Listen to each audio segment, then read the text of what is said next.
Hello everyone, this is RexRed.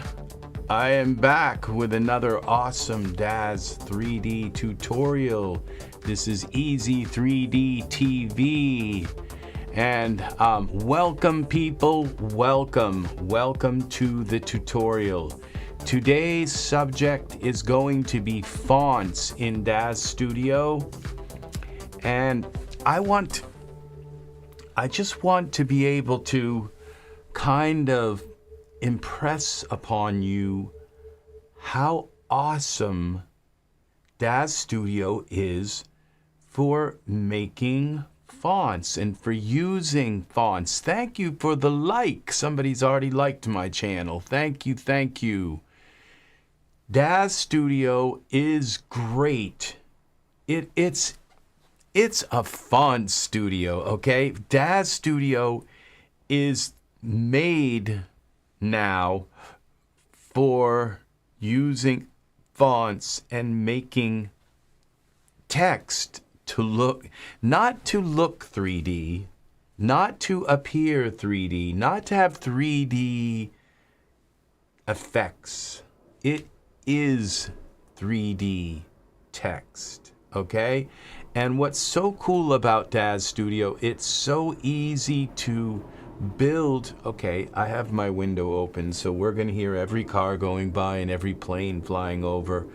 But it does allow me to have some fresh air in the apartment. So, you know, and the thing about it is so many like photo programs give you like good afternoon, Angus. Welcome. So as if I don't get called away today, we'll try to have a 3D tutorial here. So this is the thing, is that this is what Daz is a fully fledged 3D text studio. So if you make preview images for YouTube and you want to, you know, the thing is like, so, you know, and not to insult all of the beautiful, awesome creators on Daz on YouTube, but it's just simply to say that we can do better, okay, with text, okay? And so first I'm going to go and like, what is the difference between font and text? Well, obviously texts are alphabetical letters in, you know, and fonts are different ways of writing those letters, whether if it's in handwriting or cursive, or whether if it's just a fancy script, calligraphy. And so every alphabet, every character in an alphabet can be written in various ways, but there's still that letter from that particular alphabet. I know this is very rudimentary, very basic, okay? So what we're going to do is first we're going to go here to our to the internet. You know that thing, the awesome internet. We're going to go over here to this channel and we're going to go to the internet, okay? And we're just going to type up free fonts, okay? And I'm going to show you how to put fonts in Windows first so that you have some fonts, so you don't just have about 10 or 15 really boring fonts, okay? Now, this may be something that a lot of people already know how to do, okay? But you just type in free fonts, okay? And it takes you to these websites, all right, where you can go here and Comic Groovy Curly. Let's type in curly. And look, we have some curly fonts, okay? Sunflower. The thing that I would Now, I've done this many times. I've been on font sites. You could call me a font professional, okay? I have worked, I have not made my own fonts. I at one time sort of tried it and downloaded all these programs and thought I would make my own fonts, but I just never got really that far, okay? So, but I can give you some tips about fonts, okay? Now, for these fancy curly fonts, there's 20 pages of them. There might even be more than 20, I don't know. But when you're downloading fonts, okay, for use in Daz Studio, welcome people, welcome. Thank you for the likes. Today we are going, if you're here, you are the lucky ones because you're going to get to see this beginning part, which is kind of very rich and full of information. And what we've done here is we've just gone to Google search and we've searched for free fonts. And I clicked on the first website and look what we've come up with, okay?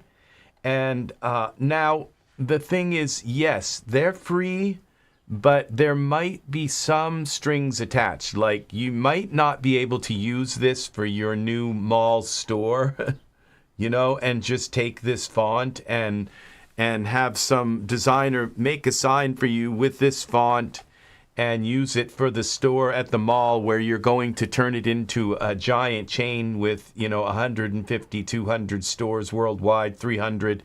You know, that there's a difference between using it on your YouTube page, you know, as a for your preview and using it for, you know, a multi-billion-dollar store, okay?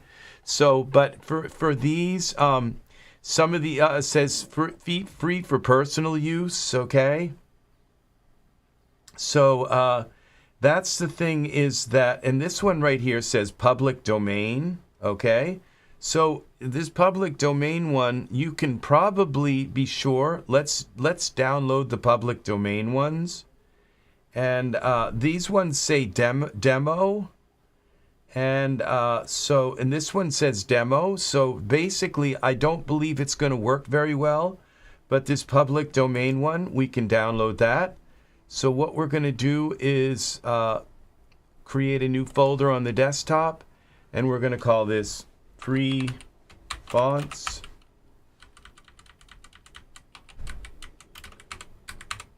Okay. And we're going to put this public domain one. This is Agreloi.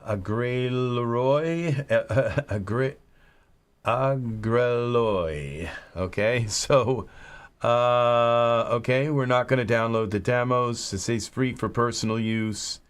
Okay, let's go to let's see how many. Now there's probably a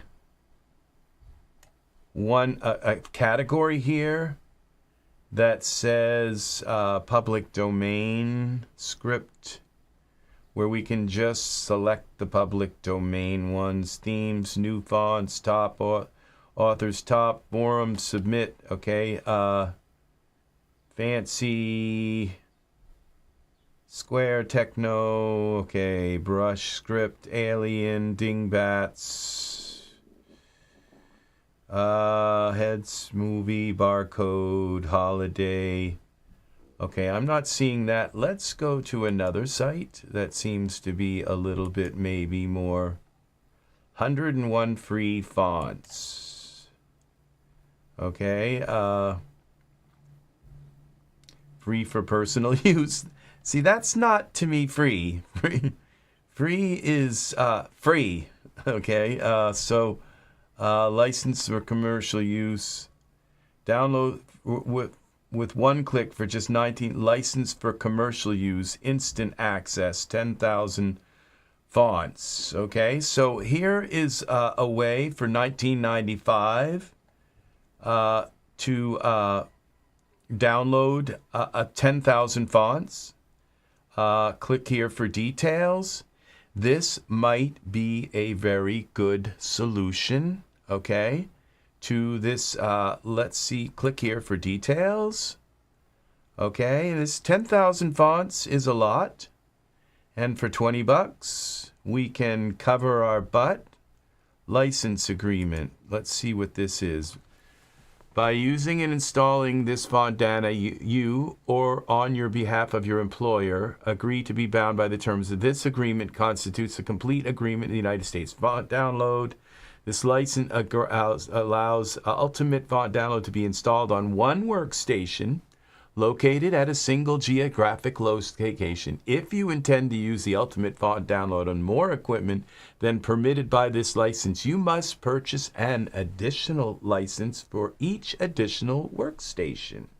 Okay, you may send a copy of font data along with your documents to a commercial printer or other service enabling and adding. Okay, you may use font data to enable fonts and PostScript files or PDF files for distribution, viewing, imaging, third party. You may use this font for professional or employee projects or for projects for which you or your employer are paid, including but not limited to artwork, logo types, are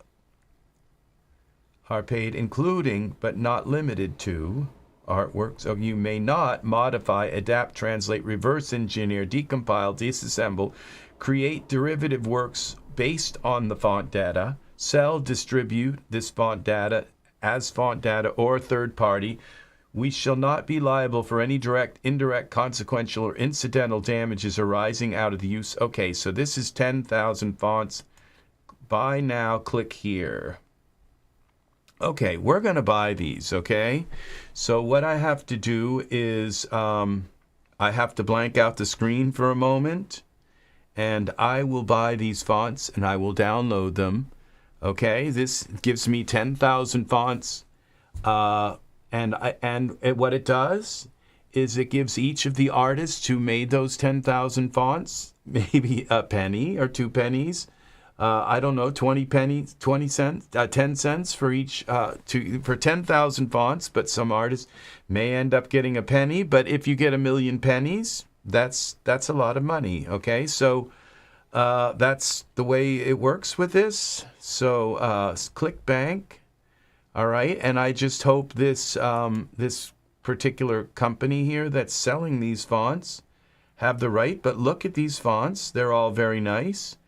And these are free for personal use, but if you're going to use them on a website, on YouTube, you may want to, and so I think I'll pay for it with PayPal. Then I'll have a really nice record of it in my PayPal account, and it can go on my PayPal credit card, and I can pay it off in time. So, all right, so what I'm going to do is I will blank out the screen here.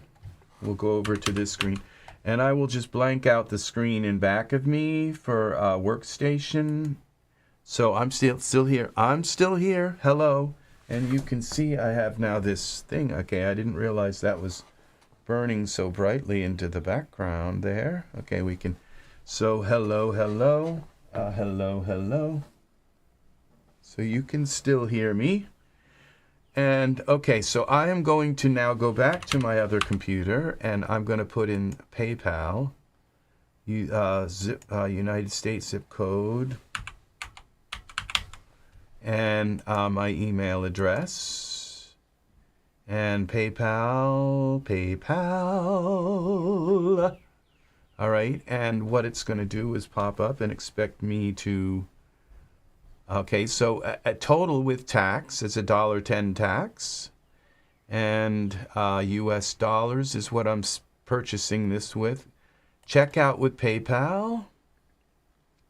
Okay, wait a minute. Wait a minute. Okay, what I want to do first is I want to go here to this website, this 101 free fonts, and how do we sign up for this? I mean, how do we become how do I log in for this? Okay, contact, frequently asked questions, contact. Okay, let's, I'll turn this back on just for a moment. Okay, so we can, no, back here, no, back here. Okay, this computer.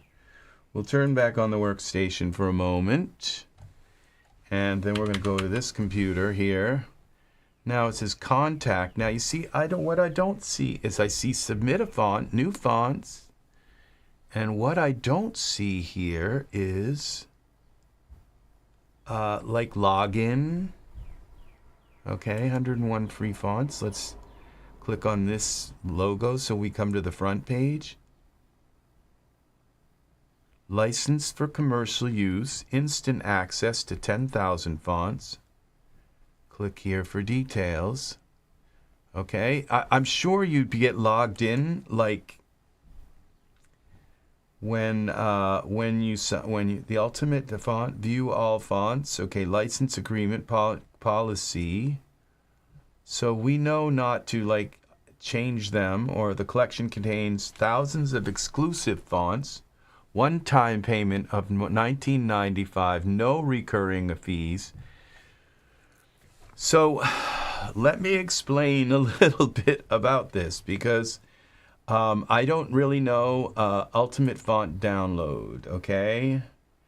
Download is the largest and best-selling font collection online containing 10,000 fonts licensed directly to you from award-winning font designers. The Ultimate Font Download is licensed for commercial use and is perfect for scrapbooking, invitations, web design, newsletters, flyers, logos, t-shirts, prints, and more. Fonts are ready to download in one single file for broadband users or 10 smaller files for dial-up users. Get instant and unlimited access to. So you download this file, inside the file is 10,000 fonts, and it's $20. Okay, so I'm going to go back here. This would go to credit card. Okay, so we're going to do this. So I'm going to go back to this computer and turn off the back. Turn off this web station for a while. And hello. So I guess I could go here, and so that we can turn this down. I got to turn up my microphone a little bit more. Hello. Hello. Okay, so can we go here? Hello. I'm hoping that's not too loud. All right, so okay, now I'm going to go back to this computer, and we're going to go to PayPal. Rex 101, okay. And now it says check out with PayPal. We're going to do it. Okay, it's going to send a code to my phone. My phone. Okay, text message to that phone. Hello. And we're going to open this. And we're going to click that. And now I'm going to type in the code.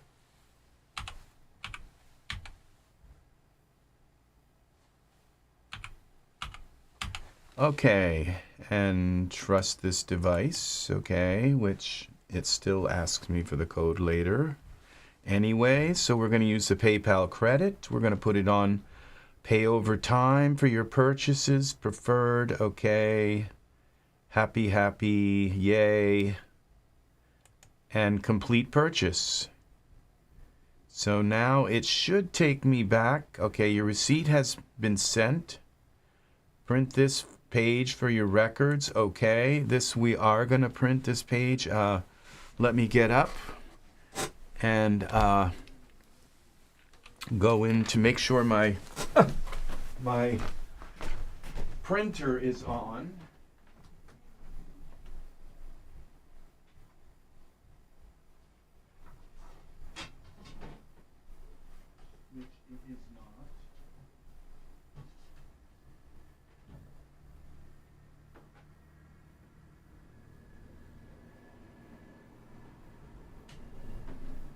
What are these?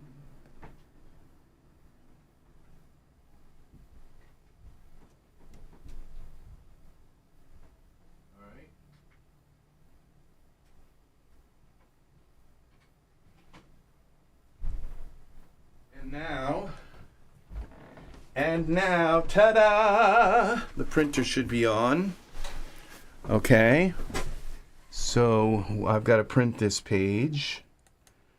And we click print. And this is nice. And then we're going to go to portrait. I can't show you this because I have more settings, and I have to go into use system dialog, and then we go to more settings again, and then we're going to say reprint with high quality so that we don't have problems. It says no preview available.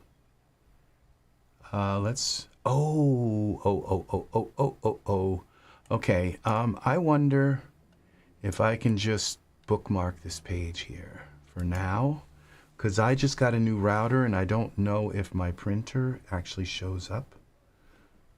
Okay, well, let's try it. Let's try to print it. Okay, print. Let's go back here. More settings. Print dialog box. More settings. More settings. Okay, and now we click print.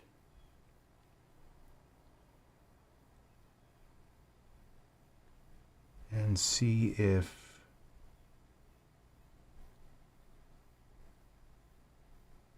it will print. Print. One document pending. So I think if I open this order, open new tab, order confirmation. Yeah, it does open up the page, so I do have it. Okay, it's... Ooh, I hear something coming from the printer. Maybe the printer is printing. Check thing. Okay, your receipt for your payment to ClickBank. Okay, and viewer manage payment. Okay, and we've got the receipt for it. But now, how do we get the file? Okay, so we're going to put that in my important, and that's in my email. So we go to my important, and okay, let's download this. Okay, this is a service from PayPal, but what about ClickBank? All right, view or manage payment. I guess that's okay. Ultimate download. Now, let's see. So I got that email. This charge will appear on your credit card statement as ClickBank. And I'm going to look at that in a few months and say, what in the heck is ClickBank? All right, so we have now, where are my fonts? Okay, buy now, we already did that. Okay, maybe it's on the license page, order confirmation. Okay, access digital product, that's on oh my gosh, okay, so we have all these files to download, or this, it says big font file, okay, which is 414 megabytes. So I'm going to click download now, and we're going to put this on our desktop. Okay, so it's 10,000 fonts for 20 bucks. Yeah, that's not bad. All right, so I can turn this back on. Now, I don't know that my printer works. Let me just go check.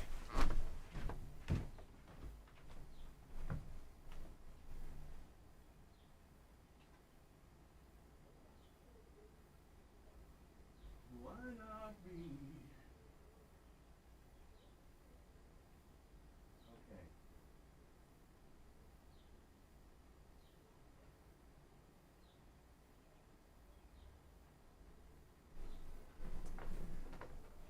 I think I'm going to probably have to cancel that print thing. It's not bad to have a hard copy, you know, of this stuff. So, okay, on the desktop, and this is 10,000 fonts, and I believe it's probably already done. Well, this is for Windows users, okay? So you have, let's go over here, and let's go back to this, and I'll show you what the download page looks like. All right. So this is here, and you see, so it's, you get, this is from the download page. And so if you have dial-up, you can download them in smaller files. And this is for Mac users. I don't own a Mac. I do own an iPhone. But the thing about the iPhone is that I would be putting it on another workstation. And if I wanted this for the iPhone, I would probably have to buy another thing of this, okay? So I would assume that if I buy a new computer, as long it's for one workstation. So if you buy a new computer, you stop using it on your old computer and you use this only on the new computer, and it can move from computer to computer with you for the rest of your life as long as you only use it on one workstation at a time. Okay, so I downloaded this. I click to download now, and it only took a moment to download. And so now, okay, so you have an option. You can go here and you can try and go through a few of these. These say free for personal use. The thing is that it's not fair for me to use these fonts with on my YouTube page, because my YouTube page is a commercial page. And so it is a business, and it is something that I commercially use. So in fairness to the artists that make these fonts, these beautiful fonts, you should, I think, purchasing this. Now, if you're just going to use it to make put cute fonts in your scrapbook or something, that's personal use, okay? That's that only your grandkids will see or something like that. Then that's fine.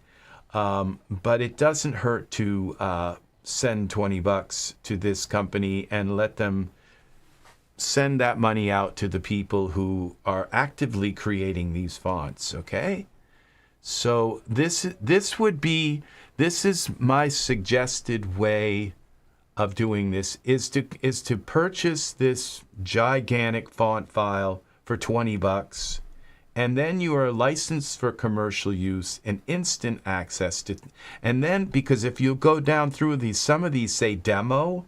Well, they're not demos in the download, okay? There's no demos, so you get to use them all.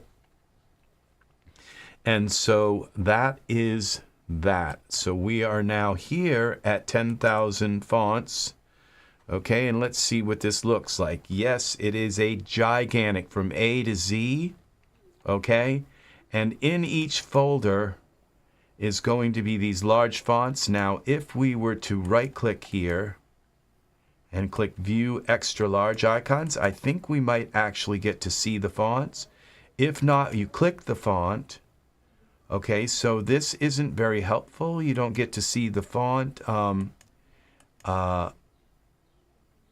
Okay, and the reason why maybe is because they're still in a zip file, possibly.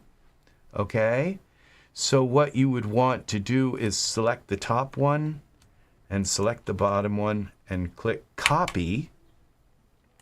Okay, Control C is what I did. And then you go New Folder. And, okay.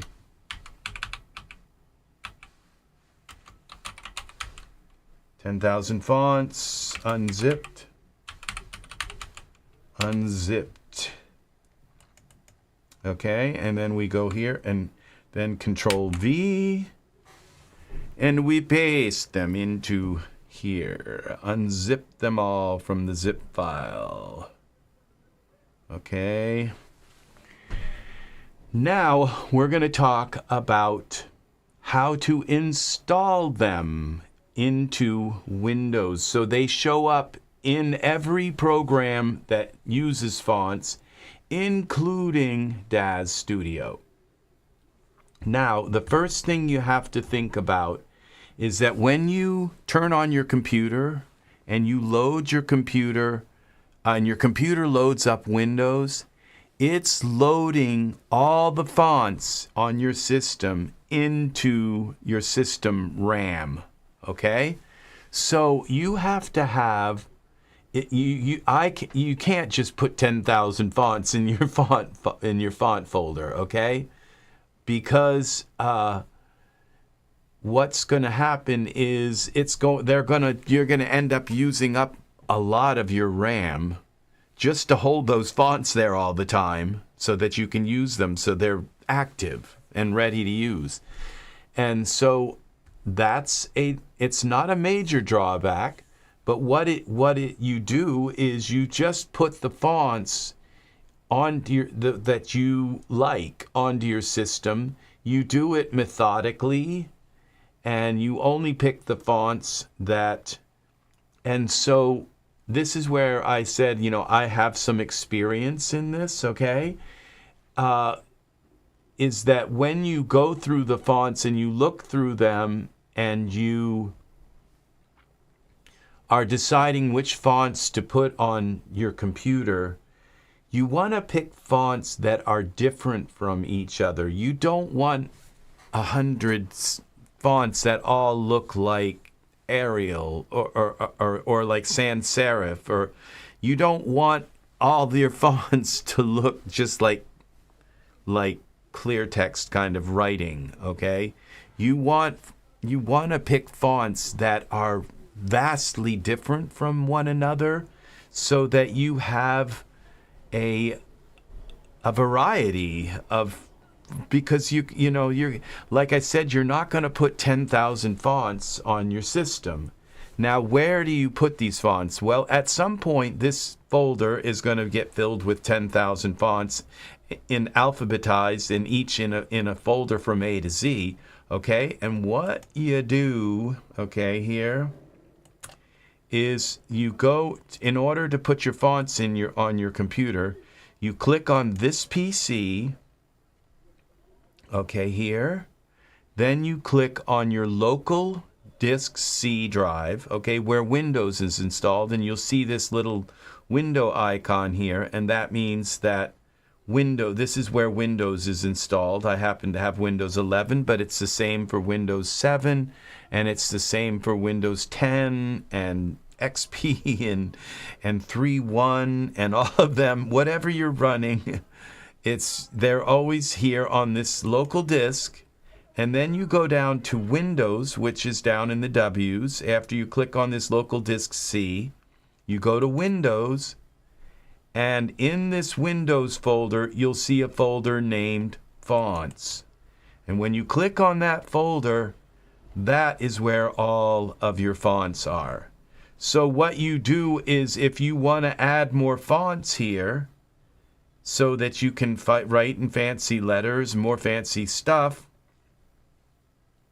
and it's, as you can see here, I have 192 fonts already on here. I would say that probably a ton of these fonts that are on my system are probably already in this like this Edwardian script. I don't believe that comes.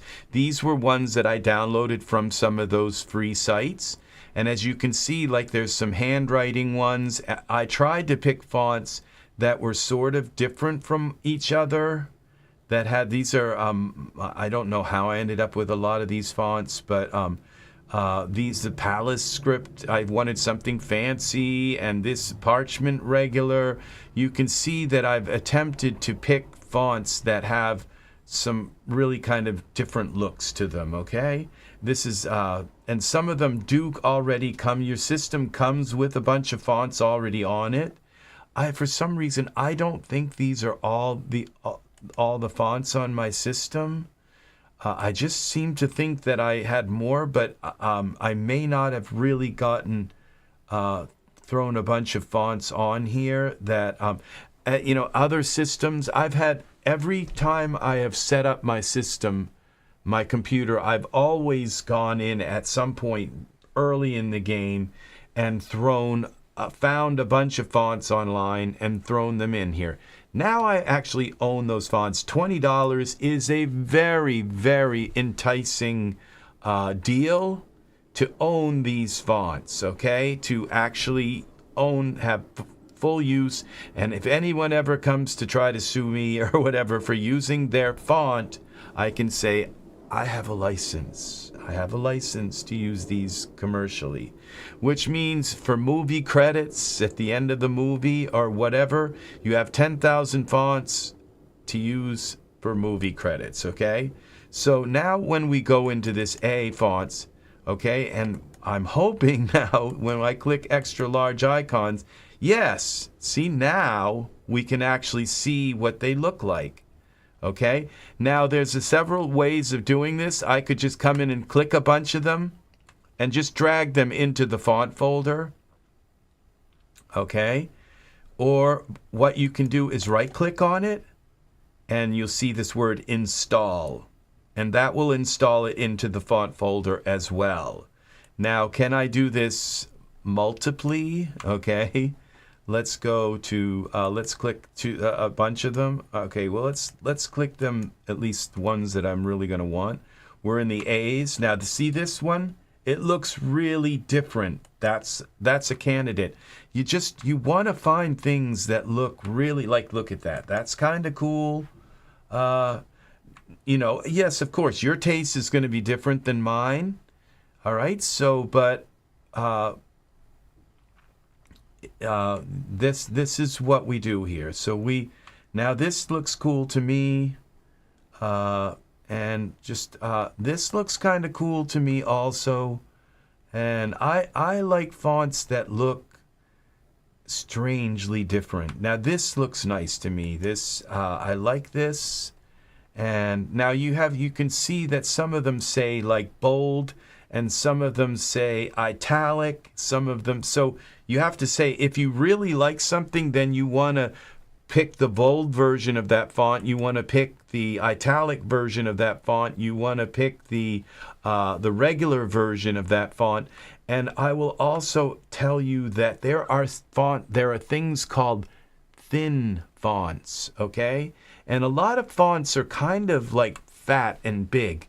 And I'm not talking about fonts that are all squished in. I'm talking about fonts that are very, very delicately thin lines. And if you notice, all these fonts look kind of fat and big. And every once in a while, you'll get to these. And sometimes, like for signing pictures and putting things, you don't want a big fat font like this, okay? Most of these are all really way too big. You want something like this, okay? So we go Control. Now, when I right click, yeah, I'm going to click install, and it's going to go. Now, why these say, oh, that was the name of the font, was free promotional. Okay, that just installed all those fonts on my system. Now, I like this. Okay, so I'm not sure I like the bold one. If you don't install the bold one and all of those, then when you go to click in your Photoshop, in your program, you won't have bold as an option, okay? So let's just go. I like this. Okay, where was that? I like this right here. That's just for some reason that looks really nice. And let's see. This is kind of nice, even though I may have. See, make sure you have your thing is selected. I like this. All right, so make sure you don't, because sometimes your shift key won't continue to select. And this is kind of interesting. And let's see, make sure I didn't lose my select again. Okay. And that's the bottom of the A file. That's just the A's. Okay, this one is nice, Awakening. And so like I said, you're going to pick different fonts than everyone else. This is kind of nice, Adore Waved. This is interesting. I'm not sure, but that's kind of interesting. This is nice. So it's going to take, you know, but like I said, you don't want to go too crazy, especially if you only have like 32 gigs of RAM on your system, or 8 gigs or 4 gigs. You don't want to be installing a lot of fonts, okay? You want to just, but like I have 128 gigs. So it's saying that one of them's already on my system. Do I want to replace it? Sure, why not? Maybe it's on my system as a demo, okay? And now I actually own it. So that's the thing, is that now I like this one here too. Install. Now, do I need to restart my computer? I don't know. I might have to reinstart my computer for them to become resident, or maybe they're actually, we're going to do a test on this. But I figured now I think I did this one, but let's see, install. Okay, no, I already did this one, stop that. Okay, and this one I like here too. So install Charming font. This one is kind of nice too. But yeah, let's do this one. I think this one's kind of interesting. It looks handwritten. I like handwritten fonts a lot. Okay, so we go up here and let's do the Z fonts. We'll go to the W because we're going to get a bunch of wingding fonts. Okay, you right click here, view extra large icons, and look what we've got here. And we're going to find some wingdings here, I bet. I don't see any wingdings, but this one's kind of interesting. I put these fonts, they kind of do this visual thing with your eyes. I never seem to use them though. It's just, but they're interesting. So these are the W's. This is kind of interesting also. Will I use it? I don't know, but now install, and you look. This one is like is like for a horror, and you know I think I'll never use them. But you know what? I'm gonna take all of them because I find that like around Halloween and stuff. That's when I want one like this. Then when I want something like that, and I can never seem to put my hand on it and find it. So we're going to take this one, the wet paint one, install. So, and then you will find in this list, you'll find certain fonts that are like, you know, corporate ones that like Coca-Cola fonts and all this stuff. You're going to find some of them in here. You'll find like Aerosmith fonts and Def Leppard fonts, like the way these bands used to do their band stuff. Yeah. So this supposedly there's 10,000 fonts here. So we'll go with the F fonts. We'll do this last. This is the last group of fonts we'll do. So, but we're gonna go down and just find. I like this fail one here, and I like these because I like magic marker ones, but this one just looks a little too weird to me.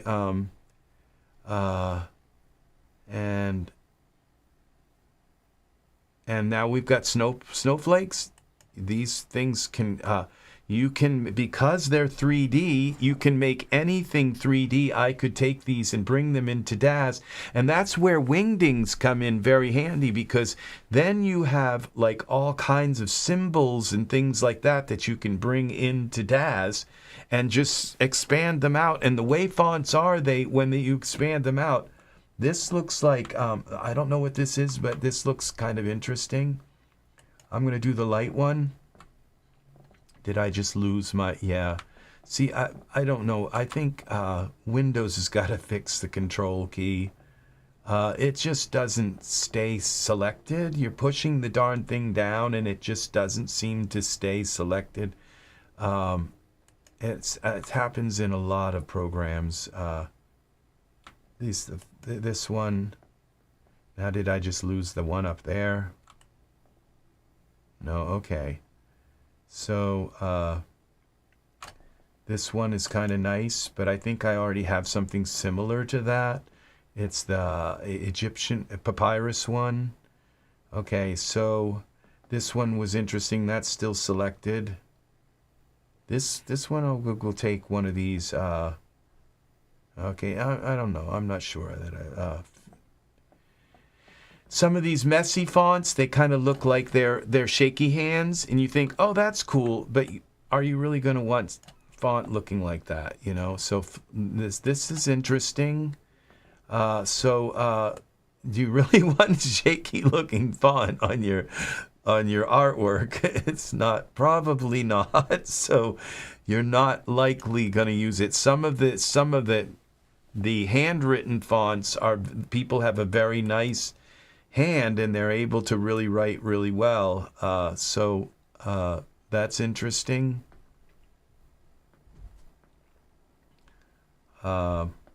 This looks very logo-like thing, so we'll go with that. And here's the Frankenstein one. Just and this is beautiful. This rebooter. This is really nice. And the script one, we'll go with that. Why are we in A's when we're supposed to be? Oh, that's the ABG, but it's they have F names for the titles of them. And okay, so all right. So we're gonna do, well, let me pick one more so I can use it to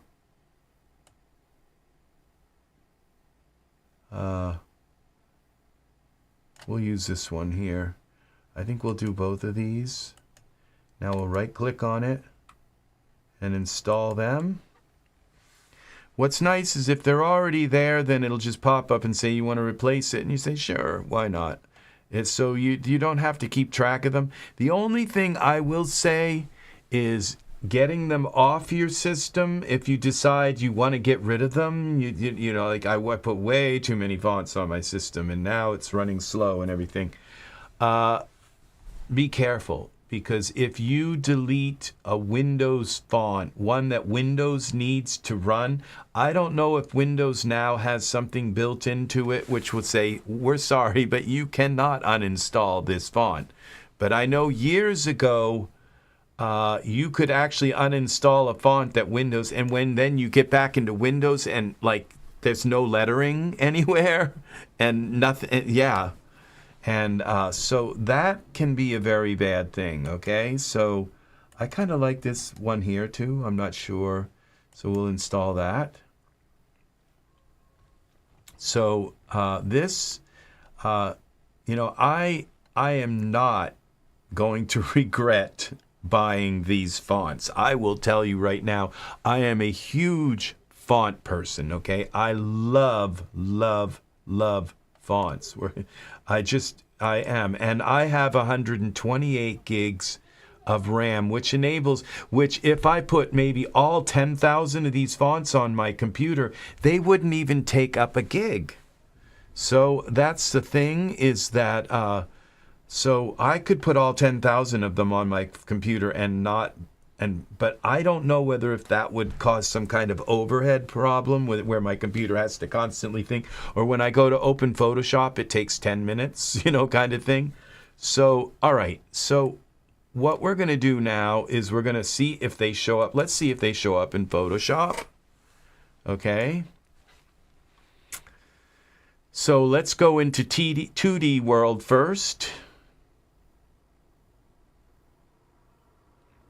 All right. And now we're going to click and we'll open a file, new file. And I guess all we need is 1920 by 1080. All right. And now we click on the font and type in. All right. They would have to be black, of course. So why is it black? Okay, it says color white. Let's go with red. EZ3DTV. So let's do this. This is obviously this looks like one of these new fonts. Okay, let's do this. And now let's go into our font list. And here, this looks like one of those, that looks pretty cool right there. And we have, yeah, so they're here. Okay, we have this, these are the A ones. I put a bunch of A fonts in, remember? And so Aliens 8, okay, I don't remember these being on my computer. There's that one, kind of cool one there. Sample. And these, so charming font. So this is very, very nice. And I remember we did, I think, Fs. So,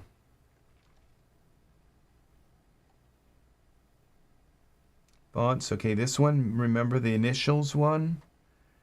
Okay. And so they're very large. Easy. Okay, sample. 3D TV, these Frankenstein, remember the Frankenstein? So they're here.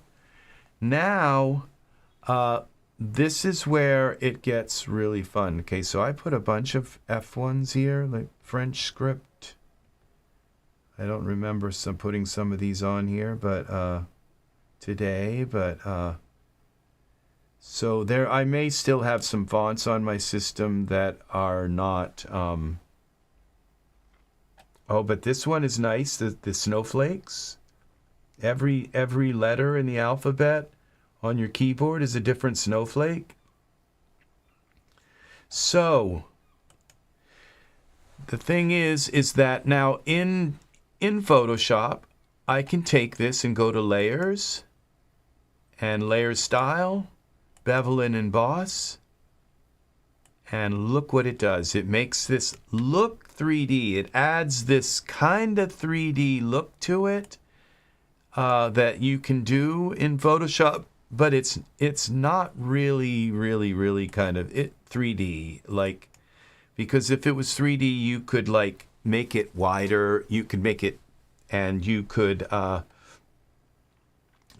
make it finer. You could do all kinds of stuff. Make it so you could extrude it, and you used to be able to do that in Photoshop. Now you can't. They took it out.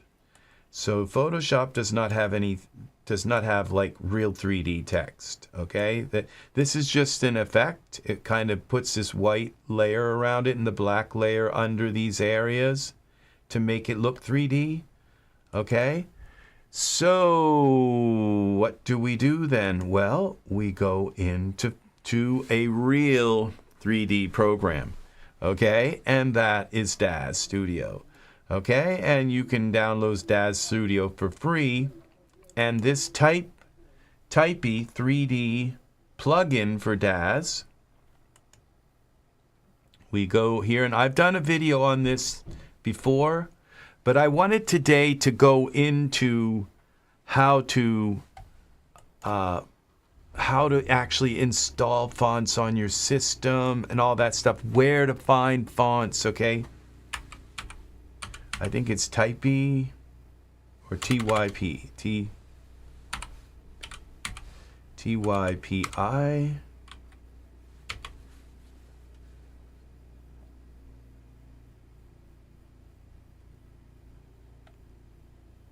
what was that called again? How do you spell it? TYPI3D. Let's try that, the whole word. TYPI3D. And let's see what comes up. And here, hello. This particular product by Alvin. Now I went again. I went into the Daz forums, and they said where you can add in and say things that you want to have in Daz Studio. And I said, you know, I know that there's a program out there that makes fonts for Daz, but it's really not, you know, it's not you know, it's not the best kind of experience using it. And I said, could somebody please make a 3D font program, that plugin, that script that plugs into Daz Studio? And it was about 4 or 5, 6 months later. I don't know whether if it was because I asked for it or what, but this product graced the stores during Christmas. It was, I believe, and so you have to wait till it's on sale, okay? I don't do this purposely and wait until these products are not on sale and then come in and do this, but we have now Type-E 3D that you can purchase, and when you do, and when you use the install manager, then you get this, okay? And so what I'm going to do now is say it's create. I guess we create. I've used this before. Text node. Enter the name of the mesh node. We'll just leave it like that. And here it is. And now we can come up in here. And there it is. Down here is the mesh node. We're in iRay. And we're going to call, let's call this... I'm going to use my logo. I did this the last time, but E.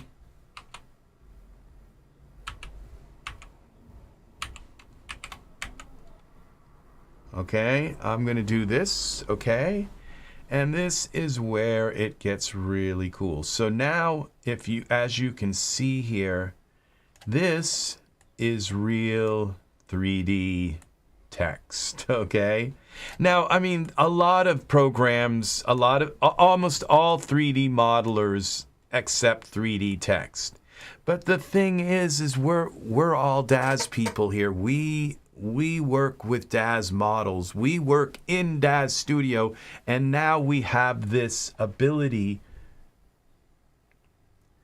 Awesome, Anus, welcome, friend. Yes, this is another fun tutorial, and that's why I did this today, because I thought it would be fun. So if you were not here for the beginning of this tutorial, that's where I explain. I bought 10,000 fonts for $20. Okay, so now and once you buy them, they are commercial, so you can use them in your business. You can use them if you work on other people's projects, and you can use those fonts, and you can install them on one workstation, and you can also send a copy of them off to a printer if you have a printer print something. You're allowed to use them commercially for business logos, for all of those things, okay? And it's 10,000 fonts, and they weren't all just plain Jane fonts. These fonts were very, very nice. So now we click this, but now here when we click this up here are all those fonts we installed, okay? So, and I didn't install 10,000 of them. So I explained all of that earlier, so you want to get back and watch the beginning of this, okay? So now these are Franklin Gothic. Okay, now if I just select this, it just changes the font. Okay, so these were the F. I thought there were more F fonts. Okay, it looks like this only uses TrueType font. TrueType fonts. And let's go back to this folder. Yeah, see, these are all TrueType fonts. Okay, TTF. I don't see anything but TTF here. Okay, so they should show up here. Oh, I know what's wrong. I had Daz open when, okay, so what we're going to do is File, Save As, and we'll save this scene. We'll call it EZ3DTV. And I may have already had something saved with that name. Let's see, save. No, do you want to replace it? No. Okay, we'll do it EZ3DTV font font tutorial. Okay, so we have to close Daz and reopen it in order for it to recognize the new fonts. Okay, so we close that down, open it back up. Okay, open it back up. Daz. Okay, open it back up. There we go. I have all of my morphs turned off, so it should open up very quickly. All right, so now we go File, Open Recent, and let's open this tutorial. No, we don't need to save this. So now when I go back in here, it should have loaded. Now I select this, and I should be able to see a bunch of, well, you know, I don't see a lot of F fonts. Freestyle script, French script. All right, so, but what we can do, I think, maybe, is I can just click the down button, which is really nice, and it will go through my fonts, okay? And all right, and it doesn't really have a texture on here yet. EZ3DTV.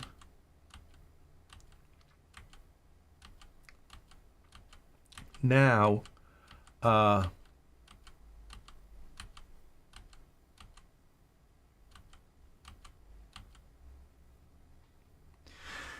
let's use this just so, because, you know, we could go through, you know, all the fonts on my system, and, you know, let's just use this for now. But now what we can do is we can letters spacing, so I can make them go a little further apart, okay, so that they're not touching each other. All right. And line spacing, that's if you have several lines of text. Font height, which is something we could also do. Okay, extrude, make it a little deeper looking, okay, like this. All right. And we can bevel steps. So this makes them have, I think when we do the bevel steps, let's see, this, we have to get really close to see the bevel steps. Okay, now what happens when we go into wireframe? Okay. And so we got bevel radius. Now if you drag this up too high, now you see what that did? That just put a bunch of geometry in here. And the bevel steps, we bring this down a little bit. So okay, so now it looks a little more simplistic. So the thing is that you may not get if you don't set this high enough, you're not going to have enough geometry in your text to make it smooth, okay? So, but I don't think you have to worry too much about that, but now we go into surfaces and we go to here. And you see now you've got the back, the border, and the front of the font, okay? You have different parts that you could just put them all, put the same texture on all of them, or you could put different textures on the different parts of the font. So the border, okay, is going to be this little area around the, this here is going to be the border, I believe. So you can give that a different color, a different surface, okay? So now we are in this diffuse color, which I believe the diffuse color, that means that these fonts are, yes, well, awesome, okay. Can you put different textures on each letter? If you want to put different textures on each letter, then you would put a different type node. So you could put like one letter in, and then you come here, and as you can see, okay, I could take this and move it up, okay, like here, maybe here. And then I go back to the type EZ3D and say create text node, and we'll say text node 2. And then I could put a letter here like text. All right. And then, but I would only have to just put one letter. I could just like put T. Okay. And then I could, and in this one here, I could just go E. All right, so, and then this one here, I could go Z. All right, and then I could put them together. And then I could treat them completely separately with different colors. I think I put them 2 capitals. So yeah, I did. This one I could go with a small Z instead of the large Z. Yeah. So, and this one I could then put the same, like this is this one right here is 0.23. Extrude is 49.11. So all right, so that they have the same, then they're completely separate objects. And then you can move them and do however you want to treat them. Let's just go with one for now. And EZ.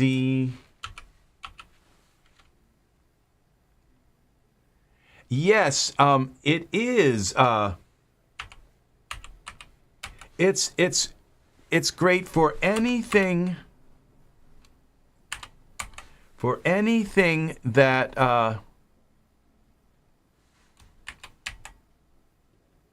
that is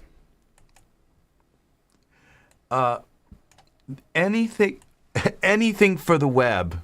I mean, like right now, if you're, all the Facebook pages, and they say, they have all this big, bold text on the pages, and the thing is when you render this, you can just render it with the background gone in Daz, and then you can take this as a PNG file, bring it in, and use it as your for your YouTube preview page. Why are people using such boring texts? And I'm not here to insult Daz YouTube creators and all, okay? So, but the thing is that a lot of the text that you see people using is just kind of boring. And so you don't want to extrude it too much, because then, like, the D is going to look like it doesn't have a hole in it, and the V isn't going to look quite right. So what you just want to bring this down to maybe 12 maybe or something. I don't know. Welcome, Art. Welcome. You could also animate it. Yes, you could animate it here, and then you could, yes, you can animate the text. Yes, welcome, Art. We are working with 3D text here in Daz. Thank you for the emojis. Thank you, thank you, thank you. So yes, we have easy. So now I'm going to show you how to texture this, okay? Now it says bake the text. I don't really know what that means, but I think once you bake the text, you can't really change it. Okay, so I baked it, okay? But when we go into this node bake text, and we go back to surfaces, we still have the back and the border and the front. I believe what it does is if you bake the text, Angus, thank you very much for the greetings. Yes, yes, yes. So if you bake the text here, you then I believe you can come up here and use sub D. Yes, you can put sub D over it, and that makes it nice and buttery smooth, okay? So you don't have to have this massively complex, once you bake it, then you don't have to have this massively fine geometry because the sub D will smoothen it out. So we go now here to back to iRay, and this looks pretty smooth to me, okay? Let's take a look at it. Now it looks like maybe our sub D isn't quite right, okay? Because it looks choppy around the edges. So what we would do is go into parameters here and look at our sub D and see where we've used this cat mark. What if we go bilinear? And you see that sort of fixed it. Okay, but let's try the loop. And suddenly look what we have. We have just beautiful, beautiful text. Okay, so with flawless text. Okay, now when we go to our surfaces, this looks like, yeah, this text is covered with 3 Delight textures. Okay, so you can just come in here and put any, you can put any shader on it. Okay, so we go to shaders, and you just want to switch it from 3 Delight to iRay, of course. Okay, so we go here. These are metal ones, I believe. So you have to make sure you have your all your surfaces selected. Now we could put just, let's try something. So we just do the border. Okay, let's see what the border is.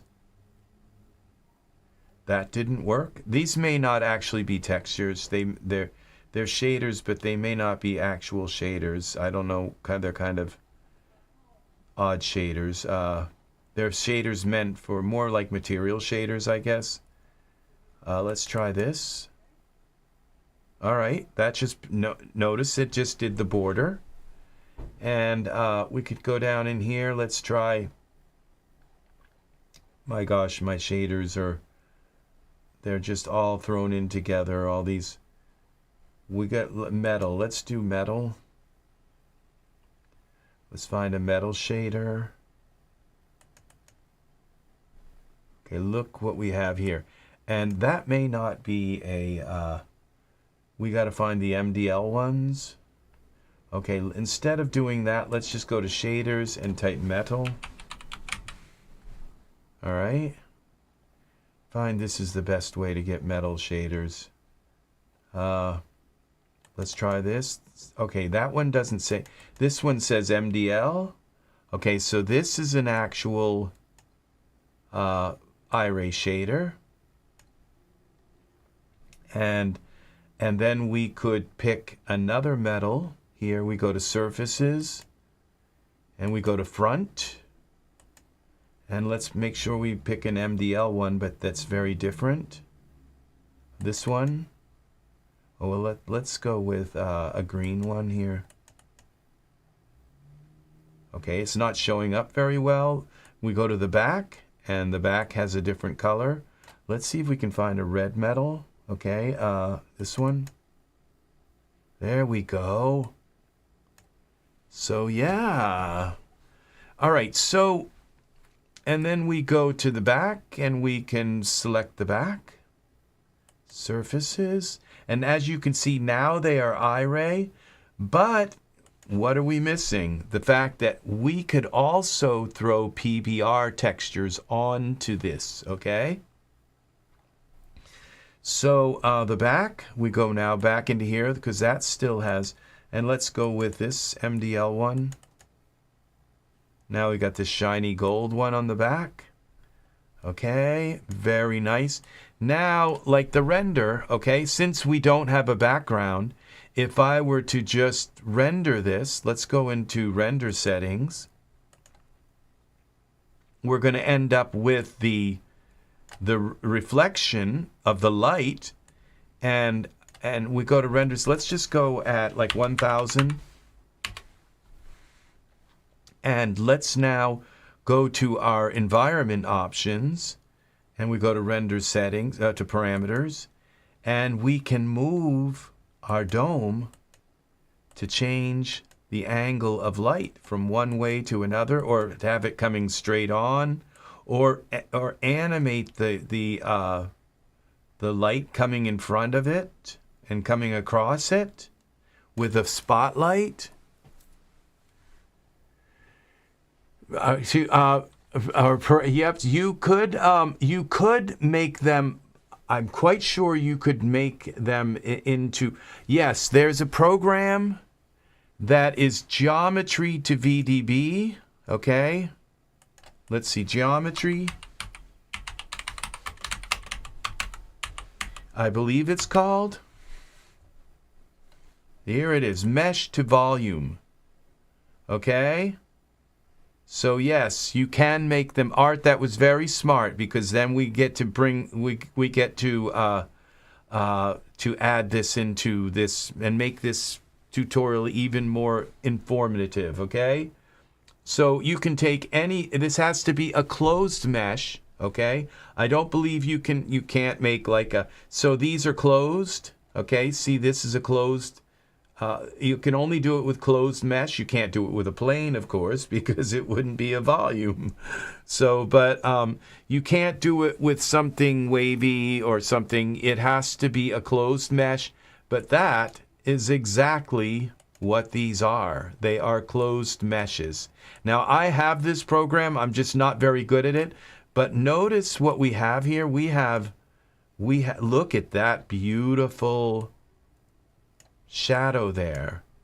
And see, what we can do here is then bring this in. I kind of like the gold a little better on the back because it shows up more, but look at this beautiful shadow we have. We can bring this in like this, and then we can take and render it. And as you well know, because we don't have a background here, this is completely 3D, so I could save this and just throw this into like a YouTube preview kind of thing. Thank you for the likes, people. So yes, this is, look at how beautiful. This only didn't render long enough, okay? So we got to go to our render settings and go to and just crank up the maximum samples, maximum time, and turn off the render quality, render it again, and then we can decide when to turn it off. Okay, it's already up to 2,000 iterations. So yes, but now look at this. So we have a seam here, okay, and that's because of our, that may be because of our, of the way I use the sub D, okay? It put a large seam here. So I think we could get rid of that seam. Would you like to cancel? So look how sharp and smooth that looks like. Cancel this. So this is just beautiful text, okay? Now, because Art has suggested volumes, let's make this text into, this is my favorite thing to do, is to make glass text. So we go here and we select this, and then we go to presets, all files, and we select this down. Where's the default? Shaders, glass. And remember, we have two different kinds of glass textures. We have surface, we have thin glass, and then we have solid glass. Okay, so look at this. Now, I would say our environment light is too bright. So let's go to our environment options.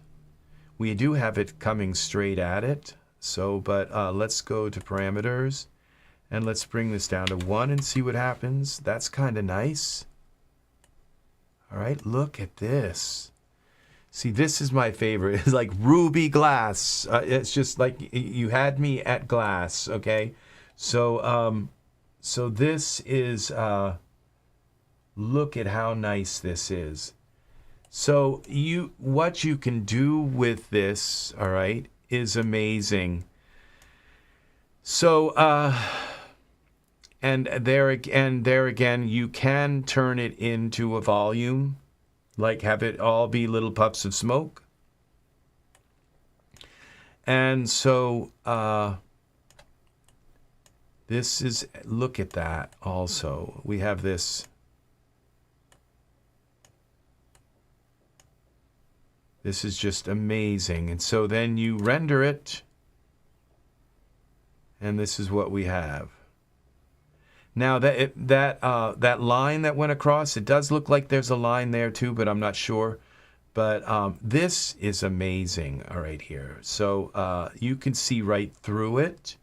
And as you well know, you can take this text. Okay, we'll cancel it here. Close that. You can go to this and go to surfaces, editor, and we can come here to our cutout opacity, and we can make it even more transparent. Okay, so you can, it's so transparent you can barely see it. Okay, and then you can also make it an emissive. And the color, we go with a red color maybe. Okay, and but we turn down the luminosity. Oh, look at that. See now, and literally you could put something in front of here, and the light would be coming off like a little teeny kind of like cartoon character or something in front, and their face would be all red from the lights shining off of them. Or you could put like, okay, let's put in a plane, and then we could put a mirror surface on the plane. We'll look at this. Okay, we could put a mirror surface on the plane. Okay, we're going to go out of iRay so I can actually do this.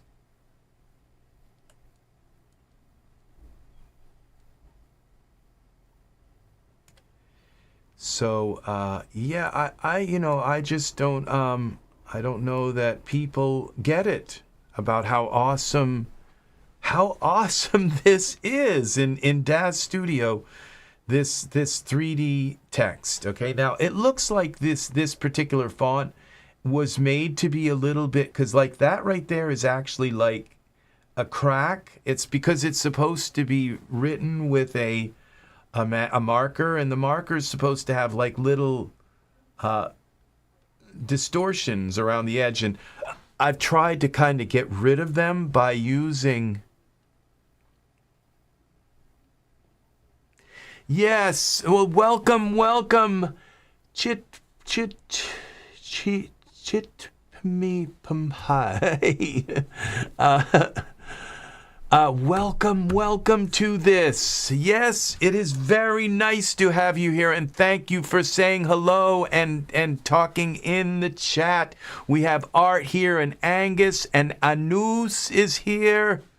We have all of some awesome people here today, and thanks again for all the likes on my channel, on my video today. So we're going to now turn this plane into a mirror. Like, so we take this, will that work? I don't think, because I don't think I selected the plane. So let's go back here to surfaces and presets. And now we've lost our mirror surface. So we have to go here to metal. Okay, and we'll find a nice metal surface. How about this right here, silver? Let's go into iRay. So, okay. And so, yes, that's one type of metal. Let's see about some other metals. This one's picking the gray up from the sky. Every metal has a different character to it. There we go. Now that's a very highly reflective metal. Okay, and so that's another kind of thing you can do, is reflective fonts. And then okay, now if we go back to black here with the floor, I don't know if we had it black, but if we go to a black floor, okay, and now because we have, and this is yeah, see, I didn't know that Vegas Pro did not have extruded text. Yes. Yeah, that would be very, very nice. So look at this. This is amazing. So so what we're going to do, yes, that is sad. And now we have, but the thing is that, you know, Daz, you can just render this as an image and bring it into Vegas and put it on a plane, and you have 3D text. Daz is free. Okay, Daz Studio, this program is free, 100% free. And then this this text here is only you know, you can get this, it's $30, but you can get this on sale for like $8, okay? For $8, you can use your entire Windows font library in Daz Studio, and this is how you bring 3D text into Vegas Pro, is with Daz. This is, so you just take and render this as an image, and now you can see this background here is going to be invisible. Okay, so you could just bring, now I'm going to show you something else. Would you like to cancel this render? Yes, I should probably have let that render, but this is just gorgeous. I've got to save this right here. I think this is amazing right here. So just beautiful, beautiful, so really beautiful. And now what we do is we go to environment, we go backdrop, and let's put a black backdrop here. Okay, and then what we do is we bring in, we bounce off of Art's idea with the VDB, okay? So we bring a VDB into here, VDB, Okay, scene, plane, where's our text? Okay, we just don't have to have anything selected. We go to smart content. I don't believe I went to that through my smart content. That's how I went to the shaders. That's weird. Okay, so we're gonna go VDB, and we do want to do this in here, VDB, in our default products. 3D imagery movements, when it goes to the side, it will be flat. Yes, it would be flat. Yeah. You can actually, yeah, I don't know. Can Vegas Pro load OBJ files? Because if, you know, does Vegas, okay, can you...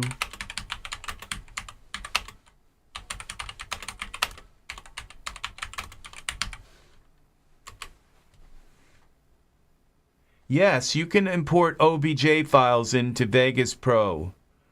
All right, so all you do is you create the 3D text here, and then you just select it, and you go File, Export as an OBJ file, okay? And you can import it into Vegas Pro. Yeah. Does it work in Vegas Pro 21? Is that earlier? I mean, because this is Pro 18. I would say if it works in Vegas Pro 18, I'm not, don't quote me, but I would think it would work in Vegas Pro 21, which sounds like a later version of it. I don't think they would have taken that ability out of Vegas Pro, but don't quote me on that because Photoshop recently took 3D.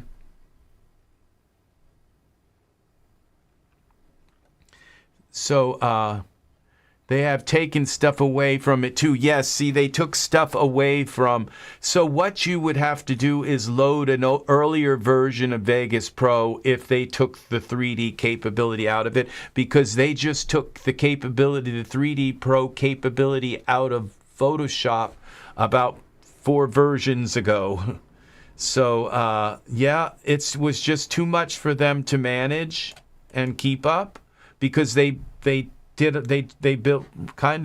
Photoshop from the ground up again, and they just didn't want to have to rewrite all the 3D stuff.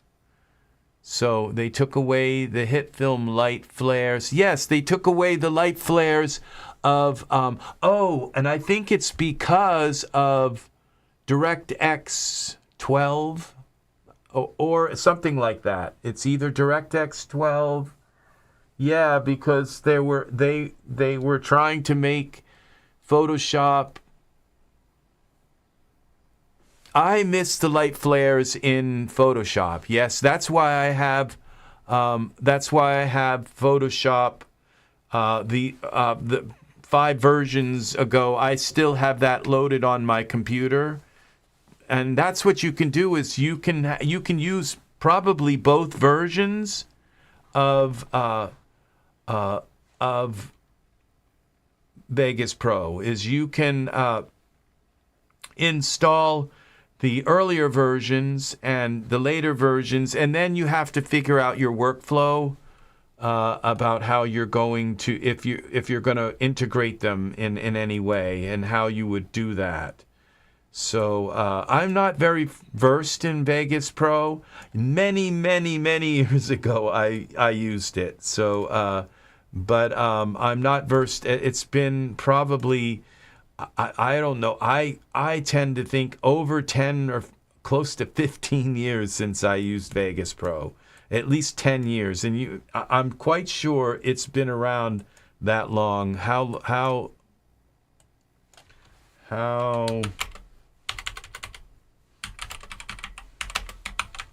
Vegas Pro been? I think it's at least 10 years. 1999.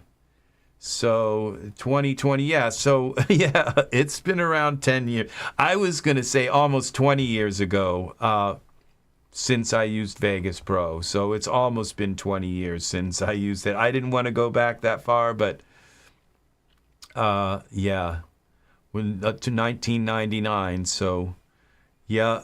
So it was not 24 years ago, but maybe, I don't know. It could have been 20 years ago. 20, yeah. Yeah, it is quite old. So that means it's got a lot of good stuff packed into it, but it sounds like some of the things have been deprecated, like they've done in Photoshop. So let's find a VDB that we can put in here. All right, let's do one of these maybe. Props. Let's use this one. Ooh, okay. See now, the more we... Okay, now let's see what's happening here. Let's take our VDB. Here, let's take this and go like this. Okay, this isn't exactly what I kind of expected the V. Let's delete this VDB and let's see if we can find another one. Maybe this one, a wisp. Okay. I've also been trying to learn Blender for a video, but it's been, yeah, Blender is hard. And that's the thing, is that you can spend hours.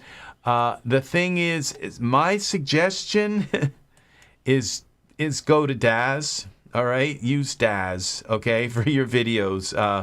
And the reason why I say that is because Daz is just so much. You get stuff done. A small forest pathway. Yeah, see, that's the thing, is I can load a small forest pathway in like 2 minutes. I mean, in a minute, I could find a small forest pathway in Daz, you know, and you know, I'd have to you have to purchase it, but you just load it in and then you've got it there, and then you've got your scenes already set. So let's see, when we go straight on here, where this is coming from here. So we've got our wisp. Daz exports as MP4, or it exports as a file series of images. And the best way to do it is to export out of Daz in a series of images. Yes, because we have a timeline right here. And so I could very easily just animate this and move it from there. Look at that. That's kind of cool. So let's see what happens when we're going to take and turn off our environment lights. Let's get some control over this scene. Okay, so we go to parameters and we're going to just say scene only. Okay, so now we have just our text. And let's go to surfaces. Let's get rid of the VDB word. And we're going to go down to our luminance. And we're going to put, say, 5 here. And what happens? Ooh, look at this. So that might be a little too much. That VDB above looks almost like 2. That looks almost like the Northern Lights. Look at this. So now we can bring this.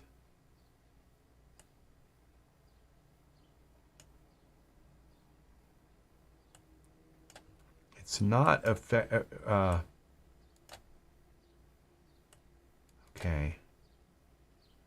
Let's see what we got here. Okay, because we're not in the center of our wisp. There we are. Here we are, close and never far. All right, so there it is. And bring it down a little bit more.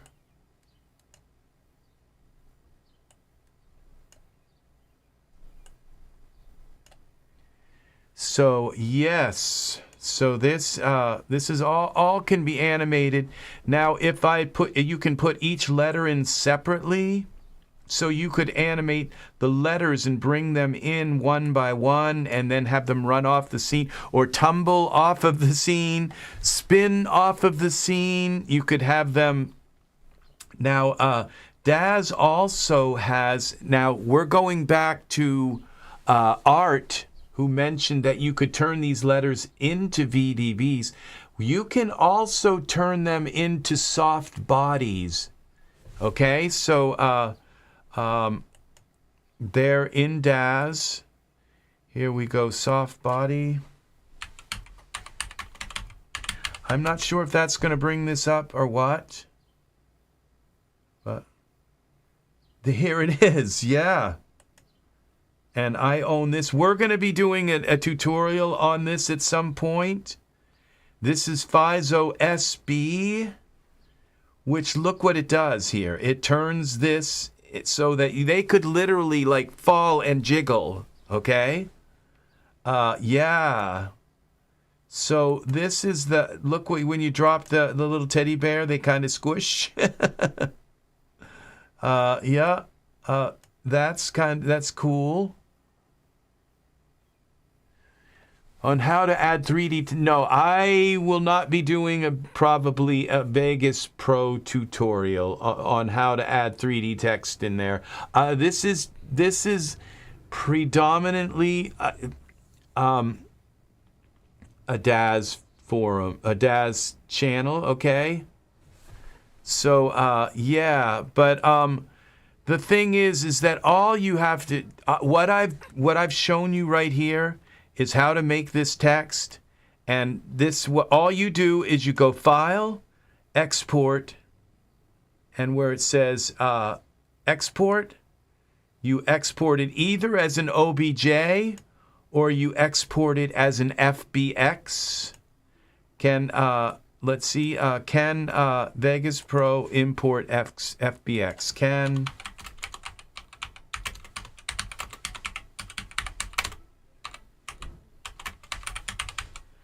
FBX files? No. Does not import or manipulate 3D files like OBJ. Okay, so now this is saying a different thing, okay? So now Vegas Pro is a is like it says the basics of importing 3D objects in Vegas effects. Okay, so I think Vegas effects is maybe a plugin for Vegas Pro. You might want to look into that. Okay, and if I'm not mistaken, Vegas Pro is a video editor. Okay. A link sent to me. I'm not going to go into sending emails because I'd have to pull it up and hide all of my email stuff. You can just do this. Like, see where it says, can Vegas Pro import FBX files? You have Google. So yeah. All right. So or you can put, does Vegas Pro, you can go back to this video. This video is going to be online. And you can go back and rewind through it and get this information here. Okay, so it says that does not manipulate 3D files the way you want. If Vegas Pro, let's just, I have to read, because my recollection of Vegas Pro is it's a video editor. Okay.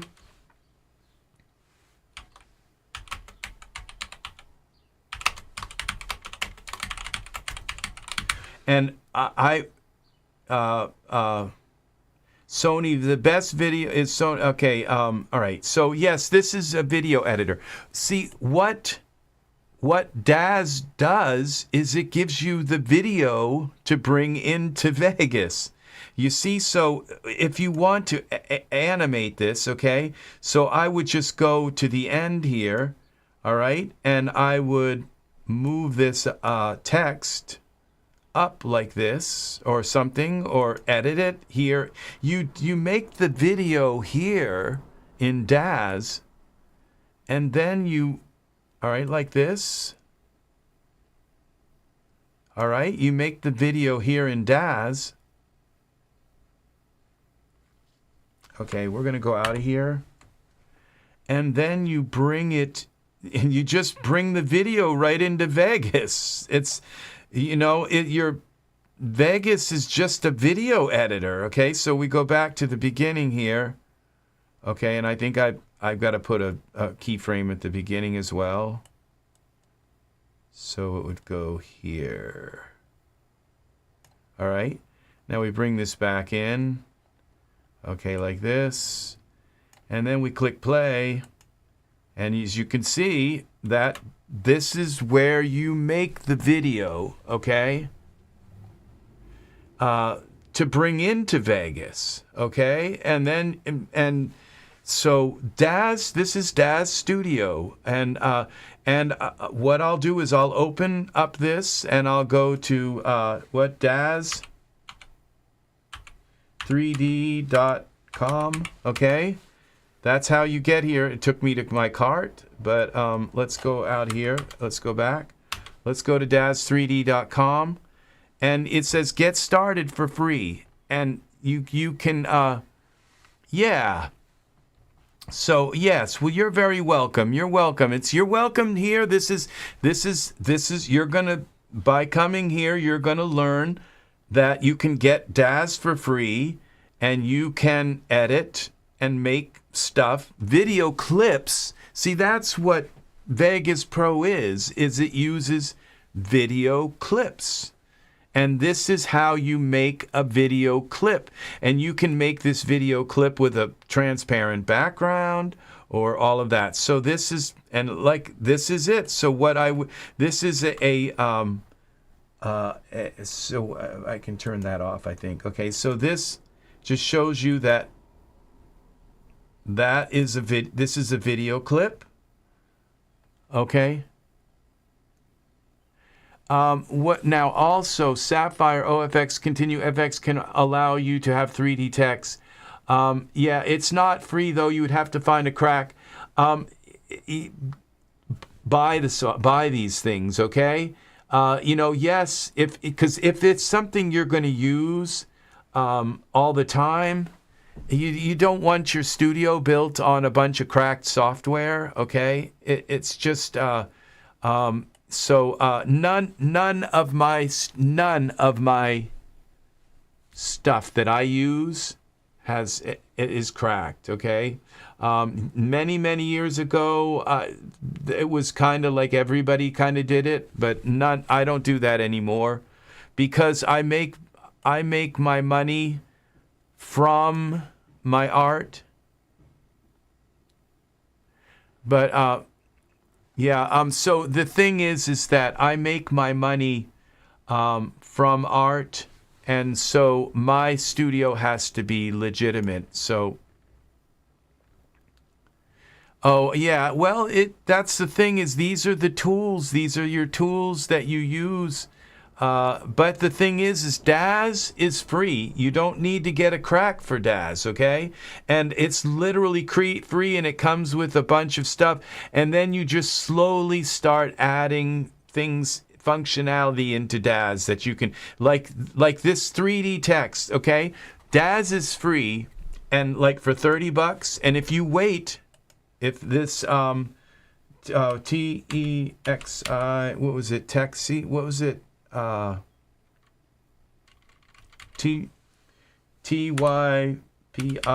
3D, is it? Okay, I did it wrong.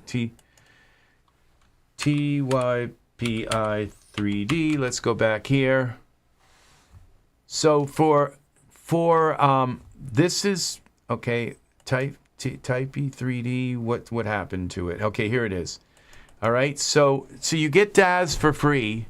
And this is $30. Now, if you wait and watch this is on the Daz site. If you wait and you watch this it'll probably go on sale within a week, and at least 20%.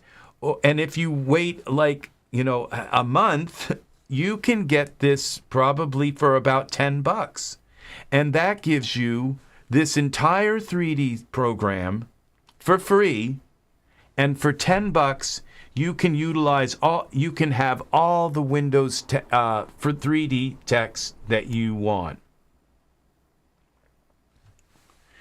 Yeah, the Edge browser will track and give you prices. Yes, and I'm not sure of how exactly that does it. It looks for coupons, and it will follow a price that if you I'm not sure exactly how to do that, but in the Edge browser it will follow prices for you.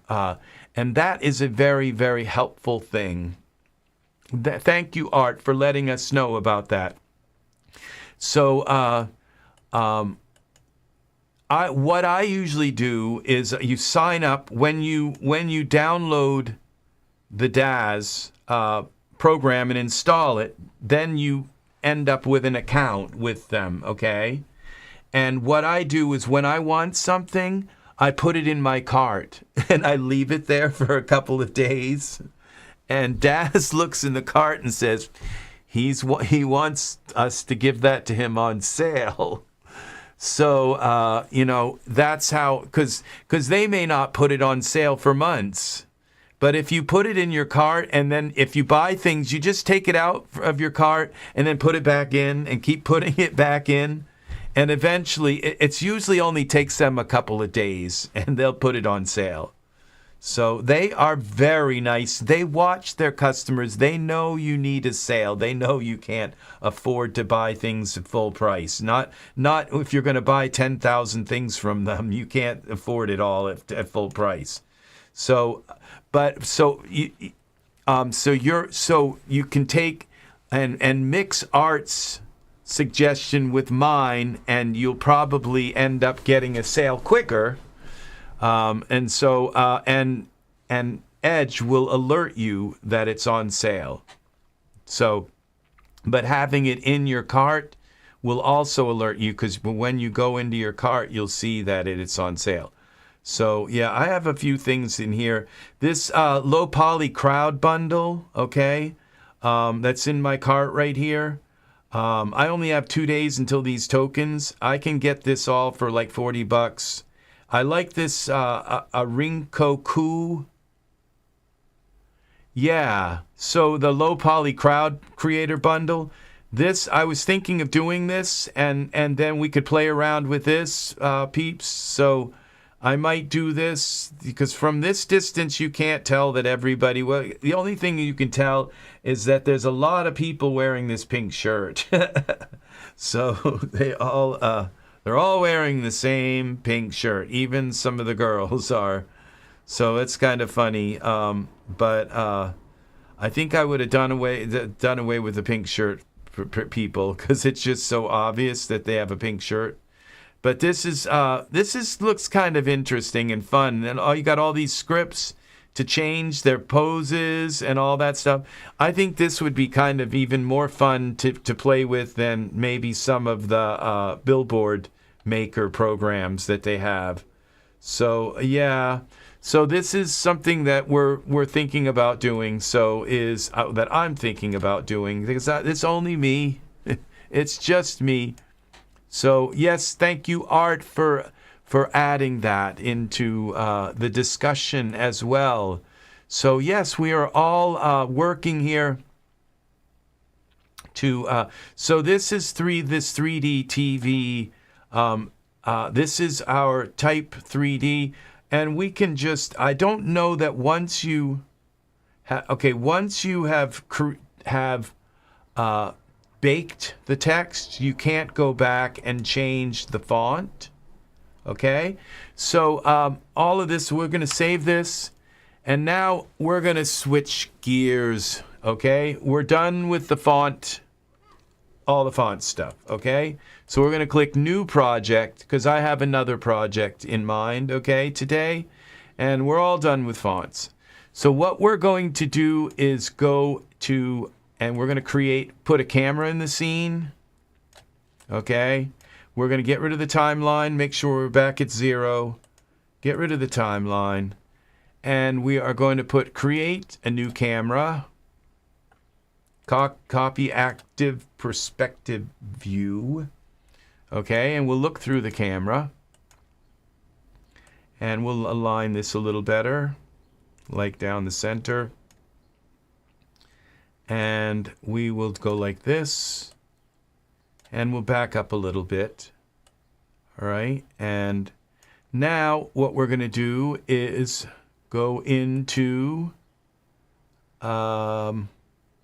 Ultra Scenery. Okay, and we're going to open Ultra Scenery.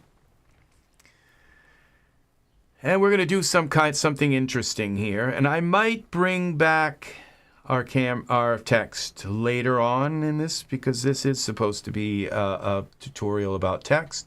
I'm not positive. Okay, maybe I won't. All right, it all depends on what happens when we try to make this scene. Okay, so I'm going to make the ground flat. So we'll go with 0, so there's no hills. And then we're going to go to features. We don't need any water or rivers or roads or things. So, and then ecology, we're going to pick this one with the big, tall pines. Okay. Here it is, Pacific Northwest. Let's go with this. And then we're going to go to, we're going to turn all of the berries and the lilies and the ferns and firs, all except for the firs and the saplings and the forest logs. We'll get rid of the logs, grass tuft, leaf litter. We'll leave the maples on, I guess. I just want to leave on the trees. Okay, and then we're going to set our camera. We'll set it up to show us the camera part. But the thing that it happens is that it says restrict instances to the camera. I don't think it restricts tree instances, okay? So we're going to build the scene. I think it puts all the trees in. It just restricts like the thousands and thousands of pieces of grass.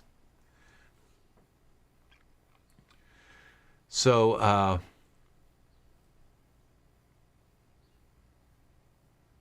we're going to do some kind of really cool effect here. This is going to be kind of fun. So,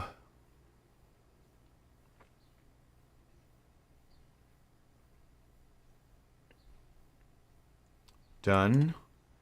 Close. Okay, now what we're going to do is we're going to bring the camera up like this. And we're going to turn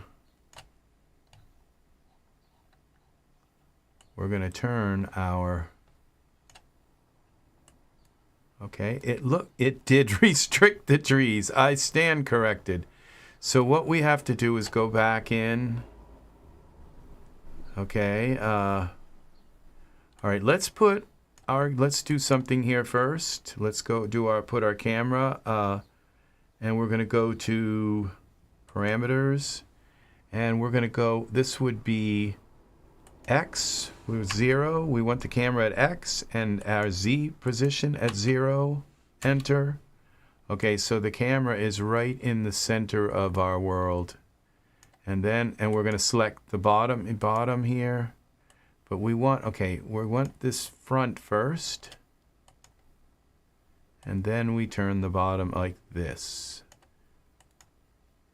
Okay, and now let's go back to our ultra scenery, open this up, and let's go back to, okay, I am going to forever do that because, okay, most used, ultra scenery. Let's open this back up so it reopens this particular session, and then we're going to click rebuild. See what we get here now. It should restrict it to the camera view.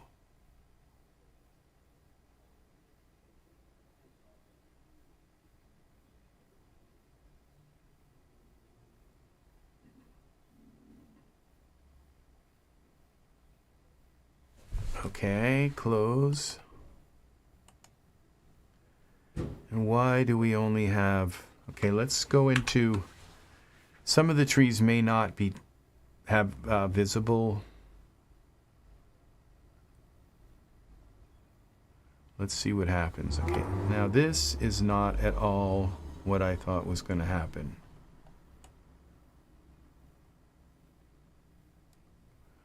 Okay. Okay, what we're going to do... Okay, find a file. My Explorer is being facetious. Okay. All right, well, we'll be here. Thanks for letting us know, Art. Yeah, very, very good. So what I'm going to do is I'm going to not restrict it to the camera view, okay? Okay, so what we're going to do is go back here to Ultrascene. And we're going to go to Ultrascenery, to Most Used, Ultrascenery Creator. And instead of Build, we're just going to take this camera and say None. And rebuild, and this might take a little longer. I'm wondering if I turned off some trees inadvertently that I might want turned on. Now it's putting a lot of fir trees in. Let's hope it puts them all in.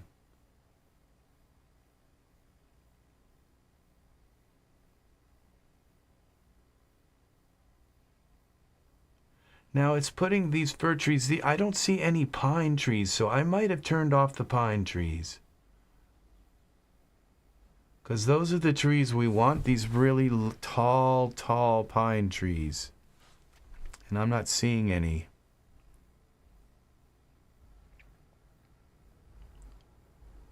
Come on. Wow, I can't believe that I got 10,000 fonts for 20 bucks. We're going to have some beautiful font work that we can do now.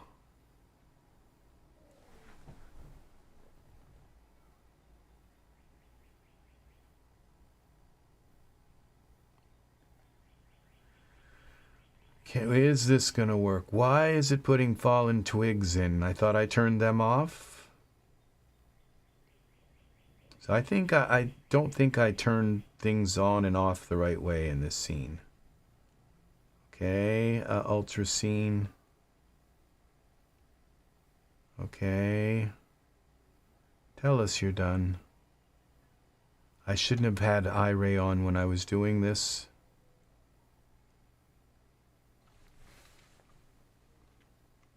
Okay. Sometimes it won't. I just overtax it and it won't. Okay, now close. It takes a while for these to... Okay, firs, false lilies. Okay, so I did forest litter. That's where we ended up. Okay, there's a bunch of other stuff here. Forest, maples, young maples, a redwood sorrel. Okay, I don't think we needed the forest litter. Okay, so let's close this. All right, and then what I've got to do is see if we can close that. We've got to go into our render settings and turn on memory. I always do this. See, this is not working. This is not the forest, the right forest that I'm looking for. It doesn't have any tall pines. Okay, so we go to general here. We got to go to optimization. Let's go out of iRay if we can. Okay. All right, we're out of iRay. That's good. Now we go to optimization. We have to turn this to memory. And now we're going to go back into ultra scenery because this is not what I want. Okay, so we go back to ultra scenery. And we're going to go to ecology. This is, okay, with green meadows. Okay, Pacific Northwest. Those look like, okay, here we go. These are our tall pine forest.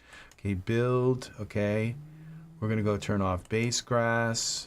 clover, daisies, firs. We can turn off the firs because we just want, okay, actually I guess we got to leave the firs on. Firs fill, okay. We'll leave all these firs on. We're going to try this camera view again. And daisies. Turn the firs back on. Grass tufts, long grass, okay. Rebuild.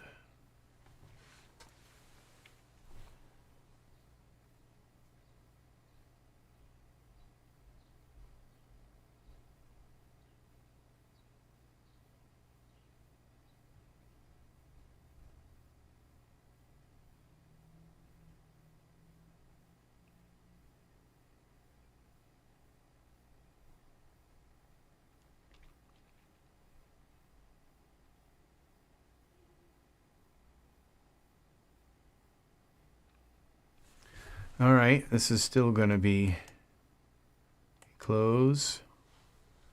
Now what have we got?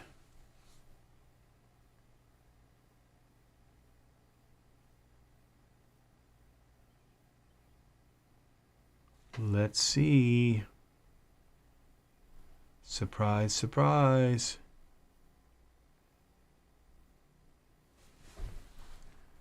Nothing. Okay, I don't think it liked that the camera was pointing straight up like that. Okay, so what we've got to do is point it back up again. Let's like this. Where's the front? That's the back. Front. And now we go back here to content. And we go to back here to ultra scenery.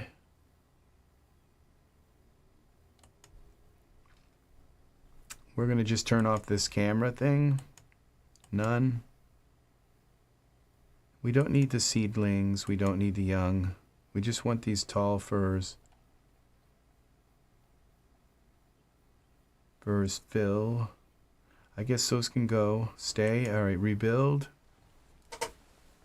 I still may have the wrong.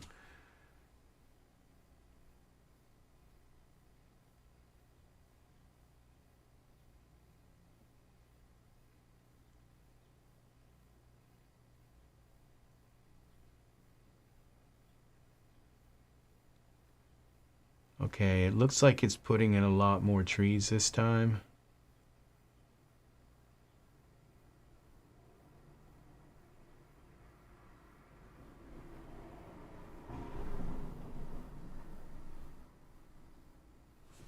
Okay, done.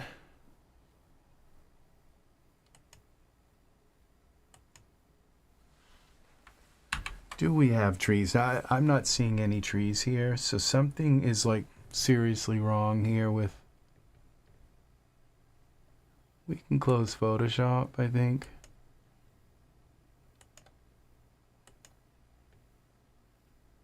All right.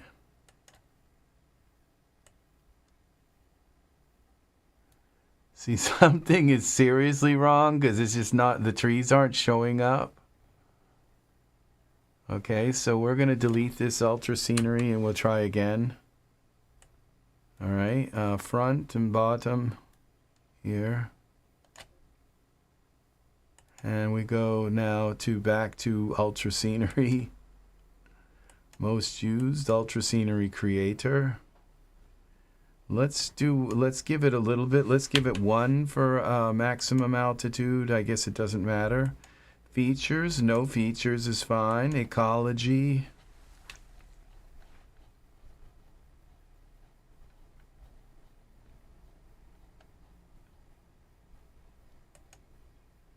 Okay, there's one. Okay, here's this one.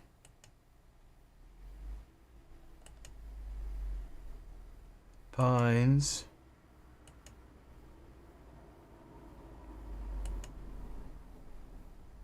This looks pretty dense. Coniferous.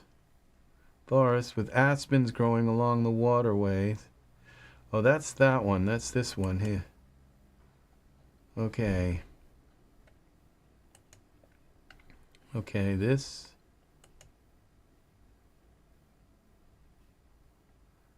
Let's try this one.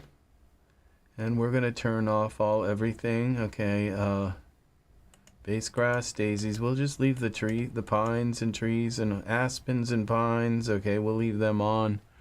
We're not going to have it follow the camera for now. At least this time we're going to end up with 60 billion trees in here. But let's do it.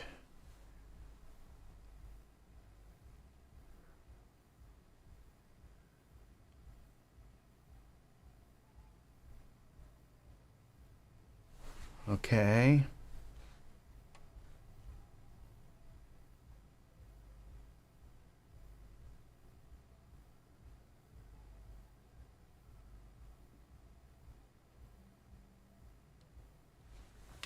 Okay. It says it's done. Oh, we got something here now. Done. Close. Let's see where we go. Here we are.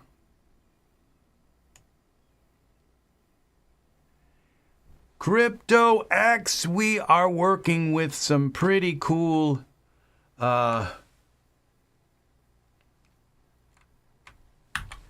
we got to get out of the leaf area here. I think I have leaves in front of the camera. Yeah, now what do we have here? So effects here with the trees looking up. Now I think I've got to do something with my camera to make my camera wider.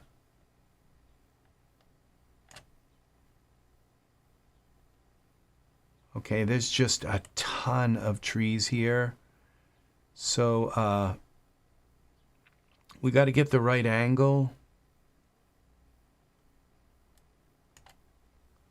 And somehow I've ended up way in, zoomed in.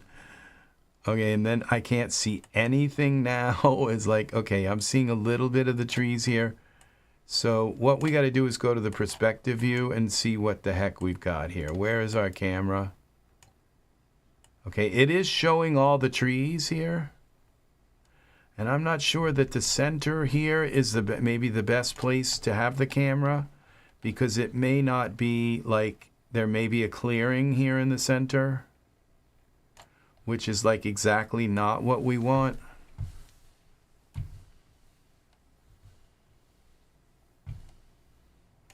So where is the camera?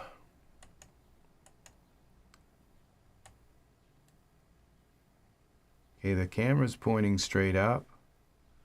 All right, so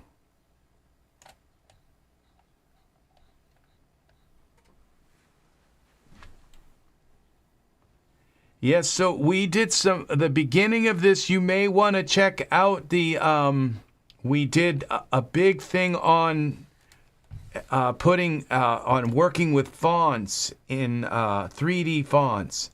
I wonder if we put this right in the middle of this, like area here. And then we got to look at it from the side and see how high our camera really is. Okay, see, that's okay. I guess as long as it's not right in the middle of a tree. Let's see now what we look through the camera, and it looks like we're right in the middle of a tree. Okay, we can see some sky there. Now, I think what I can do is make the camera wider. So if we go into the camera, yeah, see, like this. Look at this. Now, that's the effect we want.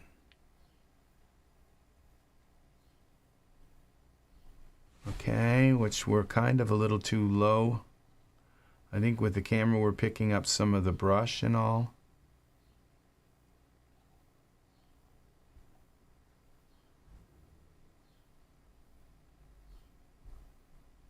There we go.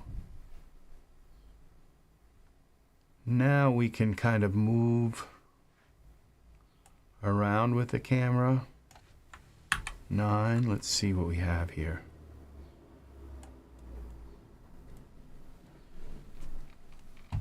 Until we find a nice little kind of clearing patch.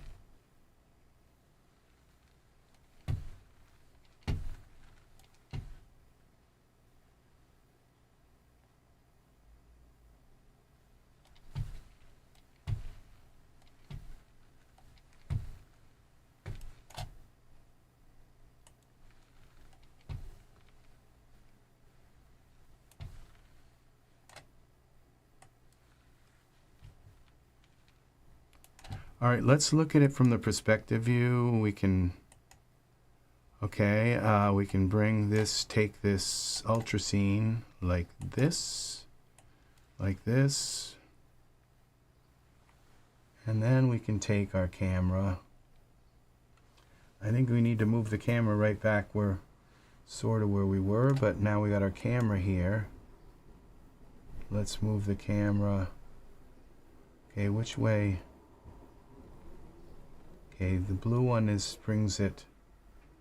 Okay, so what if we go here? I think this is exactly where it was before, but let's.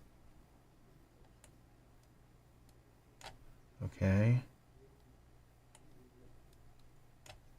Now let's go back to our camera. All right, see what this does.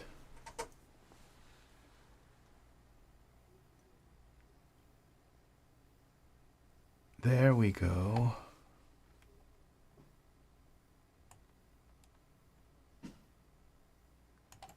And now what we do is we take and bring in, turn on our sky.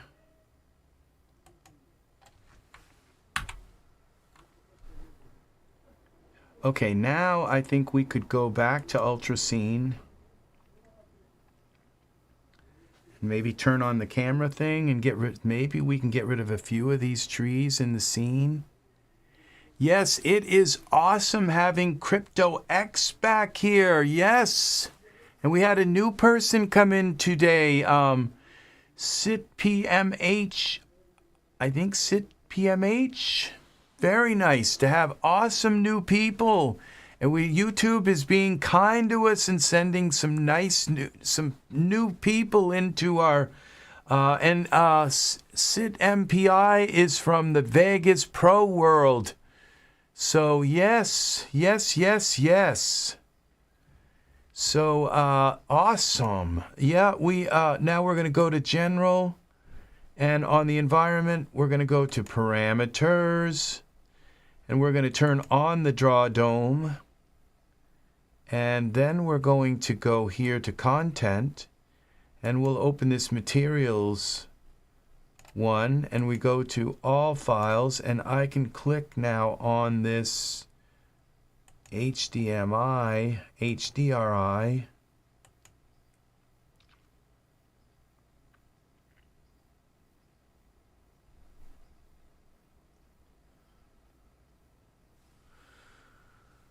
Okay, it takes a moment for it to paint them.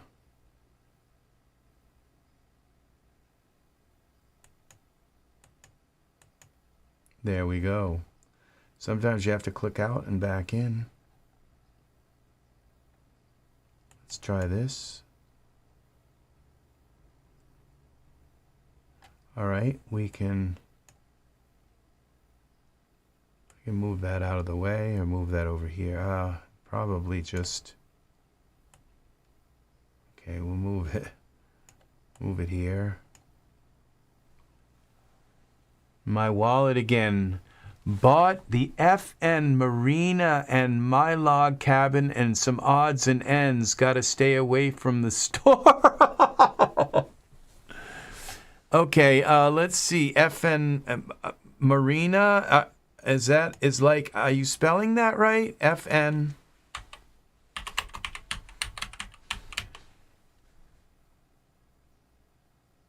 Oh, okay. Marina is a person. Oh, okay. That's a lot with 30% off. I bet you got some deals on that on her. And my log cabin. Yeah, she looks like a cool character. Yeah. And then we've got my log cabin. This might be a mistake, because if I don't own this one... Oh, and that one is... Oh, this is new. Very nice. Wow. I love the water here. Very cool. Very nice. Yes, yes, yes. Where, this is Jefferson? I recognize the work. I love this porch. Marina would look very nice there. Yeah, welcome, Eve. Welcome, welcome. Lovely to have you here. Yes, I love this view right here. This is very, very, very nice. Would be nice to have like a all the picnic stuff and everything in here. And you even get like a bird feeder, I think. That's nice. Oh, those are the lights. Those are the deck lights. Oh, they very nice. Oh, they got a beautiful VDB in here too. Very nice. The grass looks really nice in this particular scene. Oh, and it has an interior. It actually has an inside. Whoa. Oh, and a little stove. Very nice. Very, very awesome. This reminds me of those old Western shows like Big Valley and stuff, you know. It's very nice. It's like I was thinking of those Viking shows, and it's like, does everybody sleep on a dirt floor? Did the ancient Vikings sleep on dirt floors? Because it's like, you know, they just, I don't know. They had those longhouses, but I think they slept on dirt floors. So, yeah. So, this is nice. This big, expansive river is nice, too. There. Oh, okay. I didn't, there's more. Okay, no, okay, I went through there. Okay, there's the river. Now it shows you the whole scene. Oh, I love these, like, cyclorama-type tree things. I can never find them when I need them. It's like, all I want are something that looks like trees. I don't need a whole tree forest. Those are very, very nice.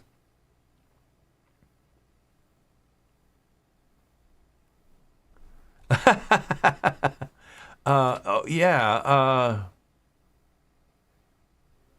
AF. Yeah, that's interesting thought.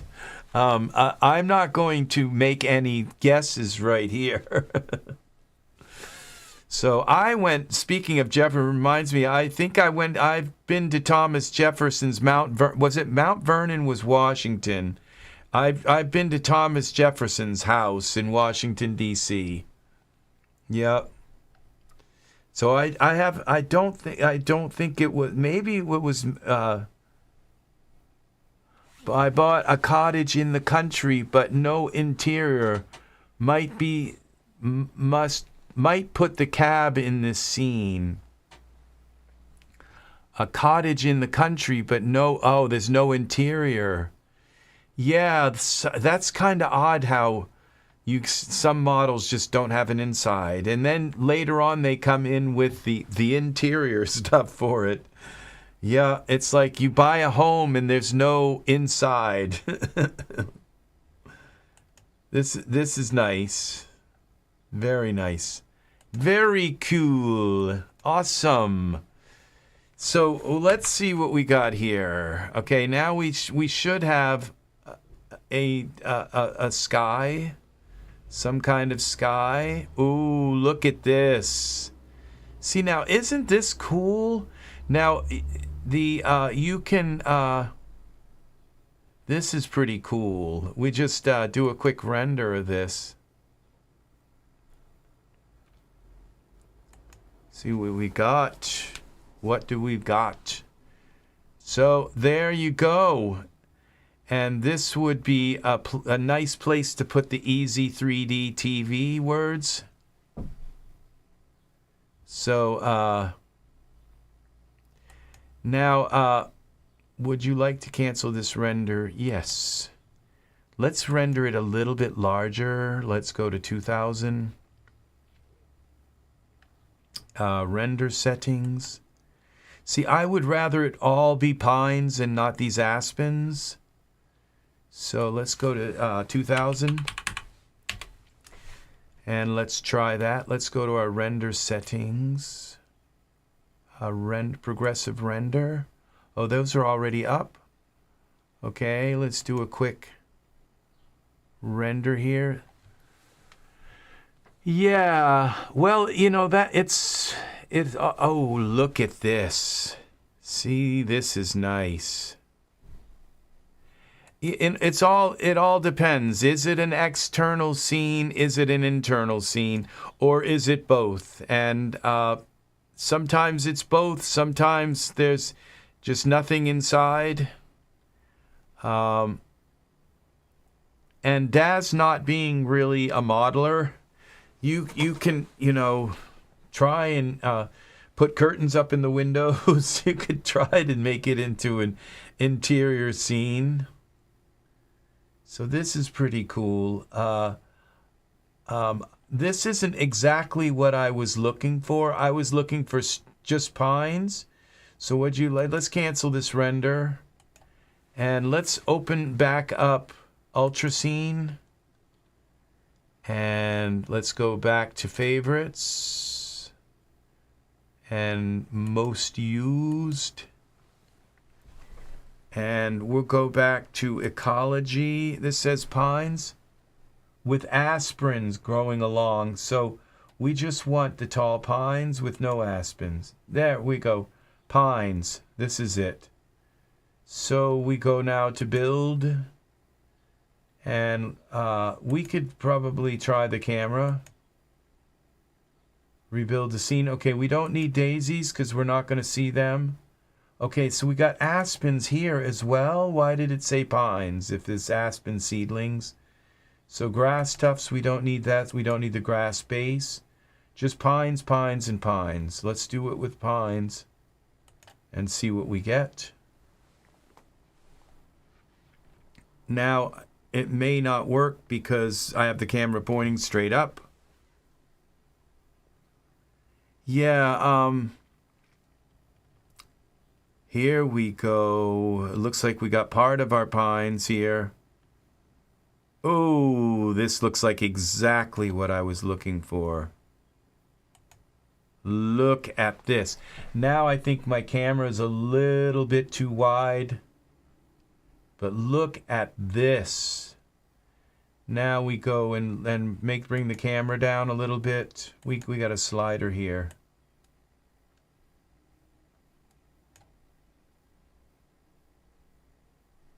Wow.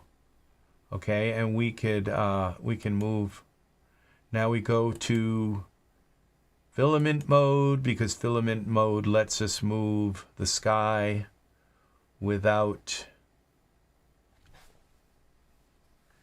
And my first thought here with this was to do the moon thing rather than the sun thing, but let's see if we can get the sun into our view here. Parameters.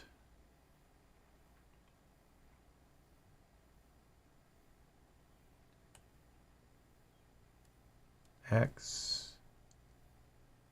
There it is. I-ray. There it is. Our pine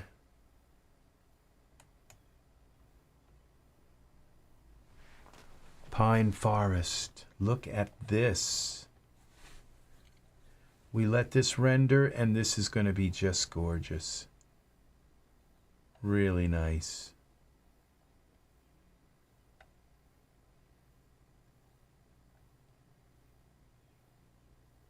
Look at the detail in the trees.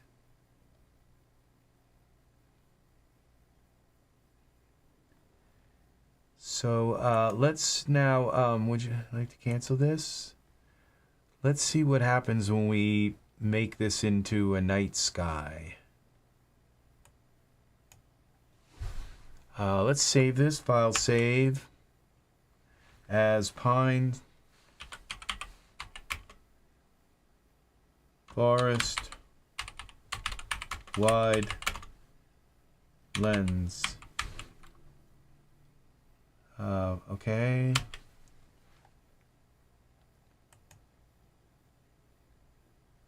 And now if I go save as Pine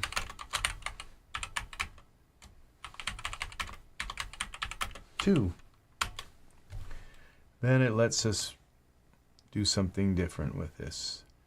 Let's look and see if we can find, we go to content, which I happen to have right over here, and these are the night skies. Starry, starry night.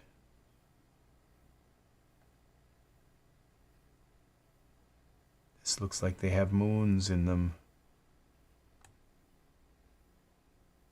Here we go. And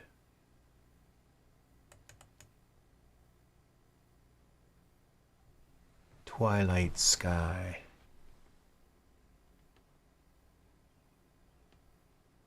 Ooh, look at this. Now if we move it around, we can find the moon.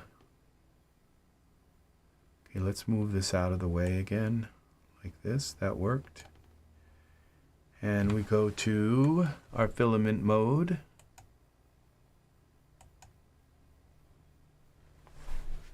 And wait till it paints the sky.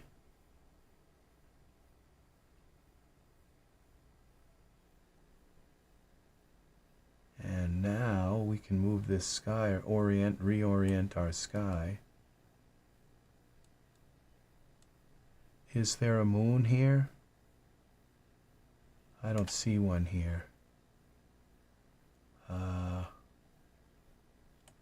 Maybe over this way. There is our moon. But that's at the horizon. Okay, so that doesn't work. So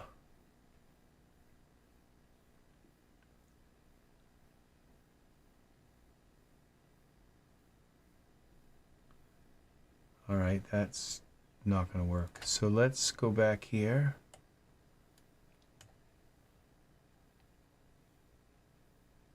Okay, it seems as though all these moons are all like in the corners. They're not like, so we have some other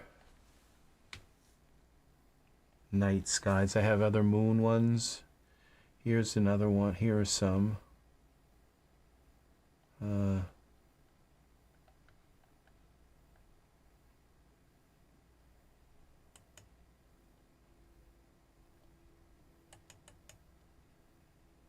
Let's try this. This one's kind of nice too. These don't look, for the images here don't look very high quality. Maybe if I were to go and look in the folder, I'd find like higher quality versions of them. Look at this. Oh, we are in filament mode. Okay, so we can now move this around a little bit. Like this, and like this, I think.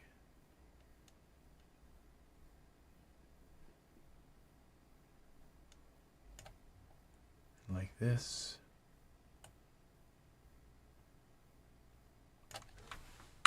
Let's see what it looks like in iRay.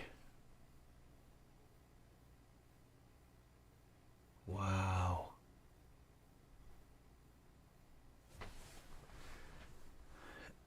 And let's do a quick render of this.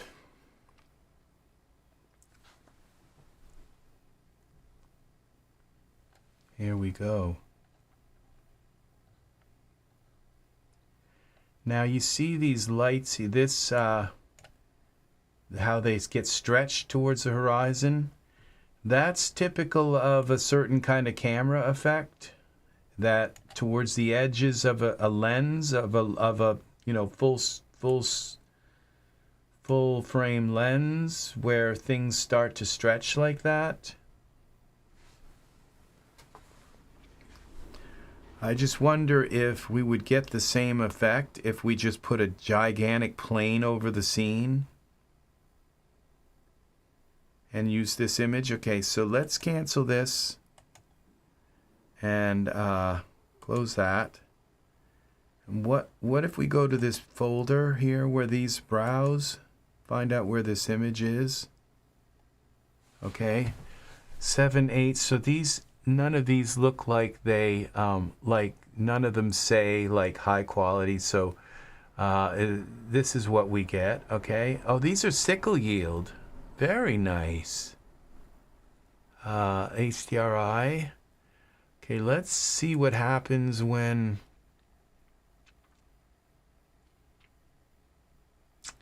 we put this on a plane. Because then what we can do is we can put a different HDRI in the scene to light this area, but we could put the 10 is okay, I guess. We can put the, all right, so now that we want to move the plane Y, translate it in the positive. And up into the sky is Dorothy's house. All right, then we do this, up a little higher.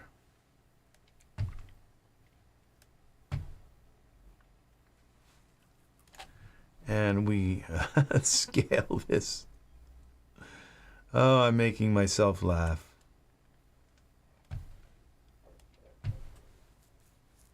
All right. Because I think it's the dome that's stretching this image. So we're gonna go. We're just gonna turn this like this. I hope I didn't just rotate that in a really weird way. Let's go to the perspective view and see. Okay, go out of iRay. Go out of iRay. Out of iRay. Where's our plane? I don't need the plane to be, whoa, look how far up above it is. Doesn't have to be that high off the... Okay, so we'll bring the plane down some. Y, translate.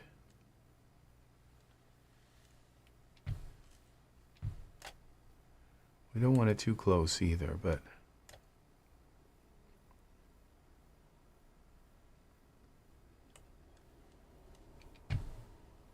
Okay.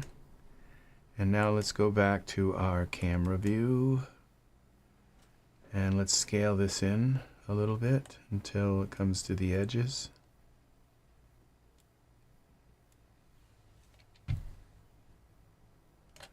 All right. All right, I want to go back to the perspective view and make sure I didn't do something weird with that. Okay, the plane is flat, but it's not in the right.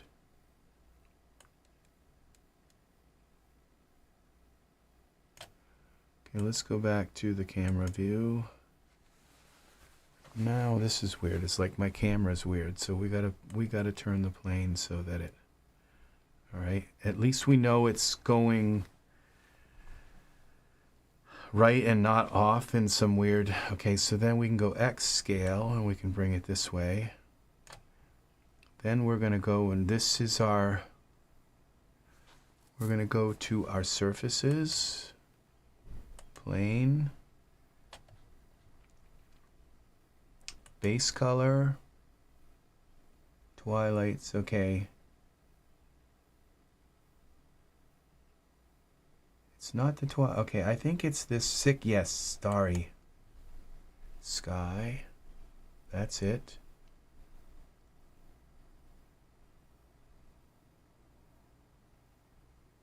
And then we put that here on the emission color. We put that on the luminosity. We turn this to white. And then we'll put this on luminance as well. And we'll make that a 2. Let's see what happens when we turn on.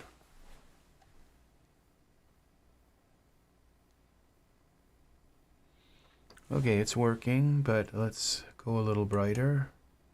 I'm not seeing that star effect now. Okay, so let's go to 5. Look at this. So now we can take and put a different kind of... Okay, now let's find our moon.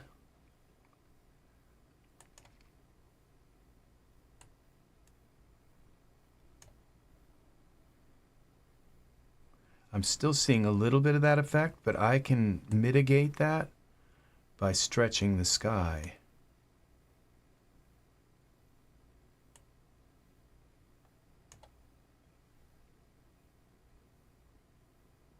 Okay.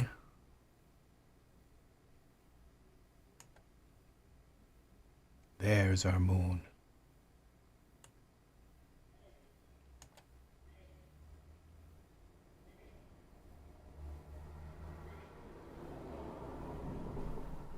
Why is this plane looking so weird when I move it?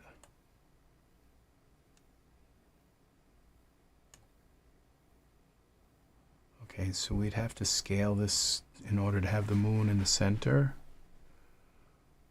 This is going to give us, make some weird...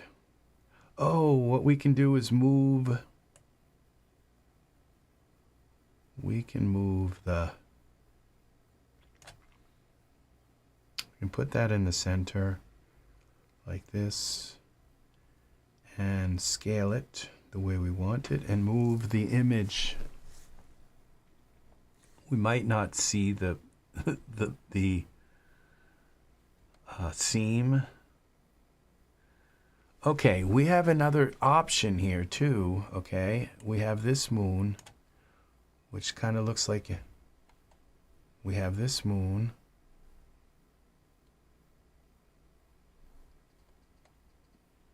All right, let's try this one first.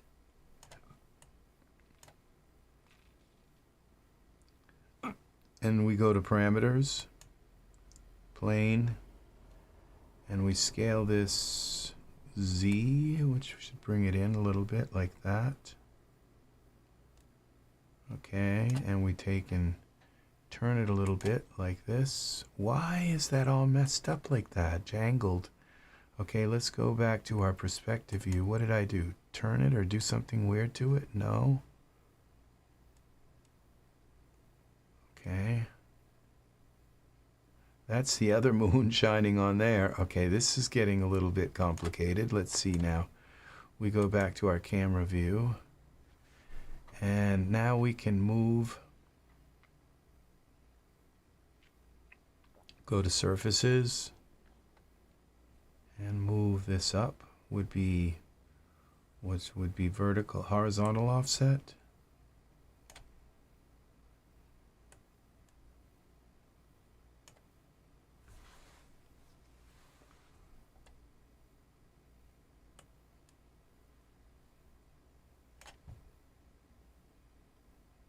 What did we do?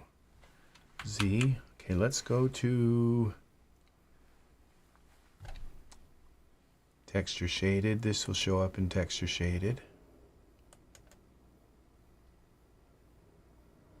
Not very well. Okay.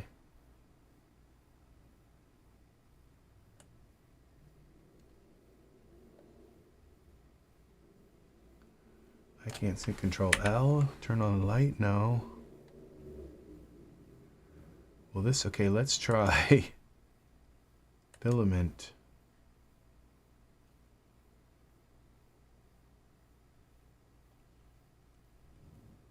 And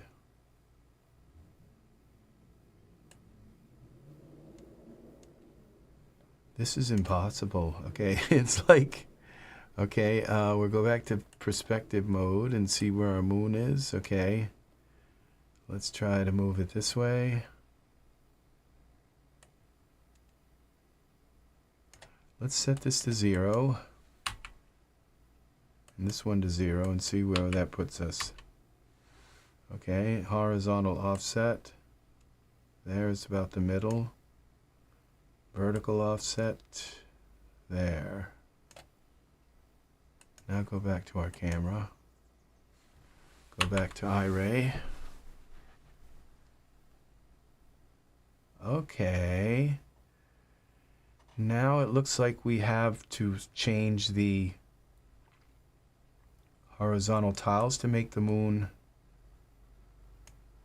so it's not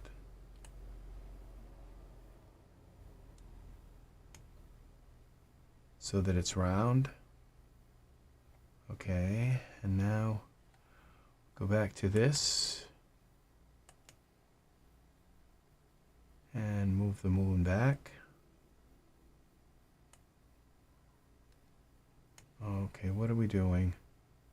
Oh, well, there we are.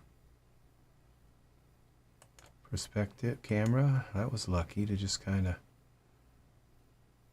Okay, horizontal offset. Okay, that's going that way.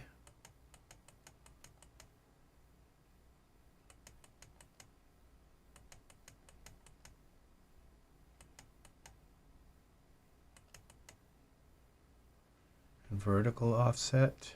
See now, see I'm getting some of the edge stuff here. So this isn't going to work either. Unless I were to take this map into Photoshop. And I don't think I'd be able to edit it right.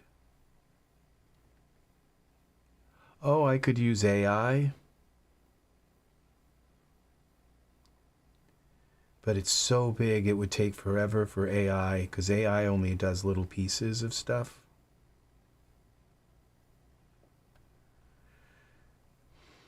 Okay, let's go here. Image editor. I'll go to, what is this?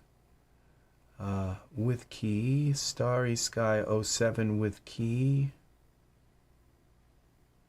Browse.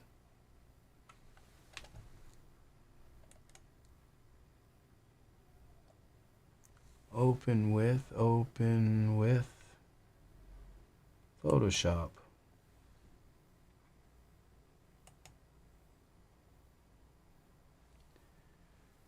Yeah, we do the advanced stuff here. Yep, we do. We edit HDRIs. Okay, and now we look at this.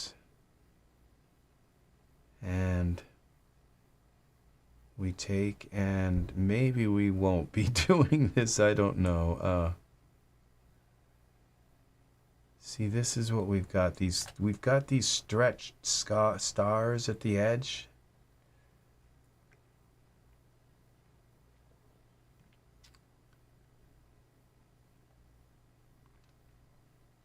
This is beautiful. This HDRI map is beautiful. It's just the thought that went into it to make this so that it lays across the Daz sky in the right way.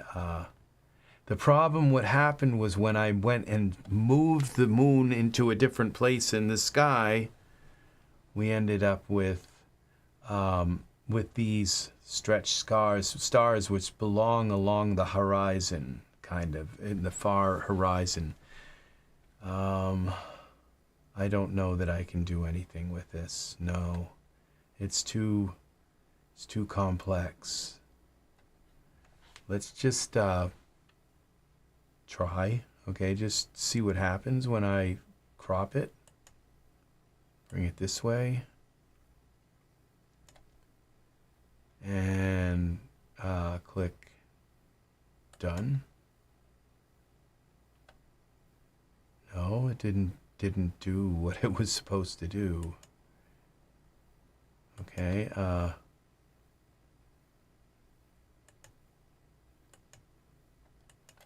okay, I'm not even in the right mode here.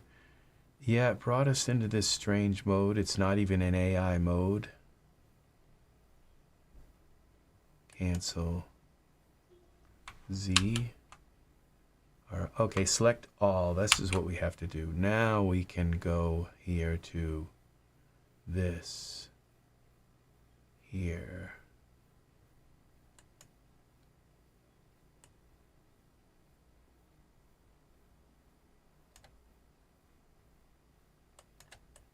Generative expand. No, it's not working on HDRI.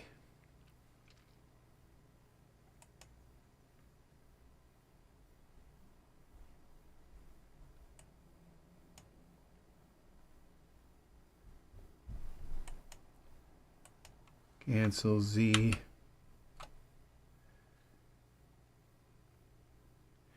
This is a 32-bit image, and I don't know that HDRI will work on a 32-bit image. I could lower the resolution to it, like go to 16-bit, maybe it'll work.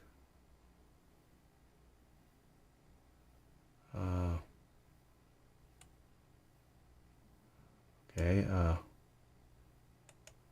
see, that didn't work either.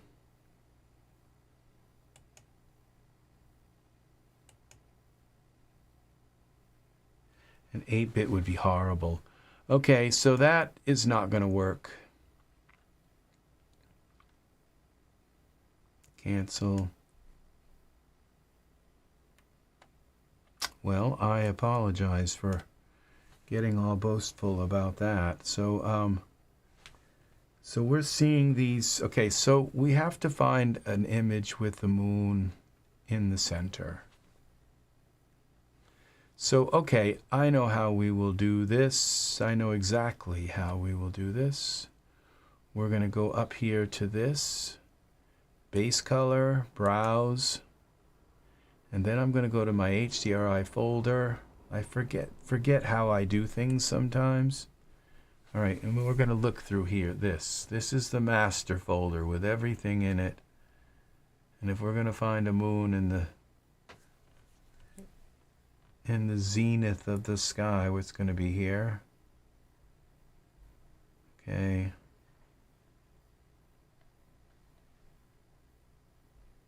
All right.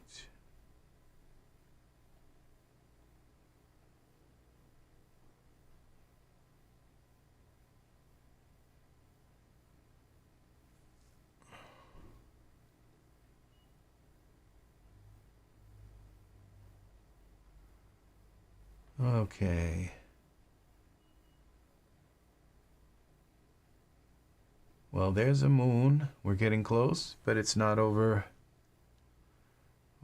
like we want. That looks kind of interesting. But there again, that's a horizon moon.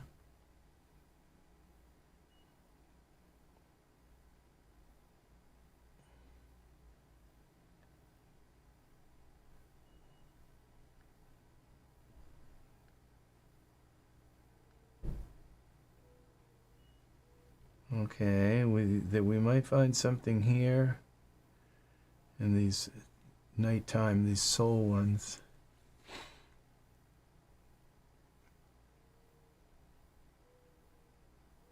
This one looks like it could. Let's see.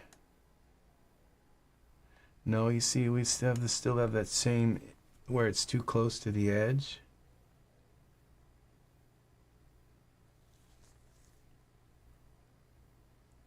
What makes it difficult to edit this is because the moon, like on the sickle yield one, is the moon has like a glow, all right? And so the glow comes like out to a large part. So if you wanted to just move this moon into the center, then you'd have to fill in the other part with other stuff, okay? Which might not be that impossible. Okay, this looks like I might be able to do something with this twilight one, but this one had...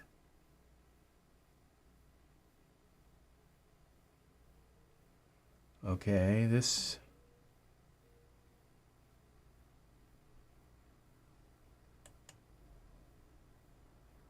Okay, and this is 4K. This one is 8K. This gives us a very large area to mess with. I think I can do it with this. It's going to take a while to load it.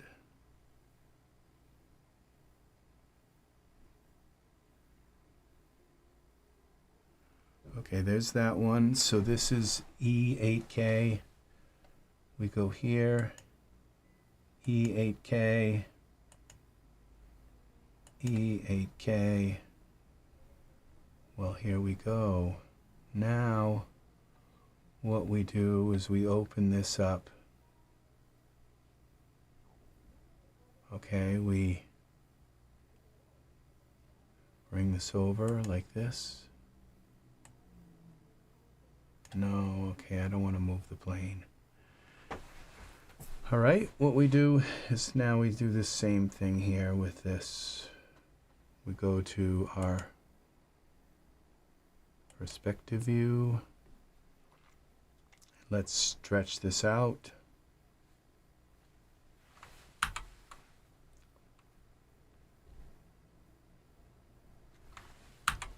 Control 9. Horizontal to vertical. Like this. And like this. And we offset it.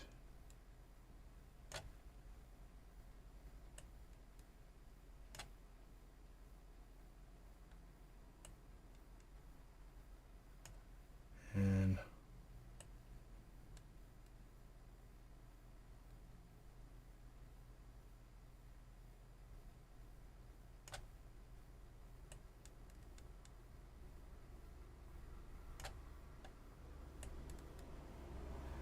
we can stretch this out because it's an 8K image. It's so large.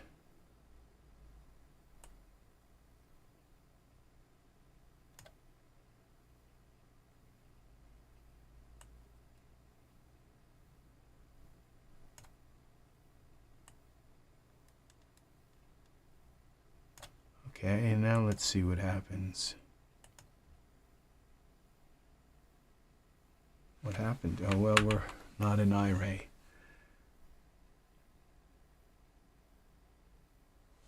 Okay, what did I do wrong?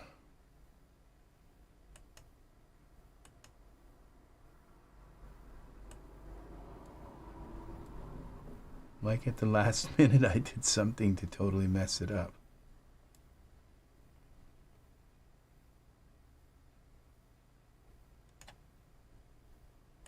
Okay.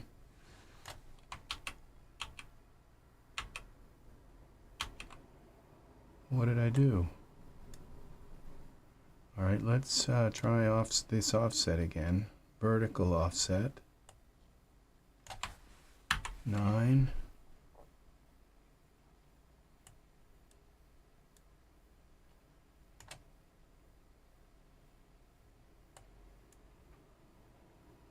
Let's see what it looks like on this other side. It should look the same. Okay. I'm not seeing anything at all. Okay, it might be.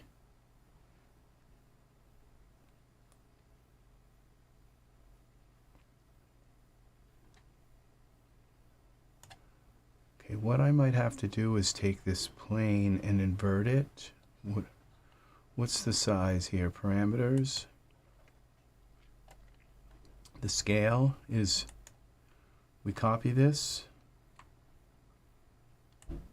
No, we just put a minus there in front of it.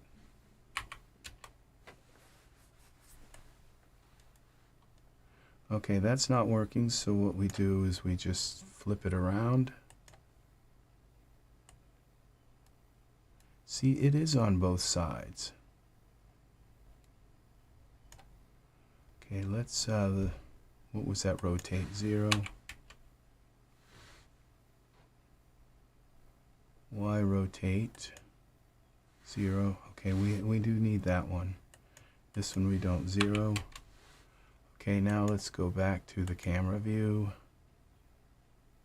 I might need to give the plane more lumens. So go back to our iRay. This might be just a really dark image. Well, it's showing the clouds. It's like not in the right place. There's the moon way over there. Let's try moving the moon so it aligns to this view. Surfaces.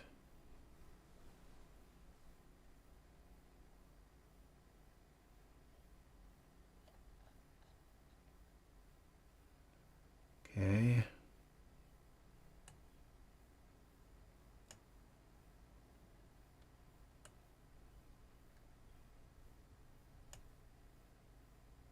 Okay, I think it's the vertical tiles.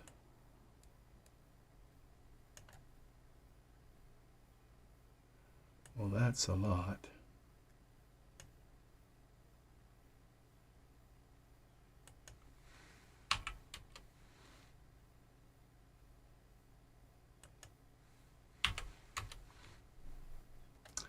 Okay.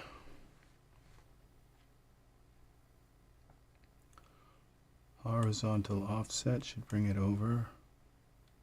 Okay, look at that. Now we have some light coming through. Vertical offset.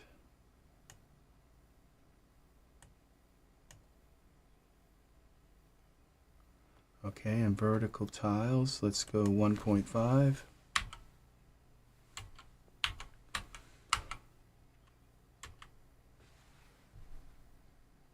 That looks like it made it smaller. Let's see what this looks like from...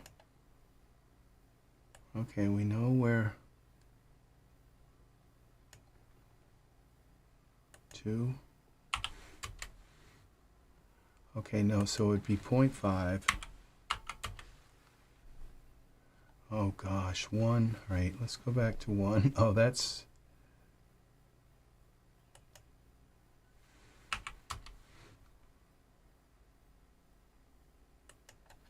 One.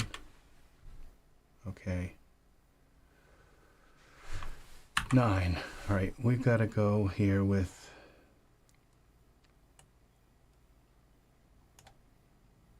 vertical tile. This one here. Vertical offset.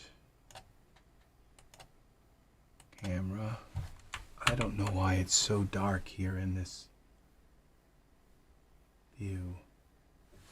Okay, now we can vertical offset.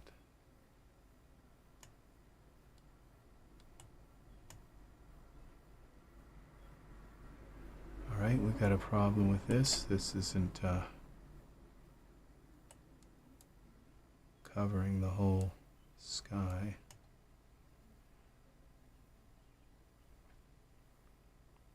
And now it looks like we've got a round moon.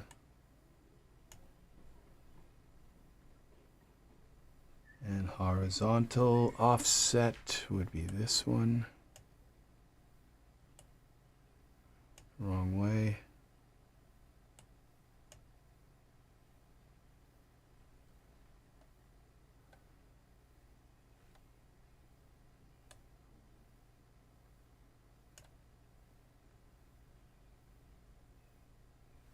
This is kind of interesting. So I would say that we have too much light. Okay, now we can change the emission color to like a blue.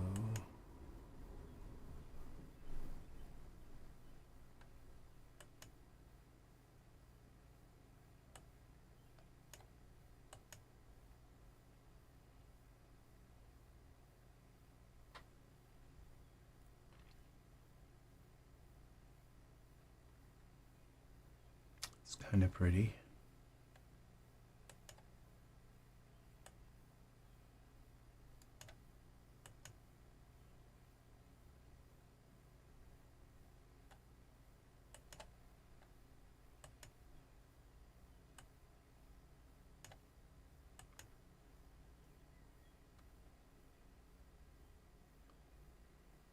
There we go.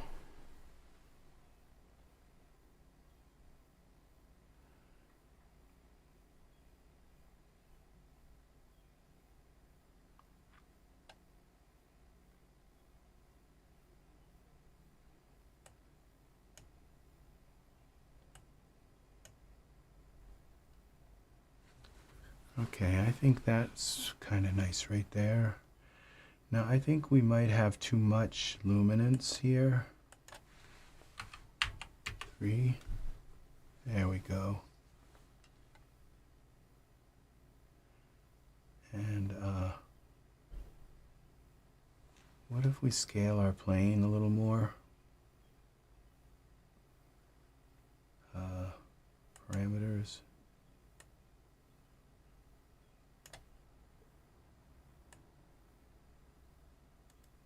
Okay, that's in. This is out.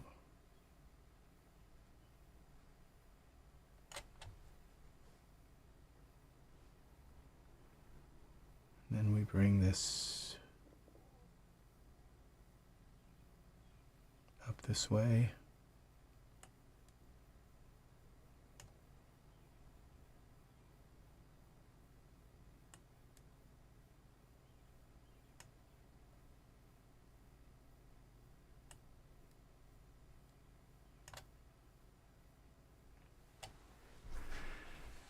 And we bring down this luminance some more. We go to surfaces, bring this down to 1. And then what if we just come into our environment and put some other kind of environment map here, browse.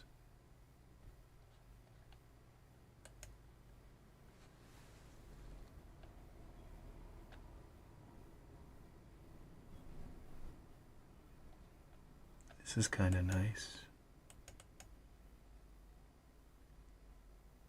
Kind of earthy looking.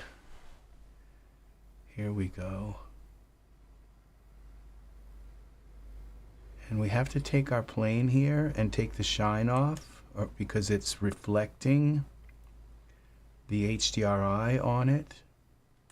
Surfaces, so we go up here to our gloss, turn that to black. There. And now we have this, we can turn this sky to kind of give us the effect we want on our trees, to light the trees. This sky might still be too dark. Let's see, go to the plane a little bit, surfaces. Let's bring that down to 8. I want the moon to have a little bit more of this kind of texture in it, But I don't know, now it's not quite as vibrant. What if we make this white again? Yeah, that looks a little more natural, but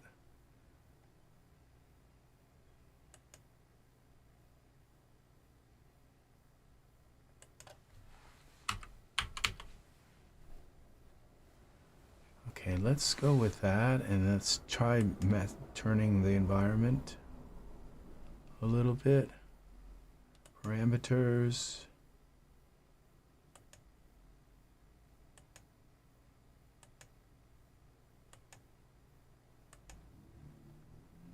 Okay, let's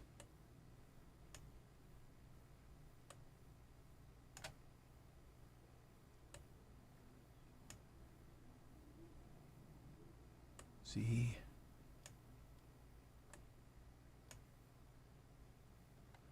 Let's turn this up to 5.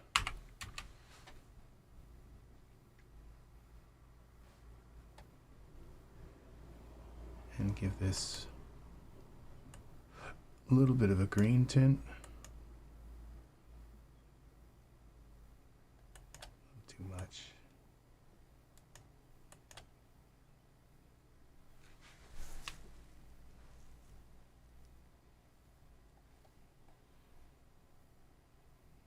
Greenish red, maybe greenish yellow. And let's move this dome, rotate the dome around a little bit. Let's go up to 10 here.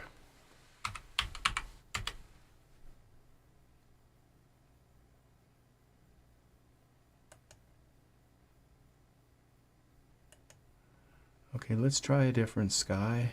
This one's got a little pinpoint moon, and I can't get it to seem to come through the... Let's find something with a little bigger moon so we don't have to be so exact to get the light, moonlight coming through the trees.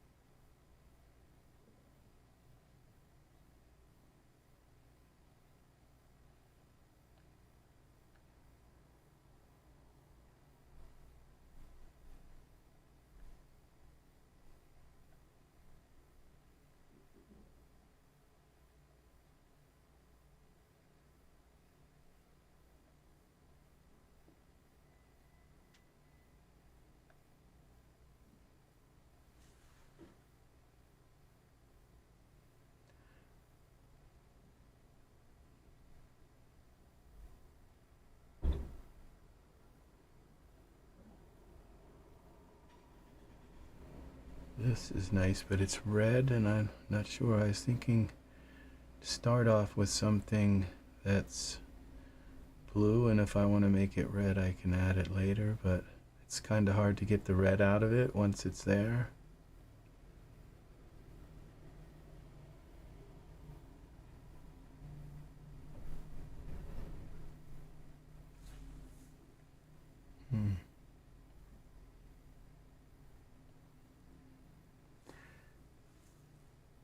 All right.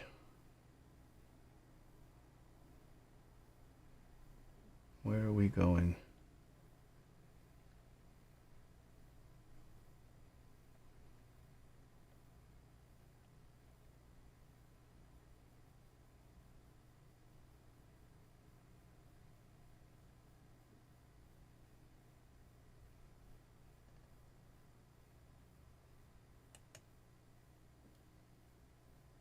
This one, let's try this. It's got a big moon, a big sun in it. What's this called? Okay, we just need that one. Let's see what this does. Ooh, here we go. Now we bring this down to 2. Here we go. Now we've got the effect we want. We can rotate it whichever way. Oh, look at that. So we just bring it down a little more, down to 1. And now Did I give the plane a tint surface? Where is this? No, I don't think I did. I did. Maybe I gave it a change the emission color. No, the plane is the way it was. Okay. So this world is changing the color of the sky in a way. Let's go with the plane. Let's make the temperature more blue.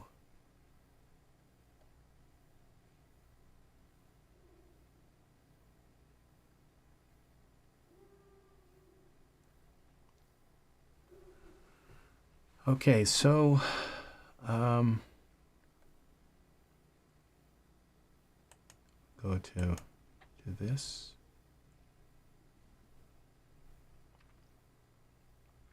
I wonder what a little bit of a vignette would look like here.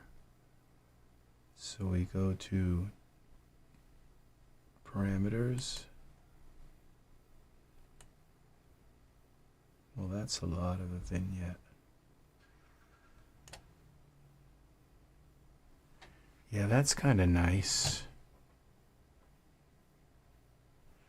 All right, so I think this is going to do it for this image. So I kind of wish the moon was a little rounder looking. It's kind of like, but and what I could do is just kind of move the moon into a place to hide this side, or yeah, I could turn the moon. I could turn the sky, the plane. Let's see what happens when we do that. Let's see, I don't know why this isn't showing up here. Oh, it's because there's really no light inside here. Control L, it just doesn't reach it. And when I go into, that's why this has been such a difficult scene. It's because I really can't see. Okay, now we can see it. We can see it in our filament mode. So what we do is we do this.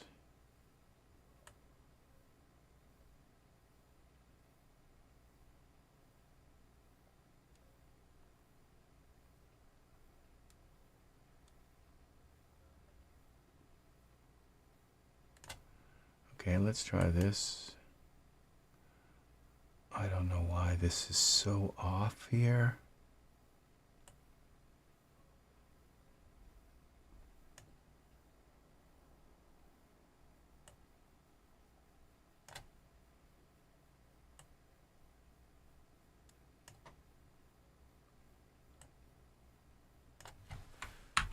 Let's see if that covers the bad part of the moon. Oh, that's a little better, I think.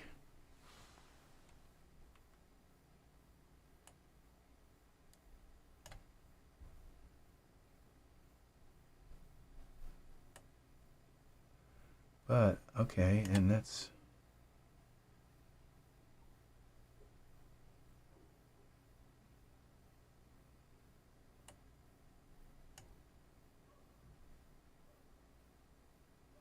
Let's spin this a little more.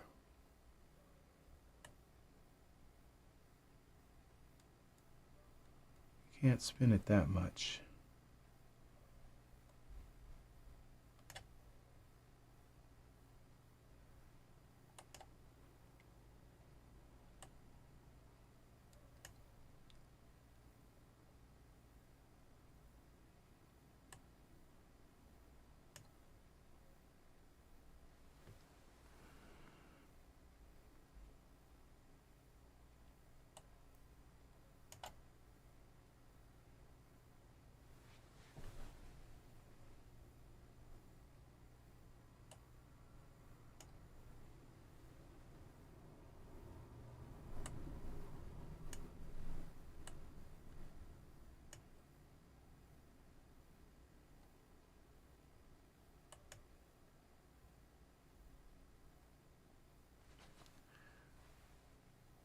See, what I'm seeing is like this, the edge of the sky. I've just completely failed at this particular image because of the way the sky is.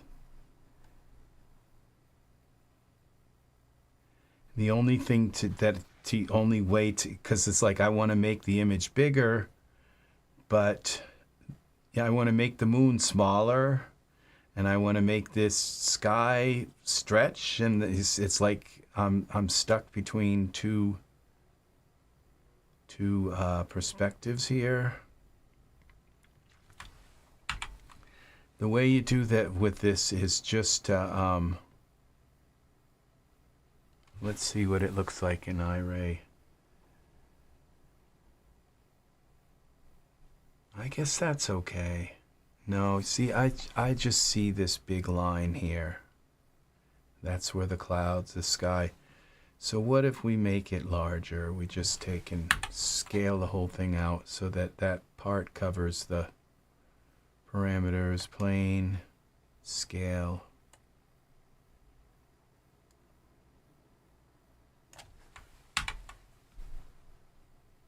What happens when we make it into a bigger moon? This might actually work to obscure parts of the moon. All right, so we got to scale it a little more.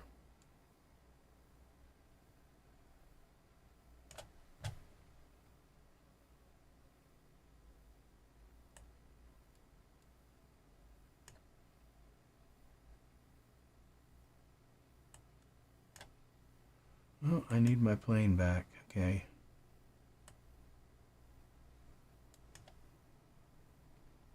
As a public service announcement, Chris Cox Discord Sunday Night Social is not going to happen tonight as he lost his internet for 2 days. Wow. Saturday Night Social. See, that's the thing. I don't use Discord very often, but I would probably check in on something like that. Wow. What I've got to do is, what is his Discord like name, Art? That would be very interesting to check in on that. And I think he's only having his personal computer set up to broadcast. That, I would go crazy losing my internet for 2 days.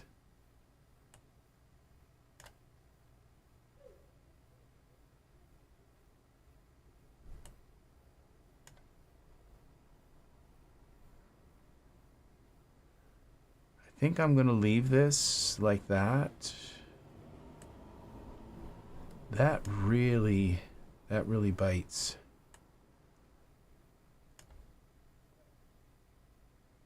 Not having internet. See, I had it happen to me just recently, so I know what it's like.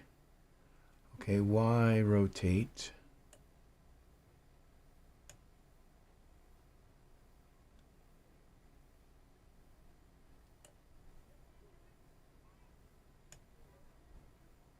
Okay, we pull this way.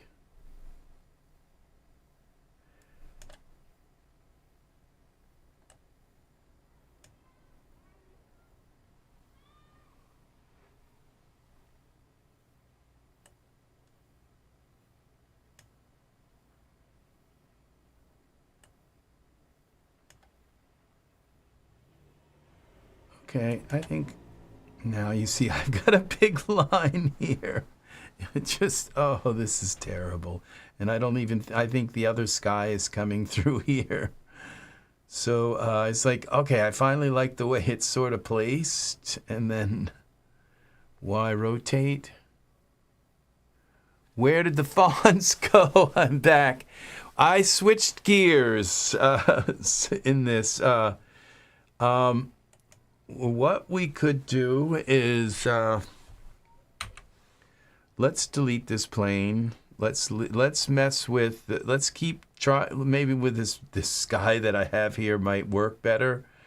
And let's bring the fonts back. I'll make this into an EZ3DTV. I just can't get that moon to fit right in there. So we'll bring the fonts back.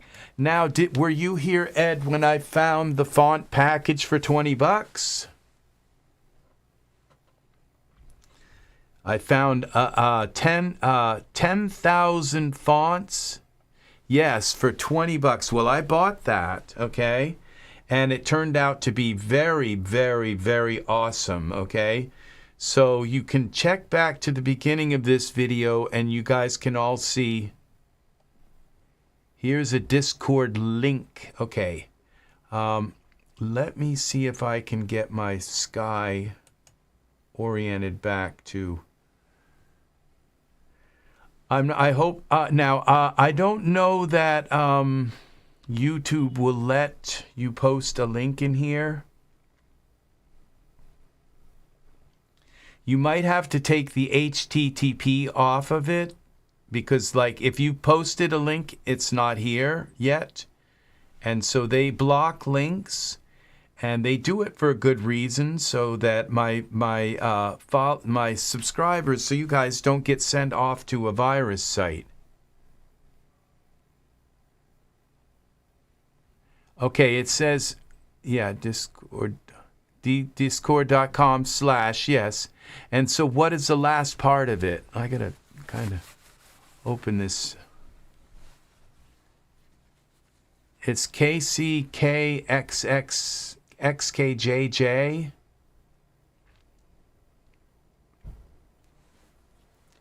Let me, I haven't opened my Discord in a long time.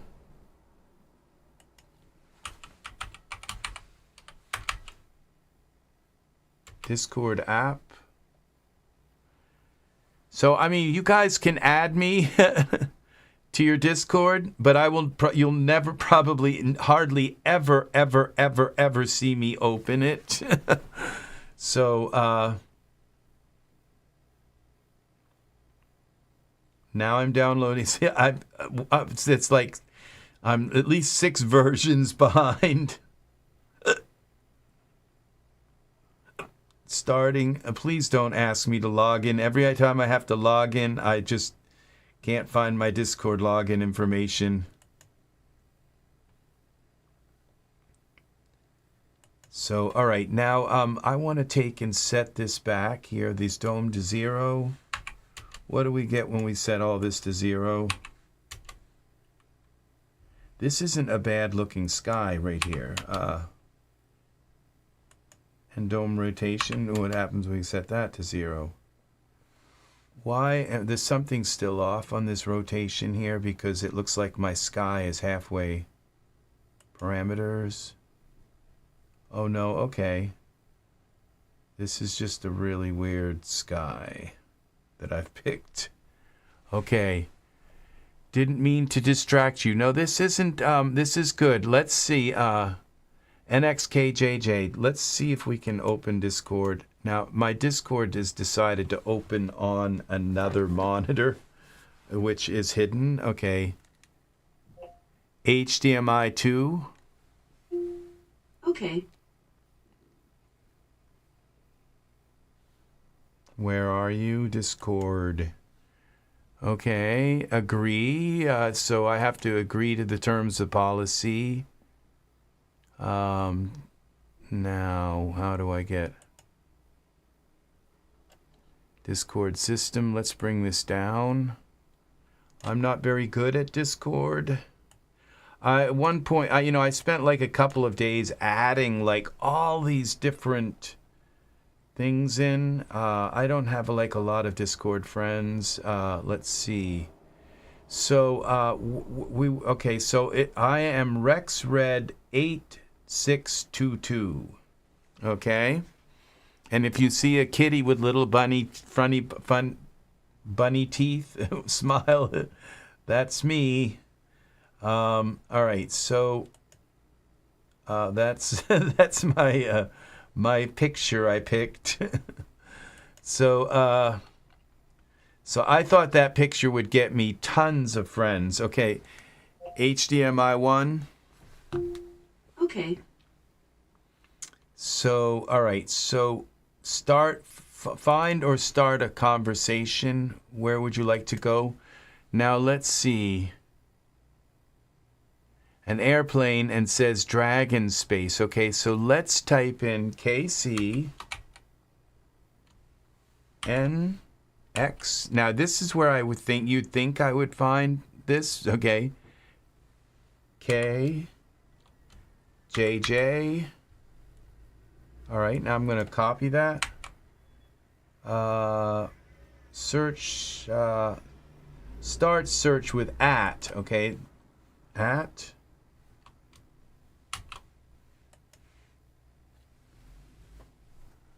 Oh, type Dragon Space. Okay. Okay, they want an at. All right. Dragon Space X. All right, may I? Okay, I don't think that's it. Let's see. Start.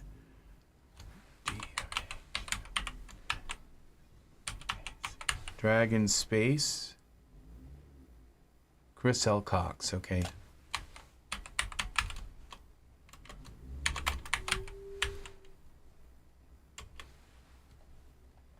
No, it wants like an at.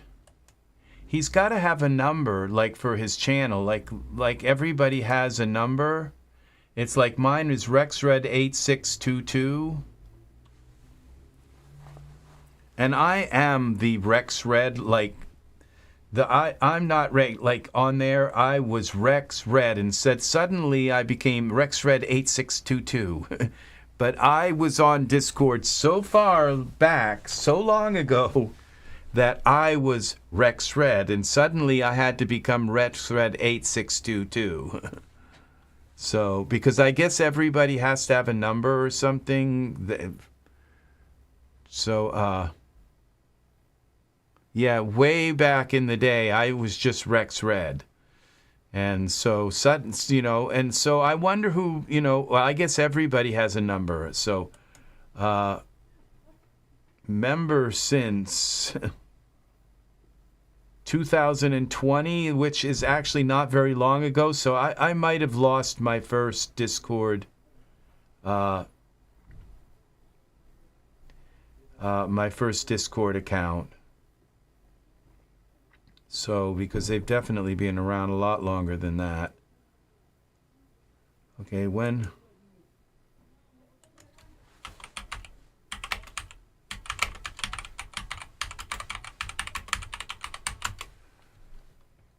Uh, 2015. So, well, 5 years before then. So, I know I had an account there before then. So, yeah, I am not finding this Dragon Space, the beginning of your direct history with FM. So, that's not him. Okay. Well, I'll try Chris L. Cox as one word. Okay, at.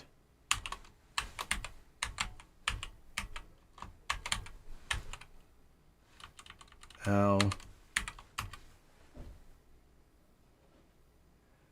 Chris L. Cox. That's not coming up. Okay, mine is RexRed 8622. RexRed 8622.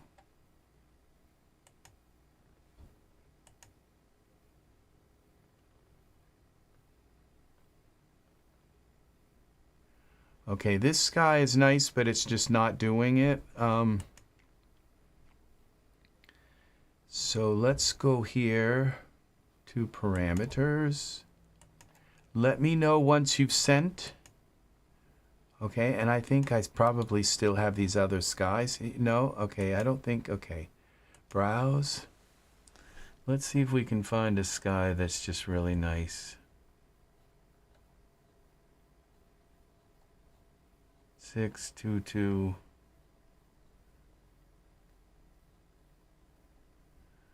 Okay, we're going to go back into text in a little bit. As soon as I find a sky that's got something kind of interesting in the middle, I'll know it when I see it.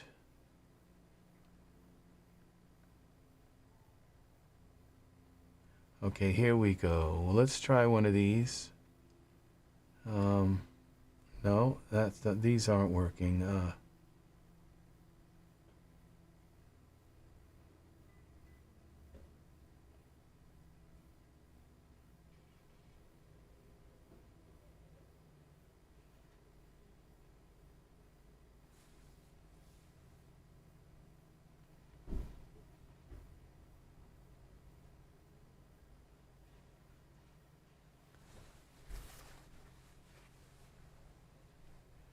8622. I'm not very good. At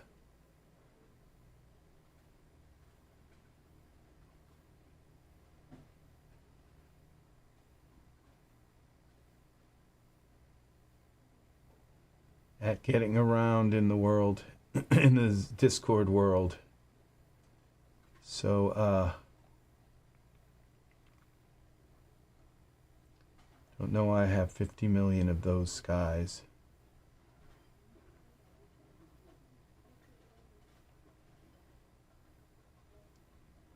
Okay. We're not going to use that.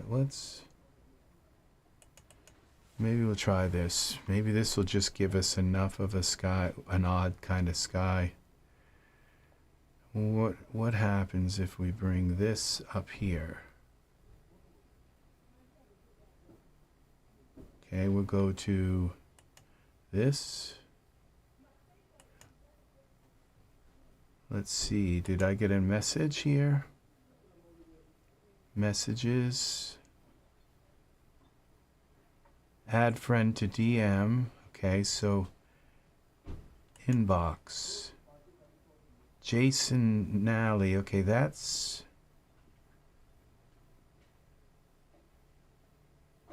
Hey, watching the video and testing, just so you know, the logs give you a total time when you finish. Also, okay, so we'll go how do I add this?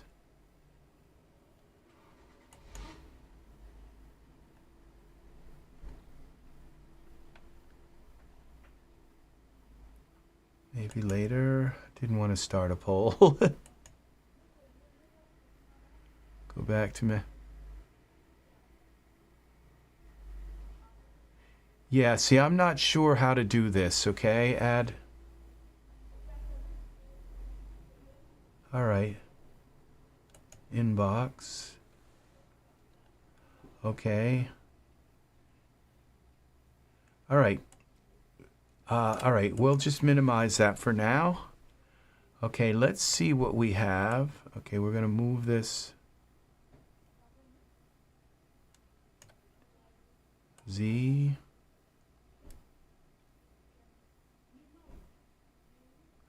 Okay, we're going to bring that up here like that. But we have to turn this plane again because I messed it up. Where's our plane? Oh, I deleted the plane. So I guess this will work. Let's see what this looks like. It's the numbers after RexRed, okay, is RexRed 8622. It's RexRed 8622. Yeah, I might have only one friend on Discord. RexRed 8622. That should come right up to me. Okay, look at this. This is kind of cool. Okay, you sent a link. Inbox. For you. Okay. Disabled American Vet sent you a request. Accept. I think that's it. Okay. Awesome. Okay. Wave. Let's wave. Hello. All right, very cool. And awesome, awesome. With me, my little kitty cat with the sign. Yeah, all right. It makes me laugh. Just so very cool. So you should be able to post that link now into the message. You should be able to post that link in to Chris's page. Let me go back in here now, and we go to environment options. And what can we rotate? Let's go to filament. And which one?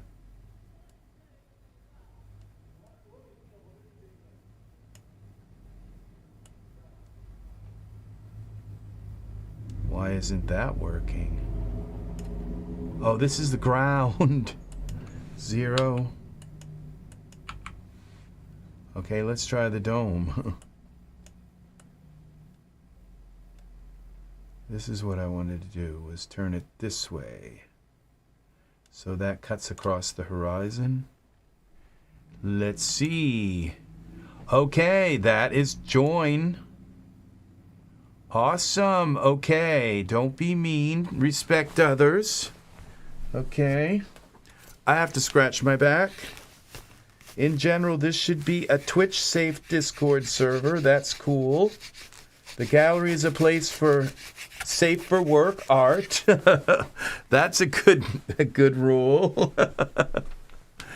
And craft shares that ideally we can share on Saturday night socials. Okay. The art gallery is where in the event an overzealous bot prevents posting an otherwise safe for work image. This gallery is not a place for safe images. Thanks. Very cool. All right, so now I'm not sure how I would get to that. Oh, I would just click here. And so this, what happens? Does this become a large like chat where people all chat? Click the airplane, okay. And view profile. Okay, send friend request, I guess. Or, oh, okay, so I could, are some profiles too bright? Dismiss, okay, this is good. All right, so I'll get a message. So I can listen in. All right, so it's a bunch of people talking about art and Daz and... All right, very cool. Let's give that a thumbs up. And this, a love. All right, what are these? Add reaction. Create a thread. All right, this is cool. This will be my first kind of Discord anything. That's well, the thing is, I have Daz on Discord. I just never come in. You know what? When I come in here, it like comes to something like this, and it's like, what do I do with this? You know what I'm saying? It just doesn't. It comes to, you know, to a page like this, and it's like, I have no idea what to do with this. Yeah, so yeah, this, you know, welcome to Daz. This is the beginning of this server, okay?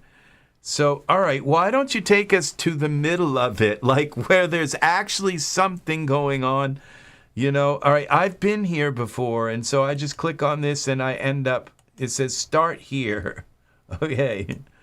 All right, so, all right, I get it. So I guess maybe this is it. I guess these things, you know, it's my fault. I just don't, I haven't learned my way around in here. So, okay, we're going to go back here to our image here and see what we've got. All right, so I'm going to even that. I think that's evened out kind of. I think I can even it up a little bit more. We go here. We can't see that in filament mode. And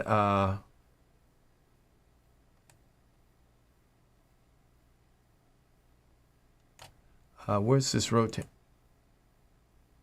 This one here. All right, so I think we bring that up a little bit like that.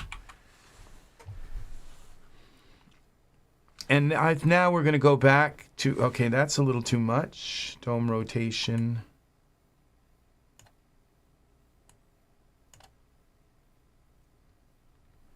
And what if we bring this Y?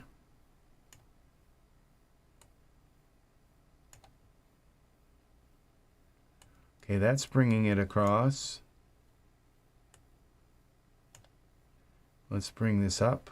Z, maybe Z will bring it up. And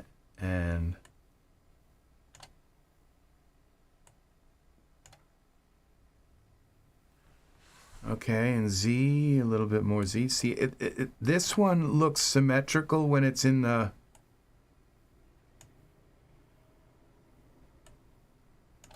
Which one was the X?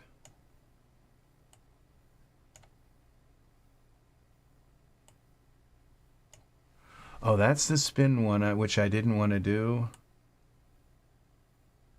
That spins it.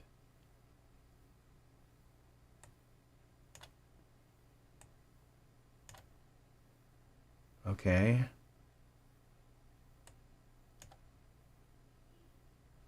And then, all right, I think we'll leave that here. Now we go save this. That looks kind of cool. And then we'll... let's bring back some text. Okay, my favorite text thing is the EZ3DTV. I guess that kind of fits with this channel. Create a text node. This is Type E3D from the Daz store. And we go EZ3DTV. I'm such a self-promoter. Okay, now this would be... Okay, my camera, we're going to lock the camera so I don't end up messing that up. Favorites. Most used, lock the camera. Okay, so now we have to find this text node, I mean. Perspective. Bring this down here. There's our text. We got to bring it up like this. Now, can we see that in the camera? Or let's just zoom up a little. Let's zoom in on it again. Zoom out and see if we can see the camera anywhere around here. Okay, there's our camera. So we would need to bring this over this way. The camera is really wide, so it should pick up the text. Let's see what we have. Can we see the text now? Yes, we can. Yes, we can. All right, so now we go here. Now this is going to be... That's why these are so strange. These Z. Z.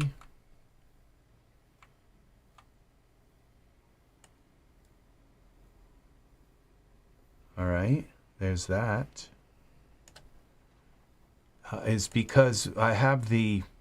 That's why these... Because I have this... If this set's so wide... Now I'm going up. I didn't want to go up. I wanted to kind of go over. Oh, that's down.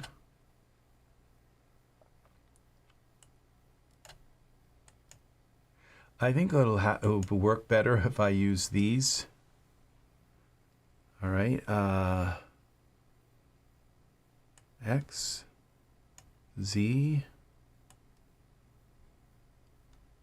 Okay, that is like spinning it. Y, rotate. Which one is that? Okay, that's this. See, I'm not. I don't. Okay, now I think what I can do is click this bones.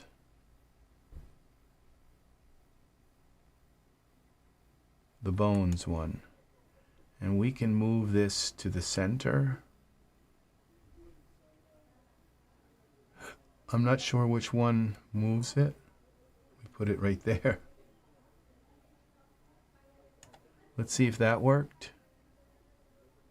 Now we go back to this. No, I moved the wrong one. Okay, so we got to move this one.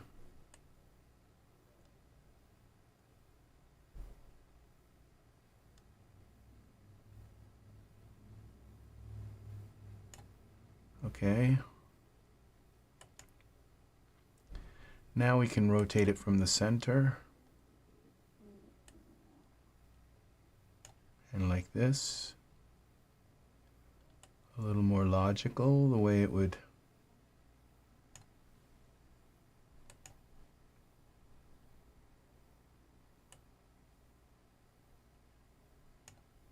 EZ3DTV. Let's run this along the horizon. We'll change the... Okay, everything's backwards now. It's like trying to do with this in a mirror.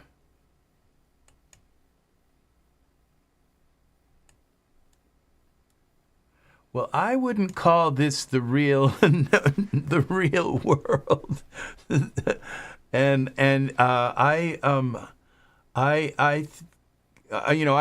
say YouTube, but this is not the real world because this is 3D world. It's funny. We're gonna pull that up another tiny bit. Oh. Let's see if that looks okay. And we can scale this a little bit more. Awesome. Thank you. That's cool. All right. So X translate. Z translate. Thank you for the emoji. For the very kind of you. All right. So and we need to self-illuminate this. Let's see. Let's try some different fonts, okay? We can go to our type thing here. Let's give it some self-illumination if we can. Surfaces. These come in with I don't know why they come in with 3Delight textures on them. Maybe this is a PBR texture and I'm just misreading it because, you know, I think of diffuse as being 3Delight, but I think usually they now I was going to show you something else. Remember when I showed you that when we come here to down into these into our content library, and we go into products, then we go to, was it default resources? Remember it was D.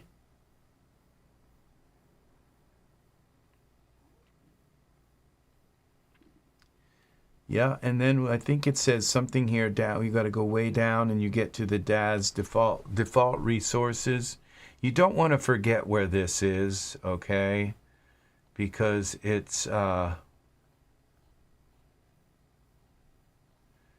really hard to find default resources, okay? Somewhere in here is your Uber PBR shader like, okay? Let's see if we can find it.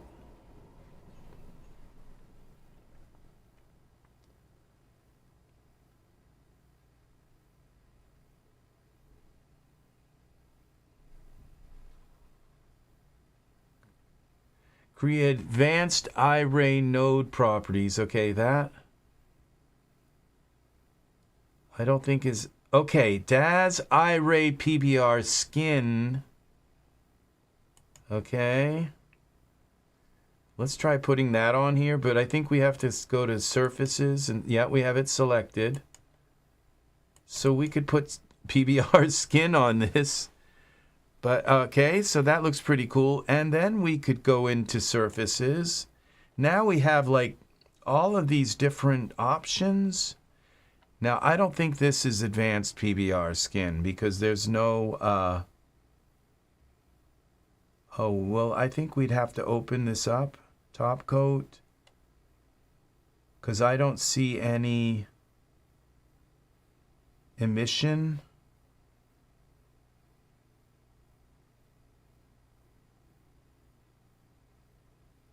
Base coat. Let's look again. All right, see what else is here for PBR.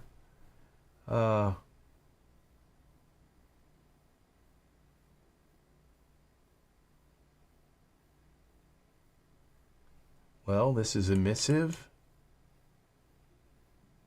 Okay, and I wonder if it's still PBR, but it just added emissive to it. We'll go to surfaces. It probably stayed with the, oh, this looks like your regular iRay. Okay, so now we have an emissive, and we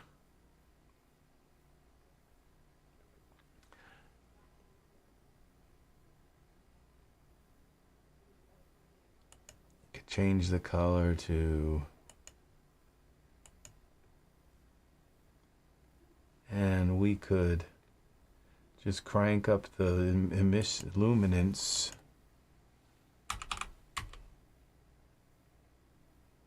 All right, let's play with a different font. Okay, so I found that if you just push the down arrow, you can toggle through the fonts in this program.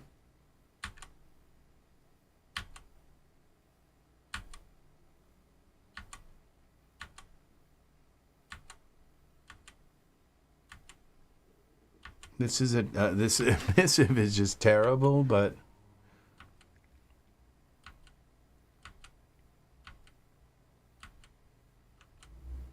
let's find an interesting font that kind of looks. Well, let's try that. It's just it's readable, and we can make the letter spacing. We can move the letters a little further apart, and I think we have to kind of turn it this way. Yeah.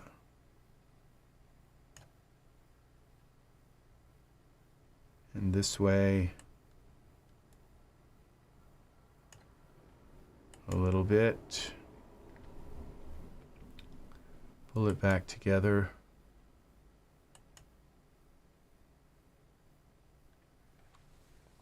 And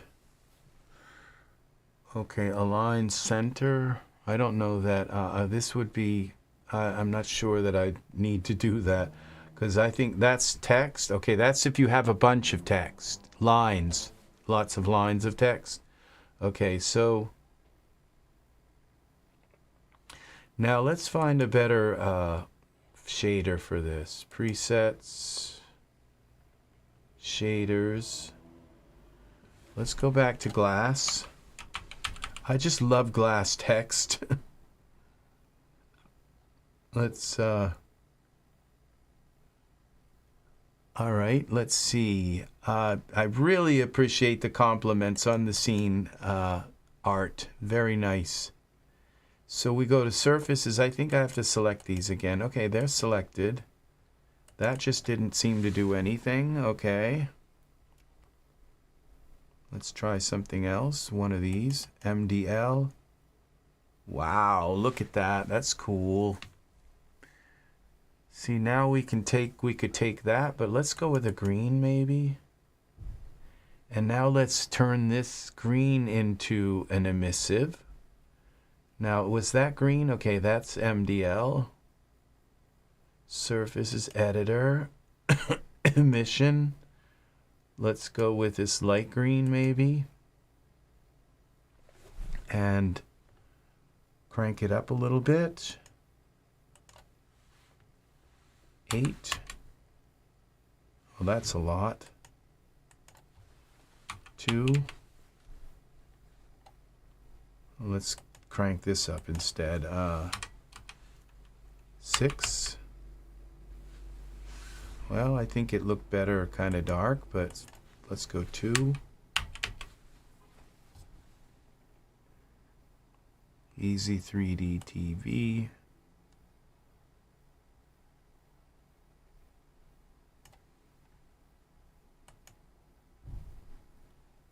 How about if we go with some other color? Like, let's see what we can do with changing the color here to, like, up here to, like, yellow.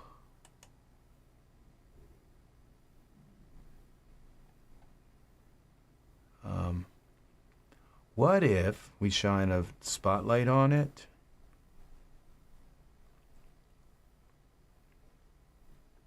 We definitely have this coming through here.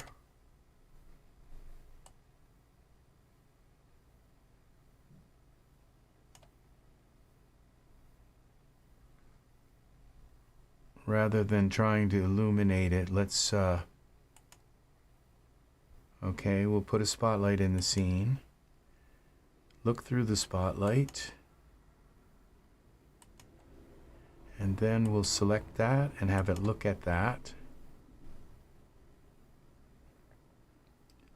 And we have to go down below now and look up. What if we just light the EZ and the 3D, put 2 spotlights? That looks pretty cool right there too. This is how you end up doing stuff by accident.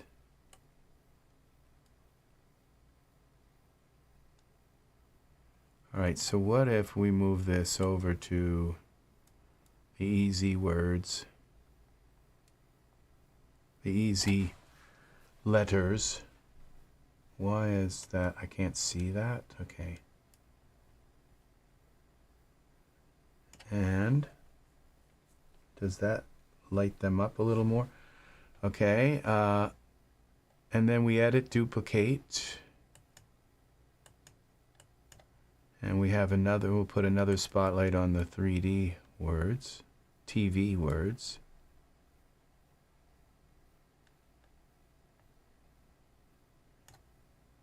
Okay, and then we go back to our camera view.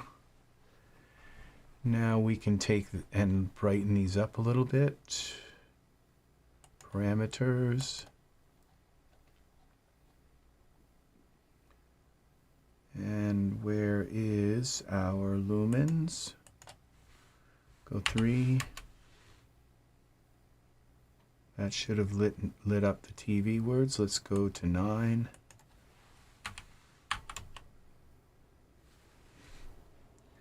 Let's go to another 9. Okay, let's go to another 9.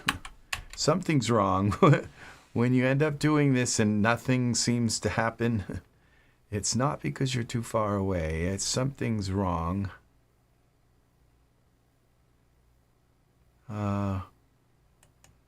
Oh, I'm doing something with the camera. I don't know. I think I'm turning up the. Oh no, I have the spotlight. Okay. Okay, let's add like 8 9s or 8s. Okay, that lit something. Why is this so far off from the... Let's look back through our spotlight. Spotlight.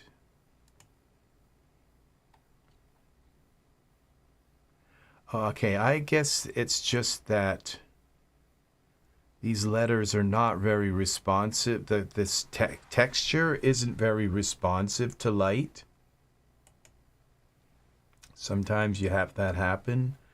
And a refractive, maybe some kind of setting like that would make it respond more to light. So we have to go back here and just turn that back down because it's not going to do anything.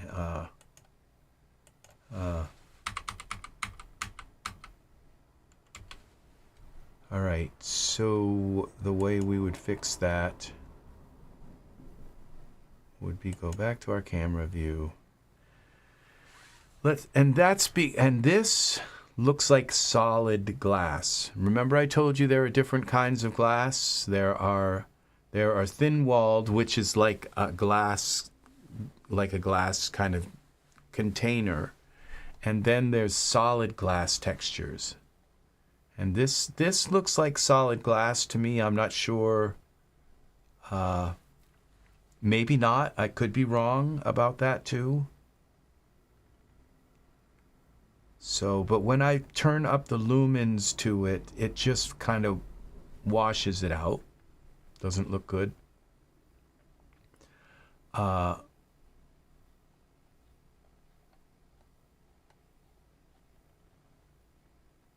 So it's kind of a dilemma here. So what we could do is go into surfaces again.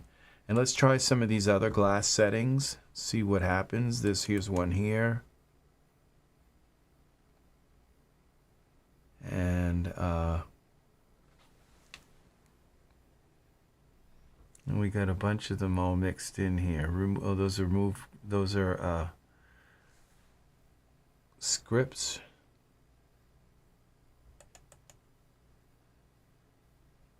That's kind of pretty.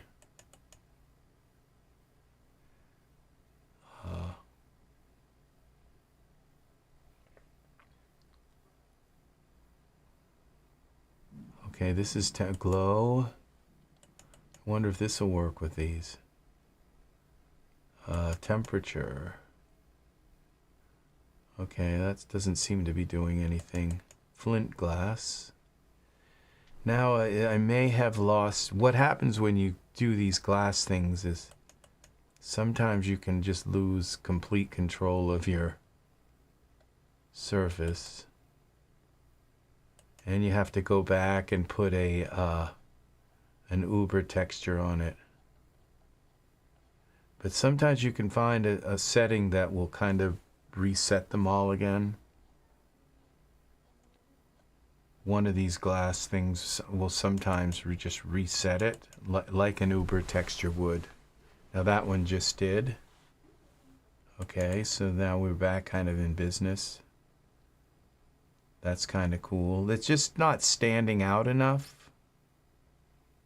And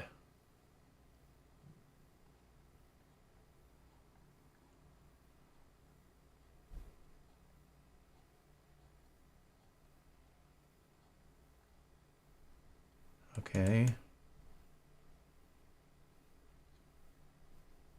See, that looks like it doesn't look like solid glass. It doesn't have any refraction in it, so these look like, well, that one kind of does, but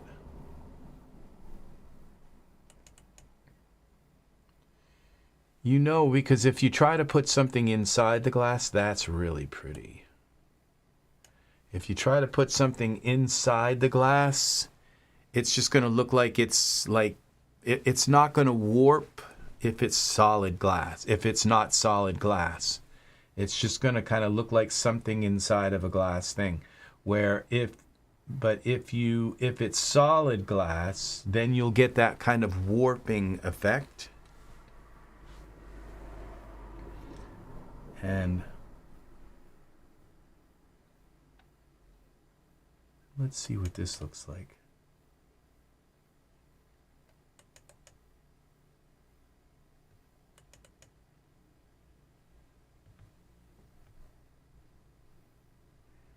It's weird that this light has a lot of effect on it, but our spotlight doesn't have like any effect at all, hardly at all on it. Let's see if we can try to try this with put a little bit of.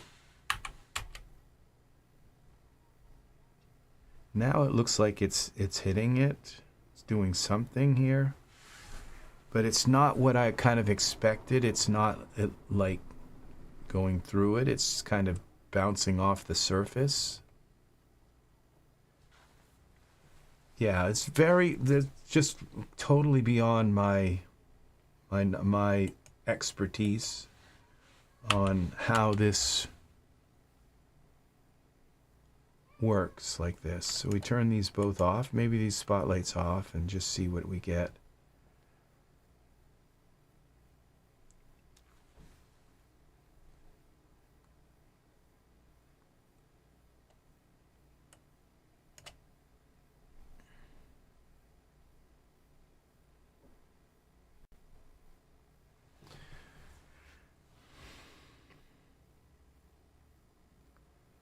So we could just go with a solid color.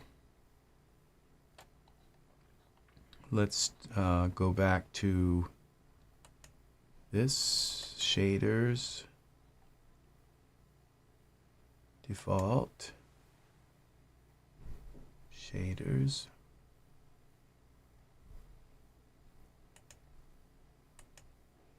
And let's just go down through and see, try some of these.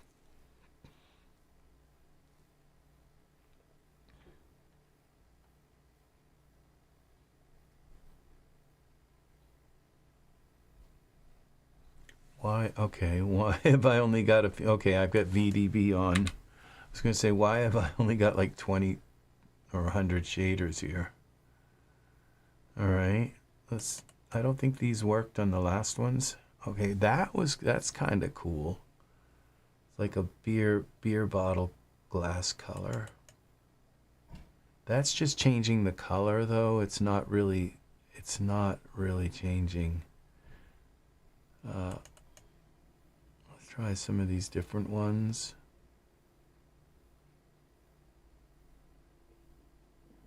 This is a candle color, like a wax. See, that didn't work. Okay, these are tiles.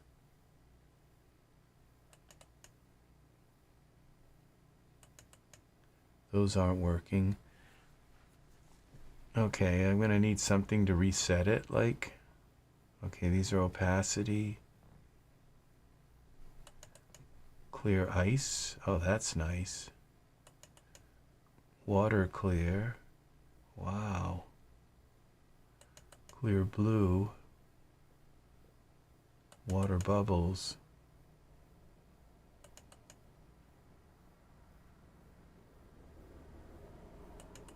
Shader. It's so dark. I think it's because, all right, this is what's kind of making me think, because I have the camera with such a wide lens, and the floor, the ground. Okay, let's go back to perspective mode here. And if I were to just take the ground out, like hide the ground, the landscape, the land here, get a hold of this land here, and let's just hide the terrain. Oh, it hid everything inside. Okay,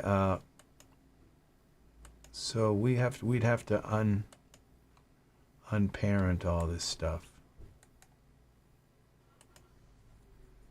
All right, now we can hide the terrain. Then we could take our spotlight, this spotlight here,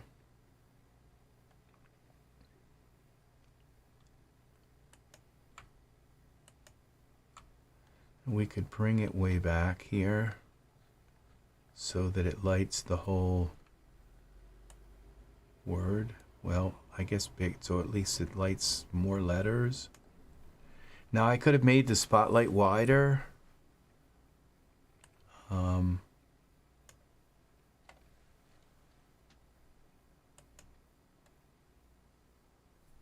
The spotlight parameters.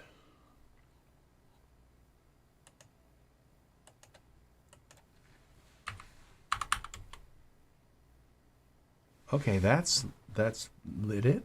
That lit the words. So let's just go down by one. Okay, and so we have the TV lit up now, and we could go here with this one and go to spotlight and just add a 9 on here.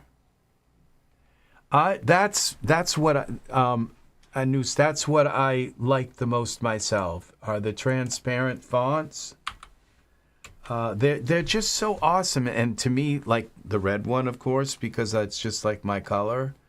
The red transparent fonts are the nicest ones. The thing is I can't get it to kind of stand out. So let's look through the camera again. See now, now the lettering. See, okay, now what I didn't do was move the second light further away.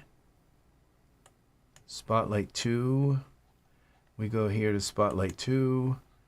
And what I did was I moved it further away so it would shine more on the letters. Okay, now what did I have for the spotlight 1 for parameters? It was, okay, let's take this and copy that and paste that into our lumens for spotlight V. I think there's an extra 9 there. Yeah, it is. There is. So, and what is our distance here? The Y translate. Let's copy that. And then let's go with spotlight 2, Y translate, V. Okay. So that they look the same. Okay, back to the camera. Now we have the letters lit up a little bit more. And now we might be able to do something with some glass textures. But let's just play around with some. We got some kind of funky shaders here. Editor, we got to select these again. Smart content. Okay, that's kind of cool. I wish I could get some of these to do some more stuff with. Okay, well that switched that shader. We go to surfaces, glossy color. We go to, now what if we go with a glossy color of black here? It'd make it kind of like pearl. No, it just took the color right out of it, the interesting whatever effect that was. And we go into an emission color. Okay, let's make it white.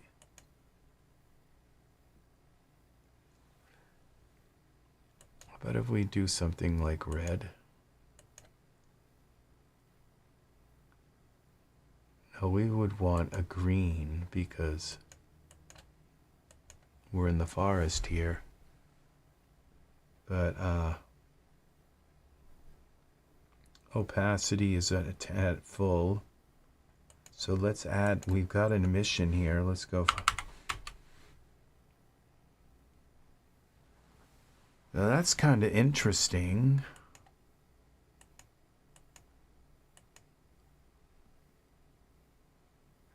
Let's experiment. It's not that interesting. It's just, so yeah.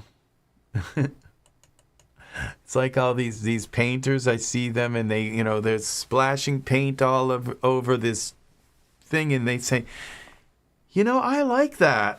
You know, it's like, it's either that or I ruined it.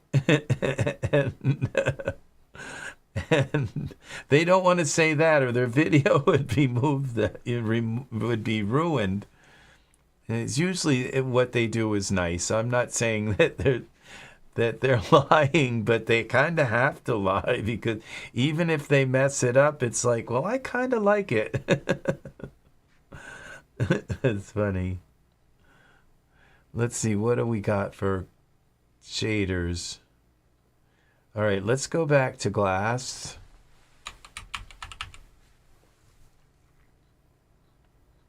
Try some more glass ones. This is green glass. Yeah, see, all right, now let's go back to surfaces, emission color. Let's make it green. And go up to 2.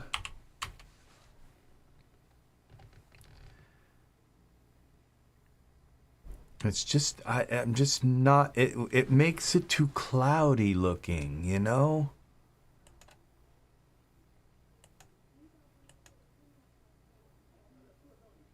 You know, it's just when you bring up the emission, it makes it too cloudy.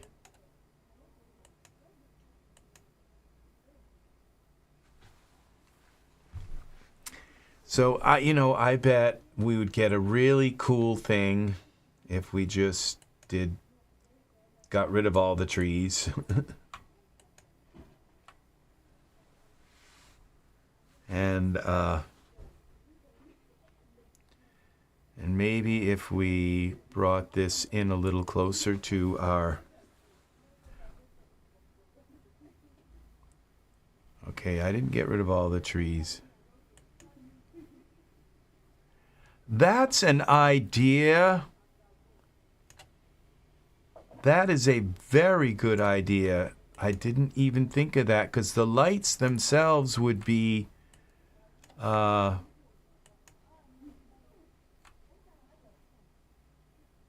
lights would be invisible.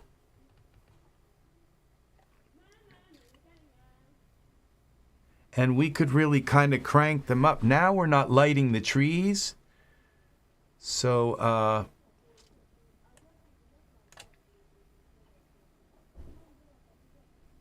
now I'm going to have to take my camera and kind of even things out here. Okay, so we're going to unlock the camera.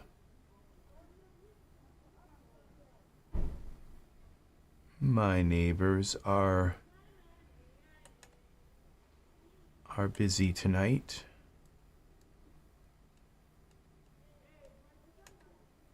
Now what? Okay, this is interesting. That is an effect with the light. Okay. All right, so obviously I've got to do some... Okay. This is the bottom. This... Okay. Well, if we want it to go up to the... All right, this. And then we go into our environment. Because I kind of want that... I like symmetry in my scene. Okay, I think I just closed that. That looks kind of nice, large. And so we go here to our dome, or X. All right, we got to go into filament. And so it would be X, I think it's what turns it. Yeah, X.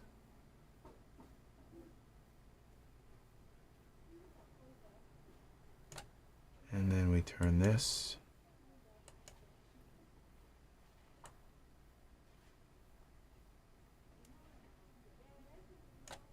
Bring it up.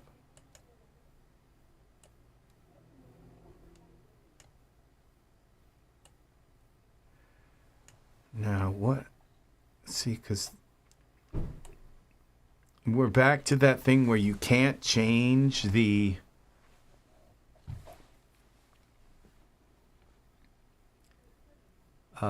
you can't change the size of... Okay, so I'm kind of figuring this out now.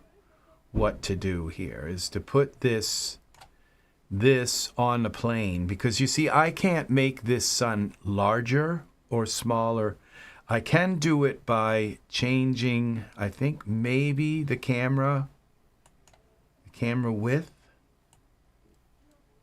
There we go. Okay.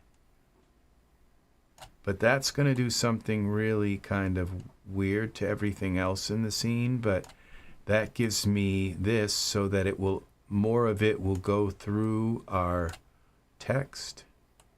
So then we could scale the text down a little bit.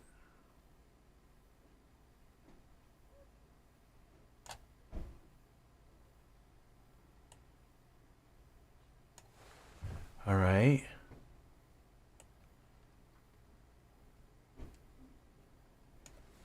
And then we have to go back to our environment options.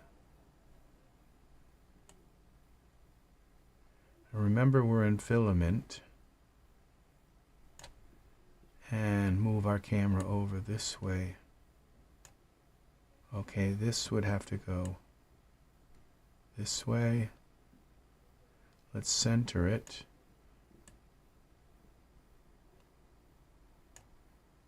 Rotation would be, okay, not that one.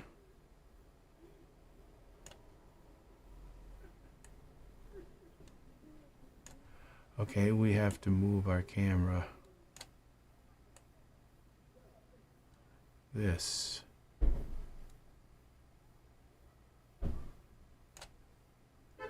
Then we have to mess with this again.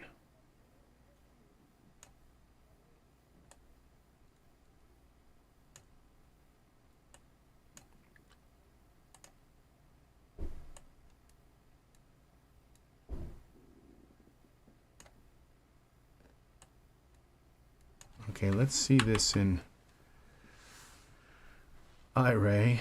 This is cool. Done. All right. I'm not sure exactly, but let's try the backlight option, okay? Because that could be something really cool. So let's now. The thing is, I do have a front light option for at least if we could try to crank it up and see what happens while we have the lights kind of. I don't know that they are front lighted properly now because, yeah, we threw everything off. But let's get a little closer and like this, and get a little closer to those letters. This is one of them. And maybe we can, now we have a front light option. I think it'd be interesting to try the backlight option as well, even if this works really nice. Because if I crank this up for the front light, it's not gonna shine on the sky. You know, it's not gonna be able to hit far enough to touch the sky. So, all right, now I think what I'll do is this spotlight is already set. So I'm going to delete spotlight 2 and duplicate spotlight 1. And just bring this one over like that. So I don't have to change the intensity and depth and all kinds of other possibilities that could be thrown off. Okay, I will have to bring up the lumens though on both of them, but all right, which spotlight am I working with? Okay, parameters. Let's add a couple of 9s here.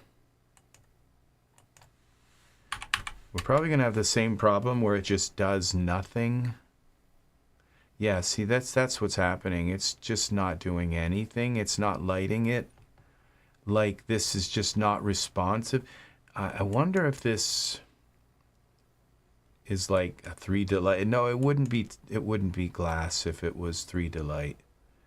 Okay, so what if we refraction weight is at 1? Yeah, see that's, and that that might see all right, the fact that this is doing no effect when I shine the light from the front kind of makes me think it's not going to do any effect if I shine it from the back. Now, what happens if we take the refraction weight off? Okay, that just takes away its so that's kind of interesting that the refraction weight is now we're at 1. Now the refraction index. Okay, glossy roughness. What happens? Okay, that makes it definite. Okay, so if we just gave it a tiny bit of glossy roughness, it's going to respond to the light a little more.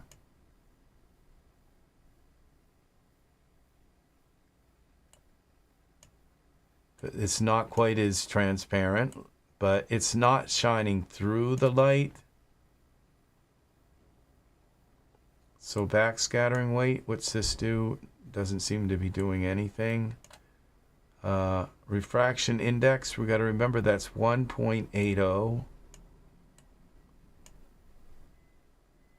Yeah, see, that made it kind of murky. I'm going to make that, send that back 1.8. 'Cause that is a really nice. If the font is anyway transparent, the light should shine through from the back. Yeah, you see, it's not shining through from the front. That's what I'm saying, though.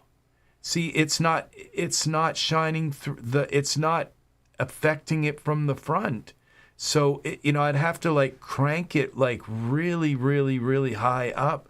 Like, I mean, I've got like on this spotlight, I've got 3 or 4 nines. It's not responding to the light.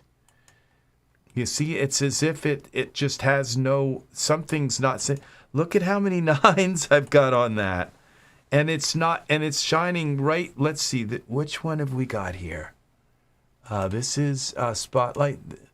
See, this spotlight's just doing nothing from the front. What's it going to do from the back if it's not affecting it with all those nines? Why is this affecting it? I don't know. There might be just some kind of link to it. But let's flip it from the back. Let's just go to the back. Let's see. How do we do this? Spotlight. Okay. Now we're pointing at it from the back. And it's landing on, look how bright it is on the Daz ground. Now we might get a backlight kind of effect, or like an ambient. All right, what happened to my camera here?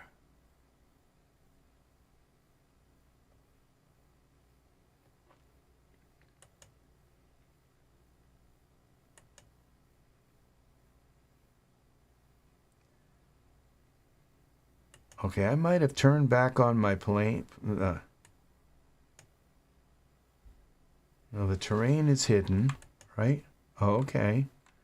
I don't know, maybe the terrain got turned back on. Let's go back to our camera. Yeah, the camera got...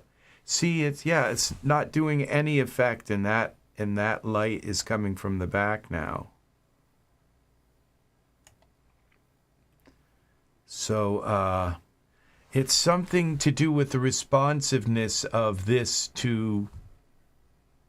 And this is a pretty big light. Maybe it's because the light is a point.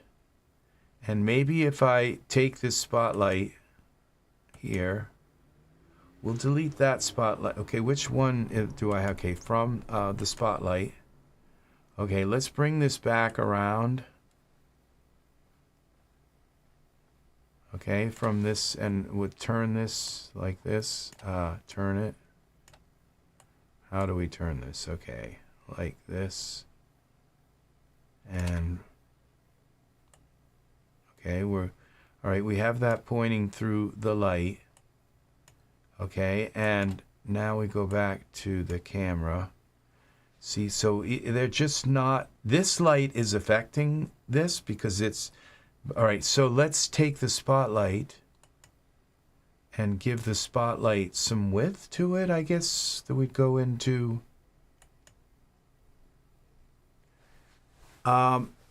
It is transparent because this light is coming through it.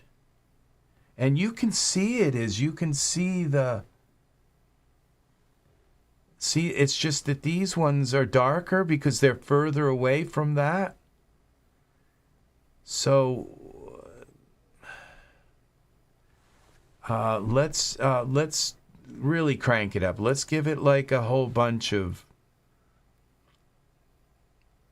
illumines. Let's see, go back to surface. Yeah, this is all very puzzling. Spotlight parameters. Let's just give it a bunch of lumens.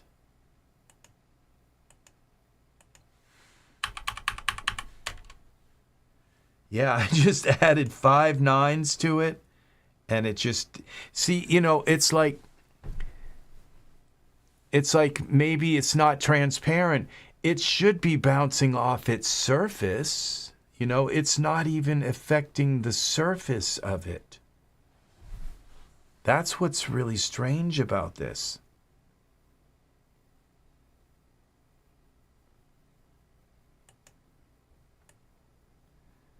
So I'm going to take a few of these 9s off. That's just kind of, they just really shouldn't have to have that many 9s.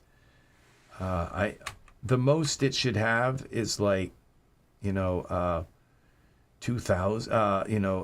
27,000, it shouldn't have to go any higher. I just kind of know the light parameters, and it shouldn't have to go that much higher than that. So what we have to do is find we have to play around with the surfaces. Glass is, I think, one of the hardest surfaces to work with. So we go back into this. Now, maybe it's because we didn't bake bake. Maybe you're right about it. The font isn't transparent because we haven't baked it in, and because it's still like in this 3D type font here. So let's try to bake the text and see what happens. And we won't be able to change the font on it again, but that's okay. The processing is finished. Okay. Now, I think it moved it back down to, let's see, perspective view. Yeah, it moved it back to here, so we have to move it back up. That's okay. And I probably moved, yes, it moved my handles, so which is we have to work with it. So let's put the handle back here with this. It was the green one. Where's the green one? I wish there was a way to make these handles bigger. Okay, I think we have to move one at a time here. This, and now we can move the green one, because they're superimposed.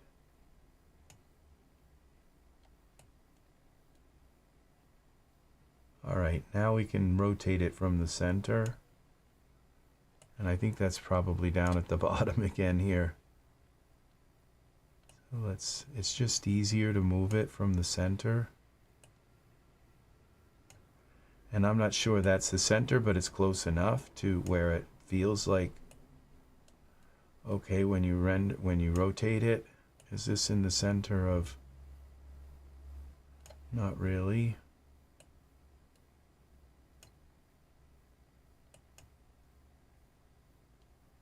I think if I grab that, I can move it, yeah. Like that. Okay, now when we come here, we can rotate it from the center, which is just much easier to do. Okay, now I hope my camera didn't reset. No, it's not. Okay, so we bring this way and over this way.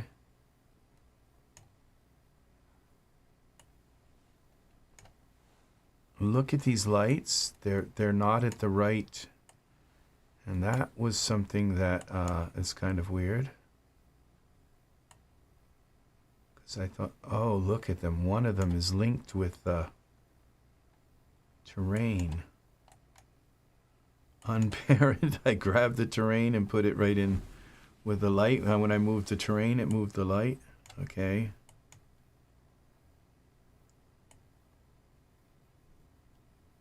All right, it's still linked with the terrain. Let's just delete this terrain. Let's delete all this ultra scenery stuff. Okay, what's this? A plane? Some kind of... we still have a terrain here. Not sure what I'm doing here. Okay, so now let's... we can move this down a little bit more just so that they look around even. About even. And I don't think they're correct from the side either, probably. No, they're not. Let's just delete one of them, okay? And I'll copy the other one once I get this in place. Okay, see, now I can rotate it like this, and it from the center, rotate it this way to kind of straighten it out, and move it logically, like from the center.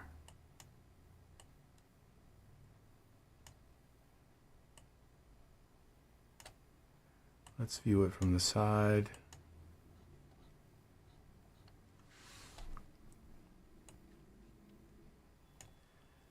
And like this.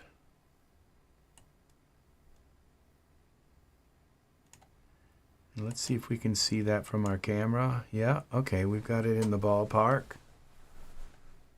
I think baking it, it just merges and flattens it. Like, no, baking, baking turns it into an object that's no longer like linked to this program. It doesn't flatten it. You can see that this is still completely 3D. It just turns it into it bakes the colors, it bakes the textures onto it, so they're no longer associated with this program. It just turns it into an independent object that's no longer linked with the script. And I would assume it does something to make the textures a little more independent. I'm not sure, but it doesn't turn it into a flat image. They're still completely 3D. So we go to the perspective view, and you can see this is still 3D. Yeah, it just takes it out of the program, so you can no longer edit it in here. It's just a completely independent object. All right, so camera. And now, but I thought maybe that, like you said, maybe the reason why it was having limitations with being transparent was because it was still connected with this program, and that by baking it, that it might have more transparency. So we have our spotlight. Let's look through the spotlight. Okay, that's one spotlight here. And we can bring that in and kind of zoom out a little bit. But now you can see the light is coming right through that because it just happens to. Now if I go and let's go to render to parameters and boost up our lumens again. 9. We'll give it 999, a bunch. Okay, now we go back to our camera. See, that didn't light it up at all. So, but we have a light on it that is very strong. It didn't light any of them at all. But we have a light on it that we know is like blasting it. So what we do now is go back to our text object, back to surfaces, select all the surfaces, and what's this? And we just play with these, see what happens. And one of them, when we hit it, it should start showing glossy weight. We turn that off and we lose something there. Okay, and we lost, okay, Z. By taking that off, I lost something. The distance between the background and the font. Okay, the background is an HDRI, which is an infinite, so you can't make the background like bigger or smaller. And the font is kind of up close to the camera, so this isn't like far away from the camera, and the lights are kind of close to this, okay? So it shouldn't, they shouldn't be so far away that they don't have an impact. But okay, there was that other idea of taking the spotlight and making it into, giving it some area. Let's go to where we go to the geometry and we go to rectangle instead. And let's now give it some height. Okay, now that just shown on that. And some width. See, that did something there. See, now it's starting to show. So it's because this is a point. Okay, we go back to our spotlight. See, now it's shining on these things. But if we just come in now close to the letter. Okay, what did I do here? Okay. Now we go back to our camera view, and so this is strange. Let's go and go to our perspective view and look at our spotlight and see how big where's the spotlight?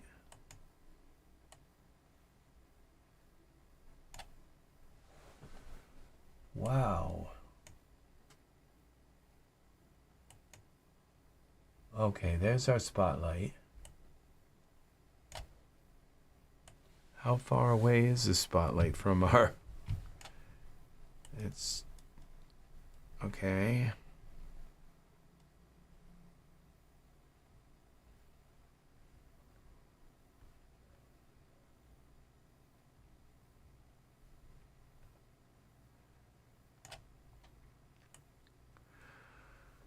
Okay, I'm starting to think that I might have some distance things here, some really weird distance anomalies. Okay, let's see, when we get close to the spotlight, okay, there's the camera. Okay, so the spotlight this is all very close together. All these things are, they're not like worlds apart. They're all contained in a, in a tiny scene area.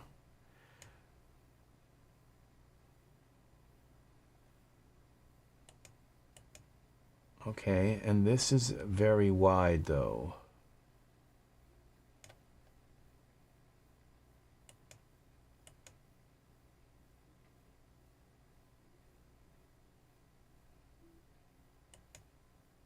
And now we can see the spotlights, that it has this plane here.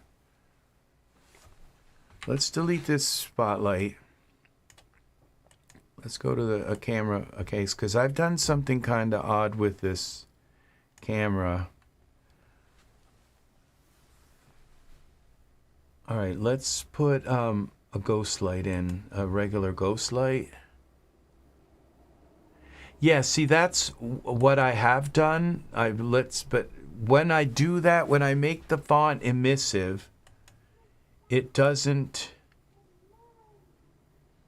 it gets cloudy.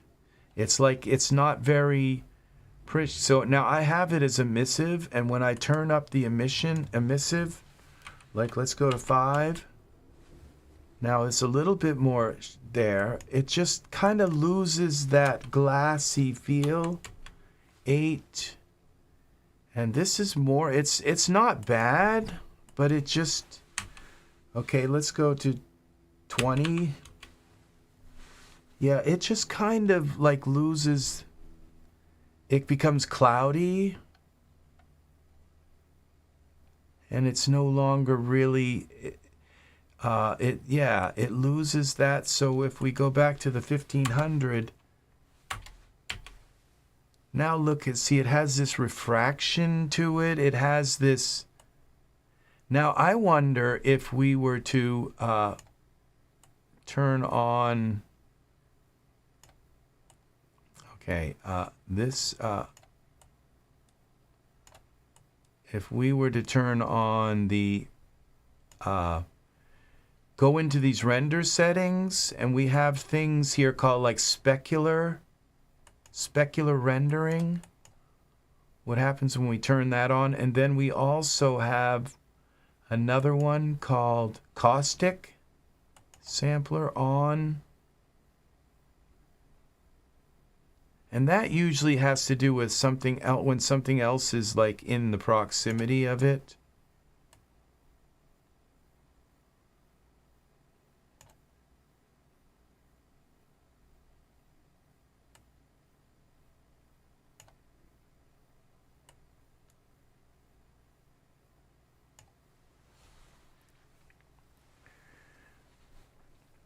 Yeah, it does. It has this. It's just when I don't have the, or we just turn even this emission off.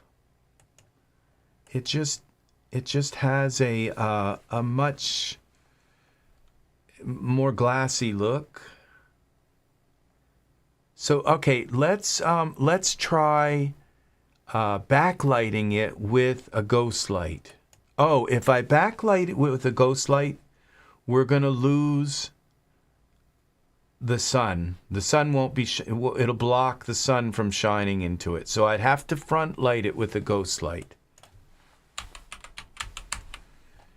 That's the only way to do it, because if I backlight it, it will block the HDRI from hitting it. And that's causing some really beautiful, all of this. That's that rainbow effect, which is beautiful, actually. So let's look for ghost here. And let's use...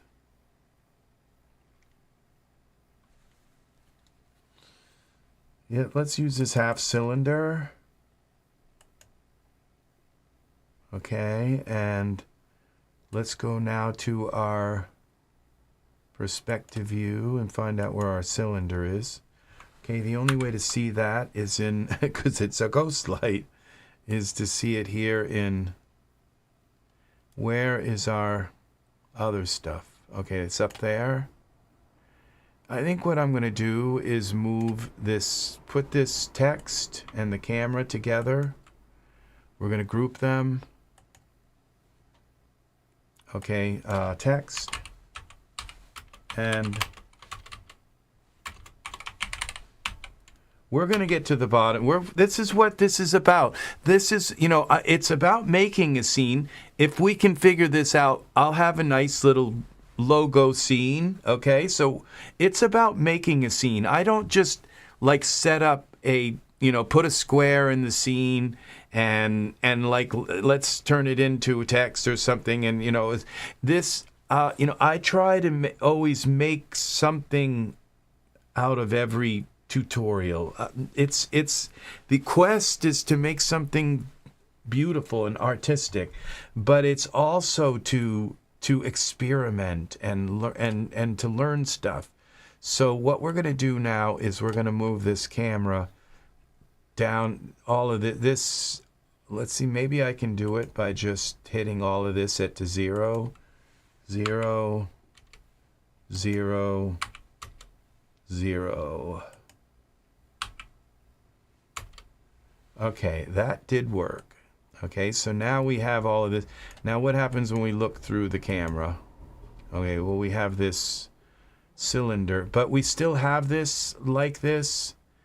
Now what I can do is move my HDRI to work with this. Now we can turn this.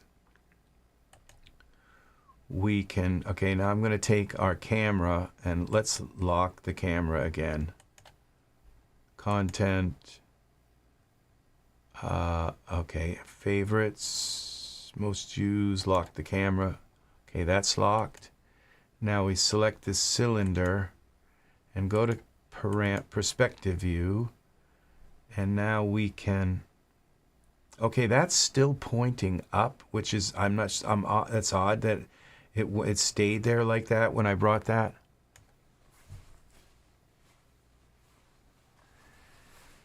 Oh, that's very nice of you to say, Crypto. Okay, that's very nice. Yeah, I think that's what, Daz artists, they, we're all struggling to become to make things nice, make nice stuff. And there's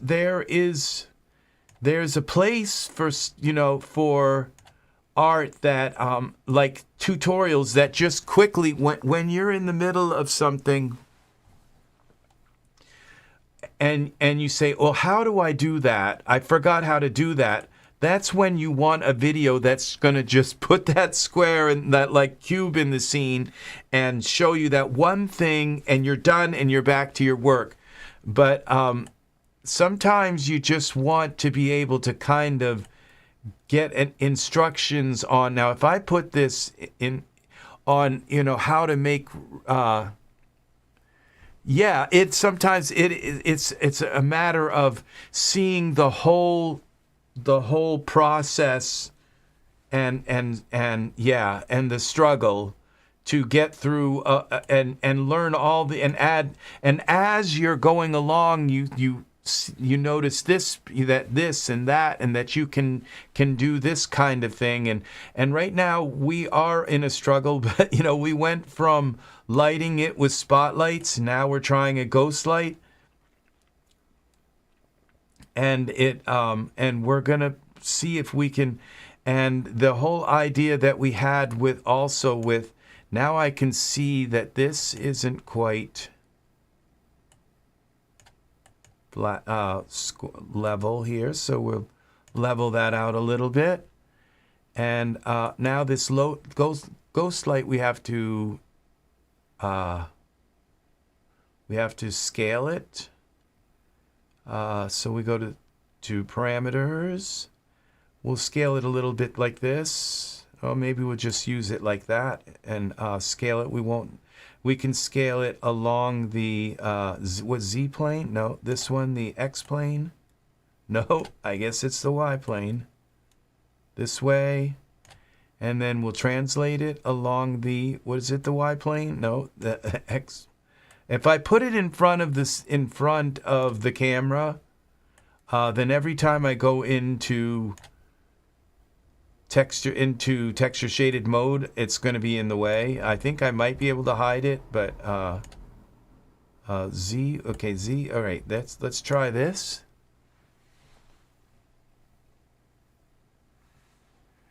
Yeah, well, they probably, yeah, I think that's what well, it's live, and I think Jay's channel does. Jay's pretty attentive to. So if you've ever seen the WP Guru, he does he pays attention to his people. Yeah, he doesn't the thing is he has a lot of people chatting at him all, so it's hard for him to like keep up with everybody. But I think maybe I'm a little bit more attentive to because I don't really miss anything. But if I had more people chatting like he does in his chats, that I might not be able to keep up with everything. No, he's done them for a couple of hours, but not like. It's been 5 hours.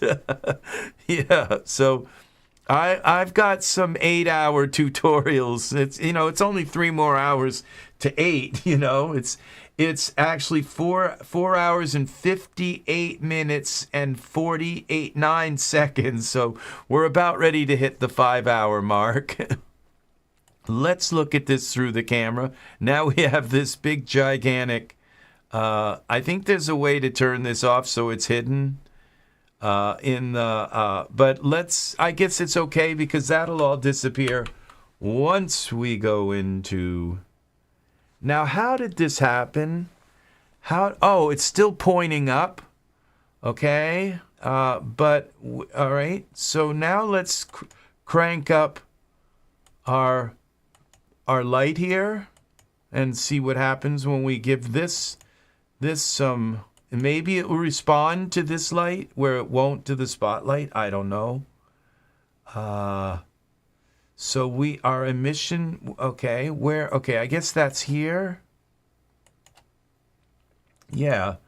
And this is already, okay, so let's put a couple of 9s here. No, see, it's not responding to that, to this light. So not at all. And I know these lights come right out of the box with a good amount of illums in them. So what we've got to do now is we got to play around with some of the parameters on the surface of this text object. So we've got a diffuse roughness, diffuse overlay weight. What's this do? What's going to happen is I'm going to turn one of these up. Okay, Z. And when I do, it's going to just, okay, glossy weight. Now I think this is the one I turned down and it looked just, okay, look at this. Because Z. Now it's seeing the light. Because Z. All right, so if I just bring this down a little bit.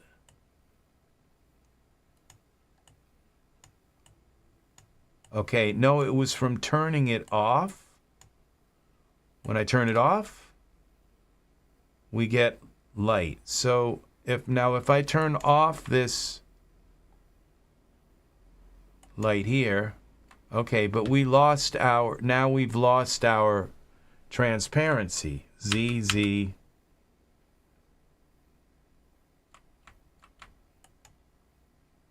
Okay, so that made the light apparent, but then we lost our transparency. So we go back to the 3D node here. Glossy roughness. We'll just give it a little bit of roughness. Okay, and so this now, it's probably so darn shiny that so if we just give it like, no, but see, that's still not quite the effect we want. We just want it to brighten up the glass, like as if a light was shining through it. What's this? Okay, now it could be this refraction weight. No, that just makes it less transparent. Rotate my environment. That would move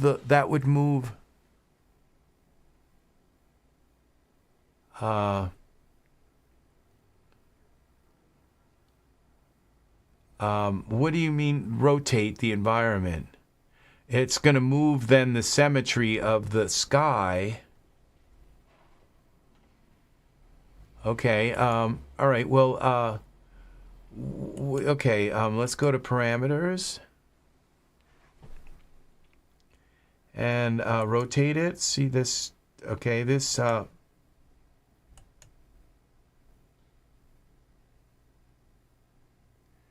30 to, okay, so what we'll do is we'll set these to 0, 0, 0, put them at 0, and then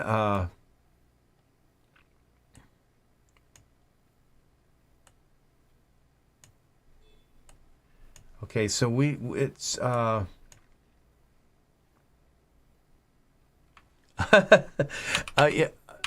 The thing is that it's when you do stuff like that,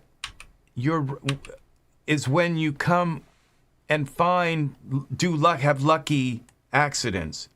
So I am not adverse to doing that. Okay, see, the thing is, okay, now this is looking like it's I think you're right about needing to rotate it and even it out a little bit more. Okay. Yeah, see, when I move the main one, see, because they're off, because it's not set to the horizon. Okay, this is pointing straight up in the sky, so I had to move all of these around. If I had this on the horizon, which we can do, it's like right now, if I take the camera, okay, if I take, see, let's experiment with this, okay? let's point this the way, you know, right now it's pointing straight up in the sky. Maybe, okay, you know, I just thought of something that we might have the invisible plane on and it might be blocking the light, but no, it didn't work when we backlit it. So,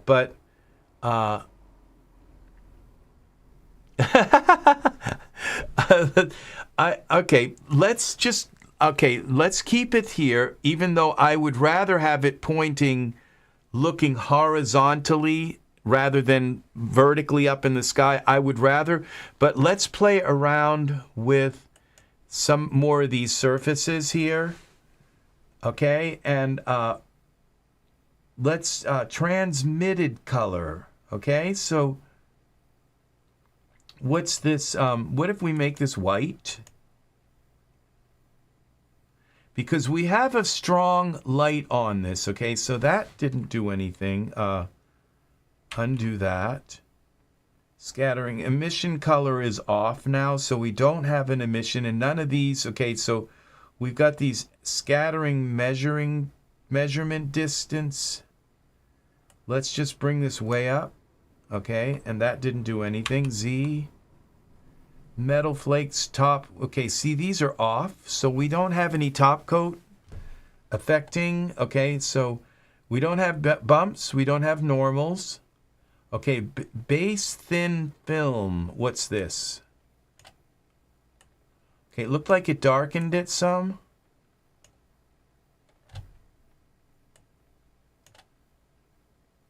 Oh, okay, that was the refraction. What happens when we bring this up this way? I think it becomes less. This is a very index. I think this IOR stands for index of refraction.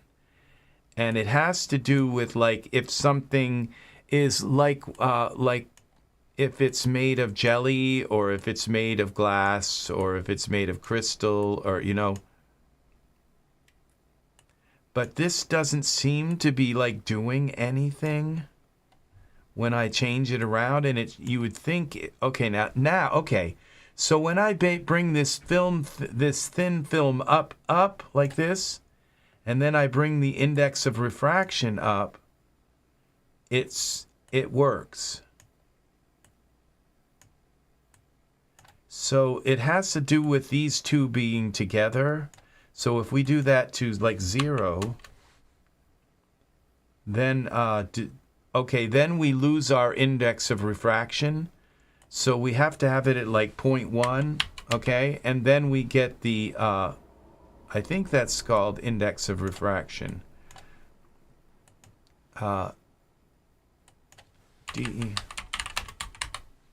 Define IOR. Define index. Okay, that's not right. Index.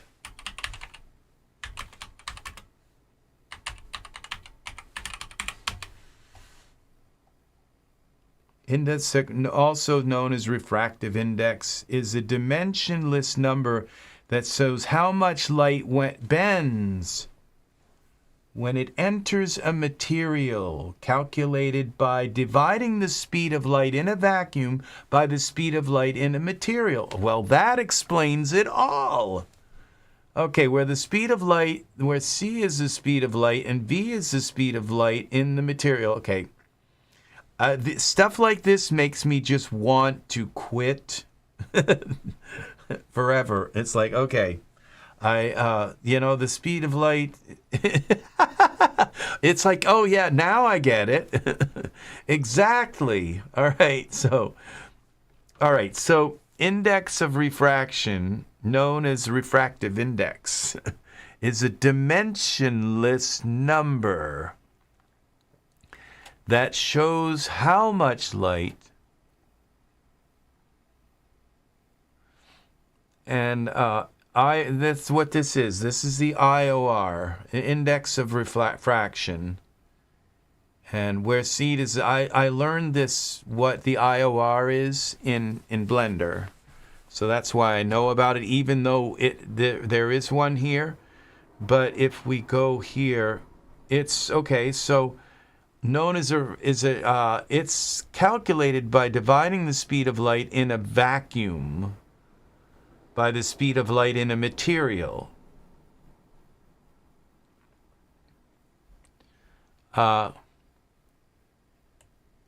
Okay, what copy? Let's say what is the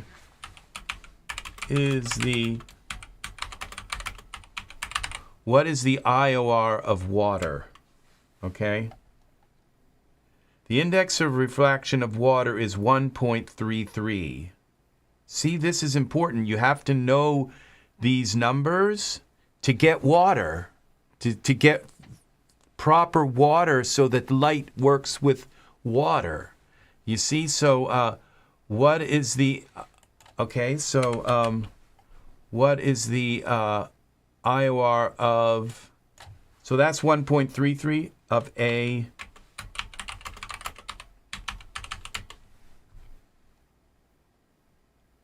Okay, so the R of glass is 1.5. See, that's a very, very, very small difference from 1.33 for water and 1.5. But different types of glass, for example, soda lime window has 1.5111, while prism glass has an IOR of 1.7. See, so what we do is we go back here until we get back to where we got our index of where it was set back to. I think I just may have run out of base film. So we go to 1. Okay, let's go to 1.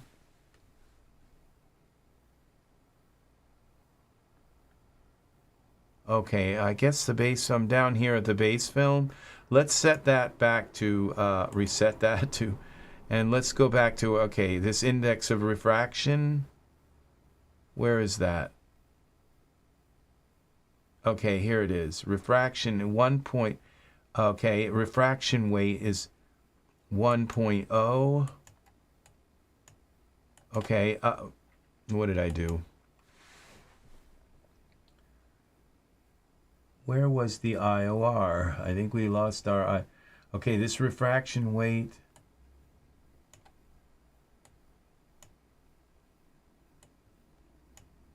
Okay, this also says it's called the refraction index. Okay, so if we go to what was water that said water, glass is 1.5. All right, so you can't just crank this up like really high or whatever. It's very precise. Okay, there's glass. And water was 1.3.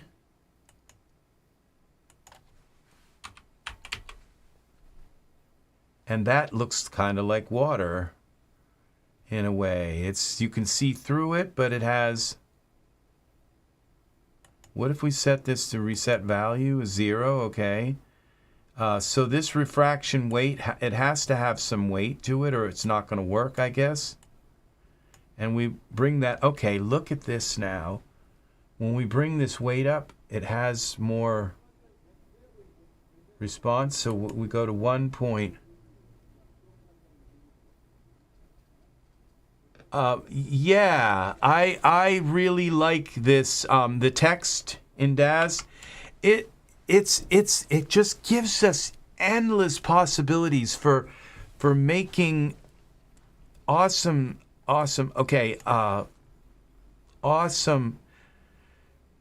things. Now I think it's time to move this text down to the horizon. So I'm going to go to the perspective view and we're going to take and flip this text and flip everything. The camera's locked.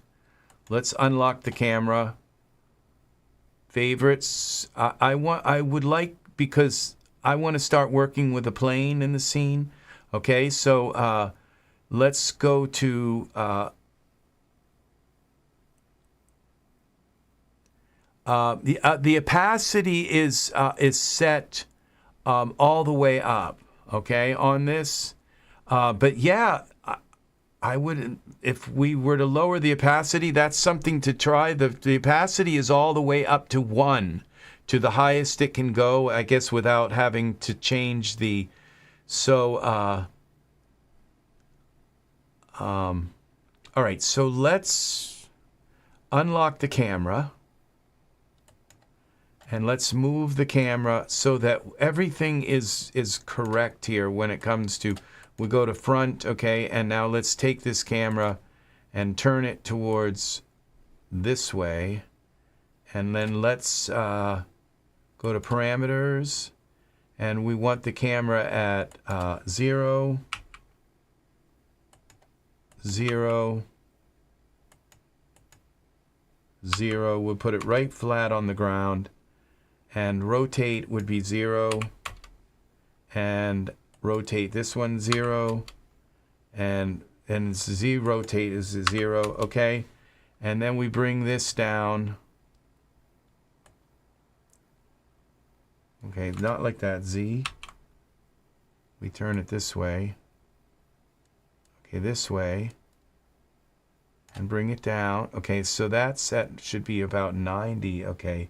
Yeah, okay, 0.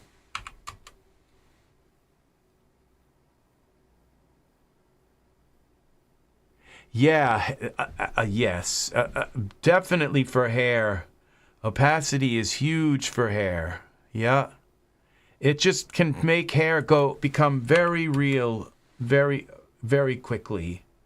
This is Z. Okay, and Y translate. Let's go to 0 here. And 0 here, X translate. Okay, it's still taking that. That's very strange that it's still taking that as being the 0 point. I'm not sure why, but let's bring this up. And here. Okay, and I think I want to bring the camera up some. I don't want it completely. So we can put a plane in here. Okay, and bring this up. Okay, and now let's look at our camera, and we're going to have that, we're looking right through the text, so we got to go Z. Now we know which way Z is. Everything is all typical now of our scene. So we just have to move now as Art suggested, move our environment. Okay, so now we can rotate so that when we rotate it around, it's actually just one rotation. There, horizontally. Now what Art was suggesting was moving the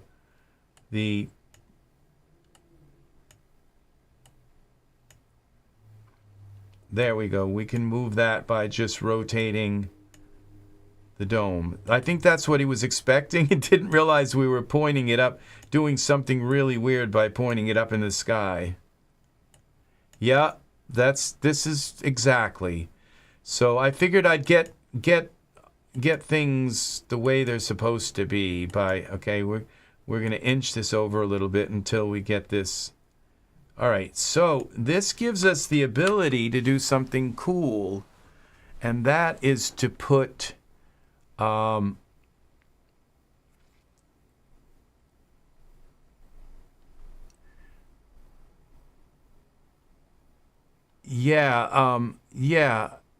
So I think we've got it pretty much. It could probably come over a little bit more this way so that that sun looks like. Yeah, I think that's pretty even. I might have to numerically put this.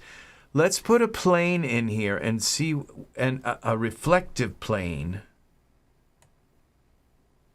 in here.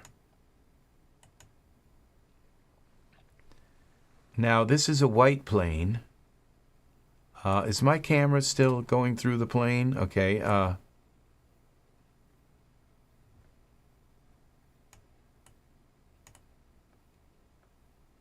And let's bring this down to the Okay, we have to get rid of our environment ground. Okay, let's save this, because I had a forest thing, so save as, scene, and we'll call this EZ3DTV logo, space logo. Okay, there we go. Thank you. All right, very, very helpful, Art. You are very helpful. Now we're going to bring this down. Very, very helpful, because now we won't be accidentally saving over the tree scene that we had. Okay, and now I can't really tell what I'm doing here. So we got to make sure we don't have a ground plane on. Okay, the ground is draw ground is off now. Okay, just so we don't end up with that. Okay, I think I just threw off our telemetry. I've learned too many times. Yeah, I have too. There are times when you have to change. When you're animating in Daz Studio, you have to every single movement you make. Well, I also have another program where I work with music also, and every single edit you have to save. So somehow, sometimes methinks the Daz uses us as guinea pigs, also known as beta testers, but that we're unaware that we're actually share the Daz. Well, you know, if they were really that intent on using us to test the program, then when the program crashed, you know, it wouldn't pop up and say, send this to Daz, but then they don't send it. You know, they have this stuff built in where we could send an error report to them, but they don't. But it doesn't work. So, you know, it makes me wonder how really much they want. Welcome, Ted. Welcome, welcome, welcome. Good to have you here. Very good. Yes, I think Ted likes to be known just as Ted. And you can kind of skip the Berlin part. Okay, it just happens to be his name that I think he prefers to be known just as Ted. So I'll help him out because he has expressed that to me before. Oh, okay. Well, that's very nice to know, Ted. Okay. All right. Very good.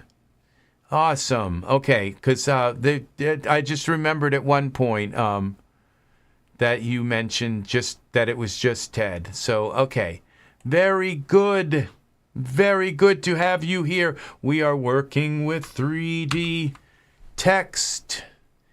And I just moved this down. Now we're going to put a metal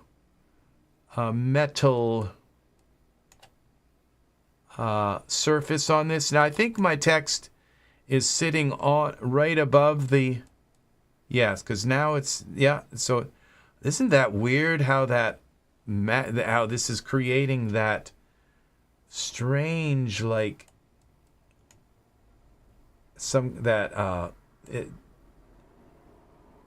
we might end up with something really pretty here. I don't know. We'll see, but once we put a mirror surface here,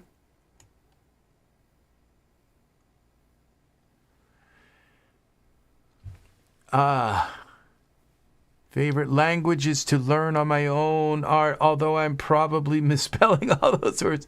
Actually, my Berlin is not pronounced like the city. It's Berlin. Oh, okay. Very interesting. Very interesting. Okay, so we're going to put a metal surface on this plane. So this METAL, metal. And we're going to select. Now, I don't know why I do that, because I need to be doing that here in presets. That's the first time I've really kind of realized that I can find my shaders right there and invoke them, actually. Metal.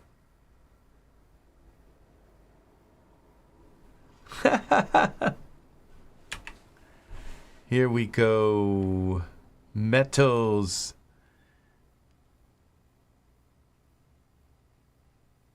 Awesome, awesome. So we're going to put in some kind of metal. Look at this. PBR metal, ambient occlusion. Okay, I don't think I have my surface selected. No. This is a PBR metal? Now that didn't work. Okay, we got something odd happening here. So let's find a different metal.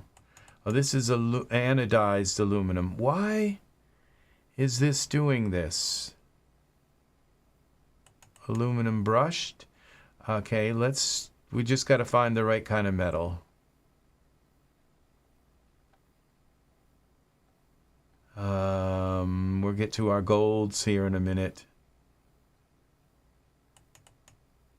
Oh, there we go. Okay. Well, this is interesting. So we would have to bring our sun down, and then these would join together.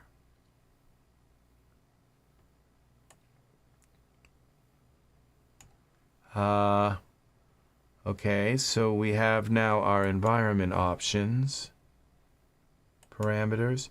It's almost like you just not have, but then we have this reflection here as well. So I think it's X. So we'd have to go into filament mode to keep our sky. Yeah, well, this is a program. I don't know if you've missed the part of this, but this is a program you can buy in the Daz store. Okay, that's the wrong one. Okay, that's the wrong one. Z. There we go.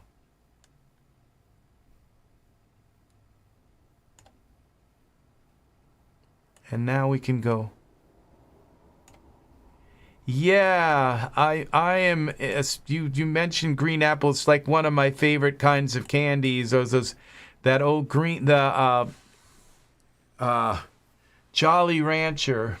Yeah, and I can't eat. I've quit eating sugar.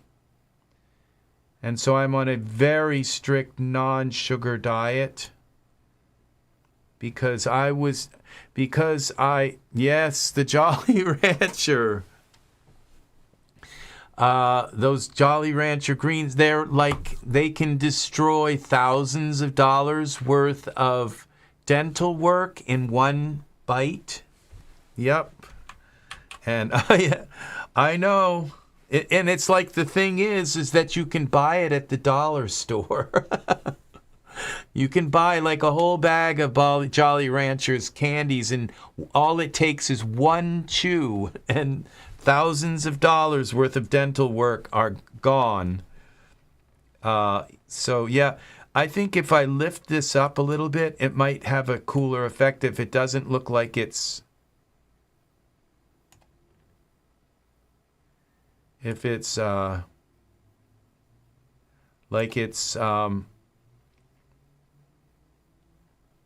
so let's see. I'm wondering if we should, let's go back into, let's turn off this text, and now that we have all of this centered here, and I don't think my plane's large enough, so let's scale the plane up a little bit more. Yeah, so it fits the whole, so it's not cutting off here. And it's not going all the way across, because that's a very long way across. And this allows me also now to see my environment options and work a little bit more with this to even that in. Okay, let's bring this up maybe, I guess. Okay, I guess that's good. Yeah,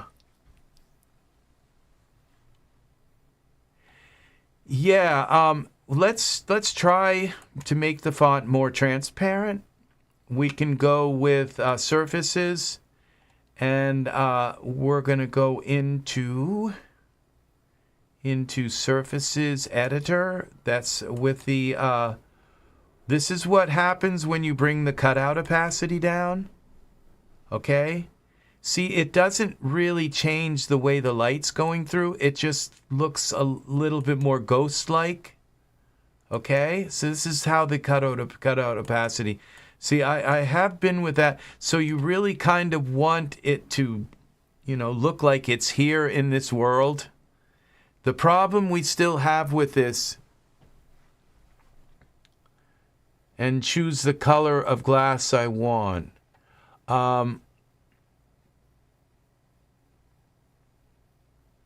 Yeah.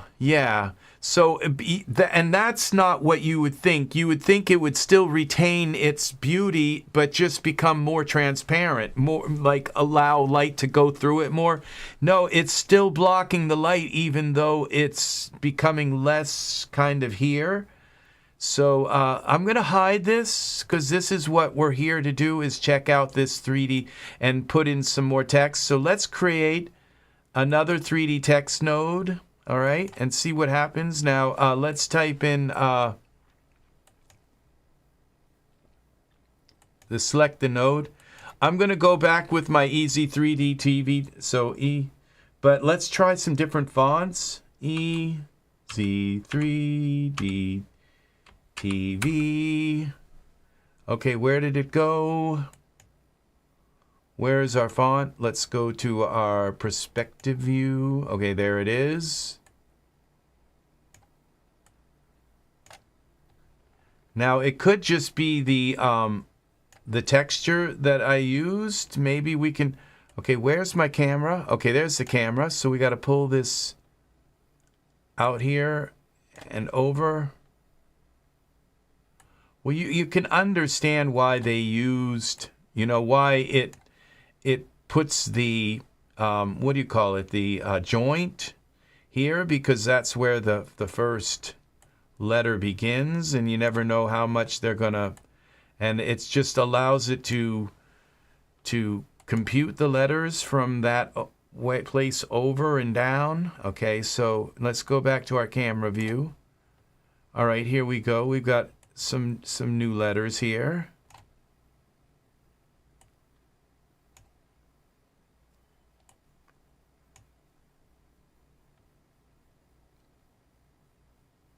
I'm impressed with the 3D text. Okay, good, very awesome. Yeah, you just wait until it goes down in price. Put it in your cart, okay? That's what you do, and Daz will notice it there. Now, I think I like this as close as I can kind of get it, where it looks like there's a thick layer of glass there, kind of, but it's not right sitting on it.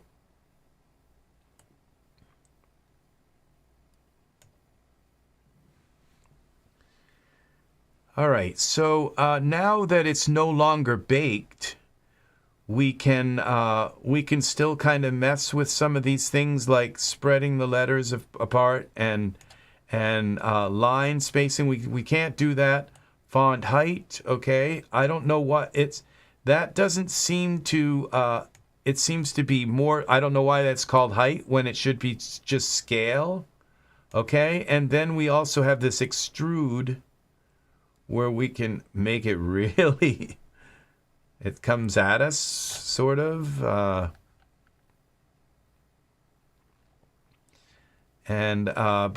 I've always found that to not extrude the text too much, because again, like I told you, then you lose the little holes in the D and stuff. You can't really tell it's a D.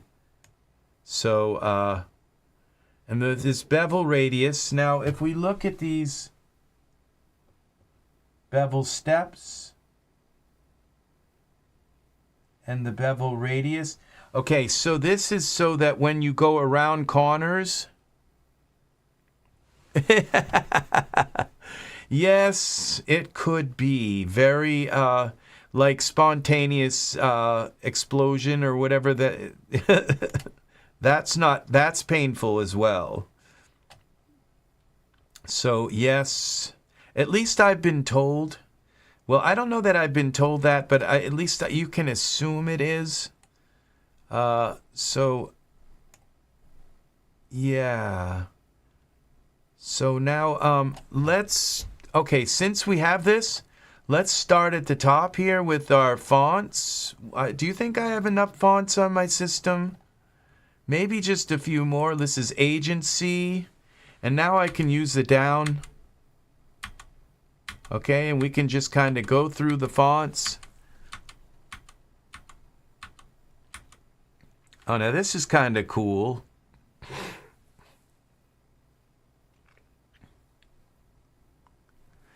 Yeah, it seems like that, but now I have 10,000 fonts, and I don't know if you caught this, but I bought 10,000 fonts for $20. Okay, that's on this right here is my order confirmation, and this is through ClickBank. But it was, where did I buy these?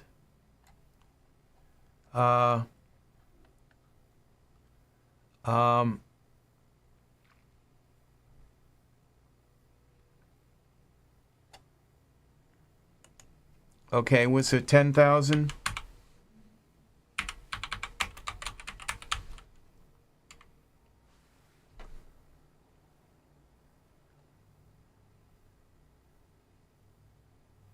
Where was it? Okay, I think it's here. Yeah.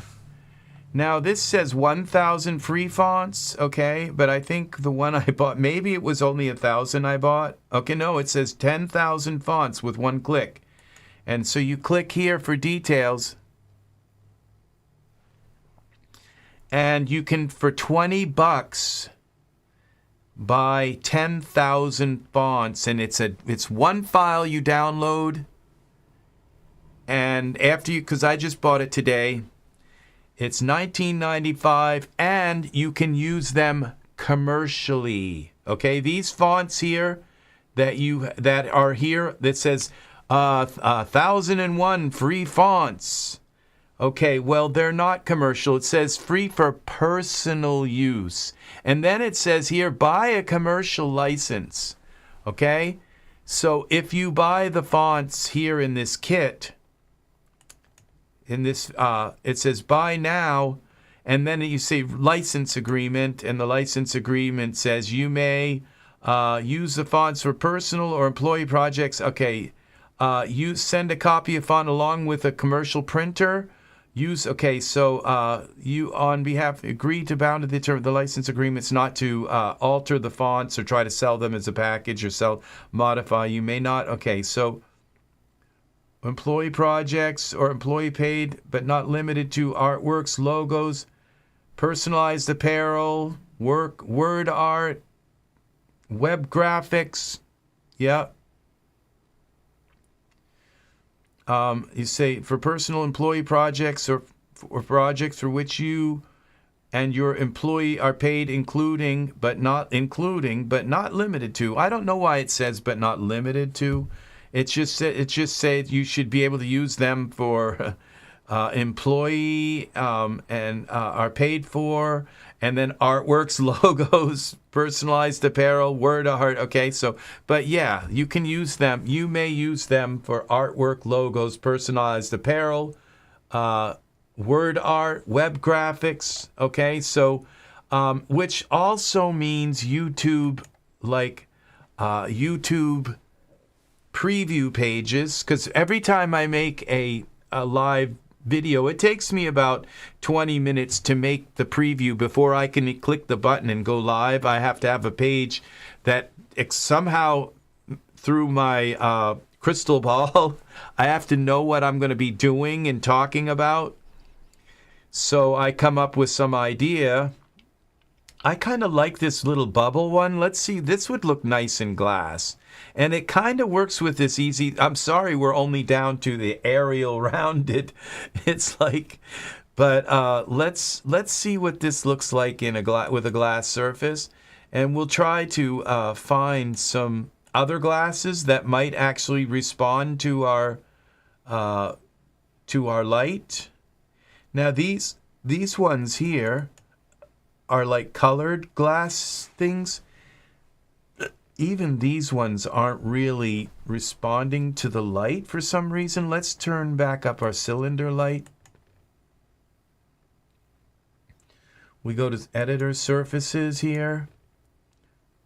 Let's give this a couple, let's go to 9. Oh, my cylinder light might be pointing up now. Okay, so let's go back to our perspective view and find our cylinder light. Let's find that. Okay, well, you can't see it when it's a ghost light. All right, so that kind of makes sense. So we bring the cylinder light up and we rotate it like this. And let's bring it up and point it down a little bit. So okay, and remember, we can't backlight it with this or else our sky won't. Our sky won't, and I don't know that I want it in front of my camera, but I guess it's okay as long as we. Okay, let's see if this is lighting this now. Isn't that strange? We have no light here. Now let's see if, now it's two-sided light. Let's turn that on. And that's still not working. Okay, let's go back to the perspective view and look at this from the side. And let's take a look at this in, okay. Now that's bearing right down on that thing and it's still not lit. Oh, okay, let's try it from back here. And it should be lighting that thing. So, okay, now it's odd that it's just almost. Now, I wonder if I changed my scene lighting like to 0 or something. Parameters. Let's go here to our environment options. Okay, environment map. Let's go to 2. That's usually by default at 2. Draw a dome. Okay, we've got dome and scene. That should allow us lights in the scene.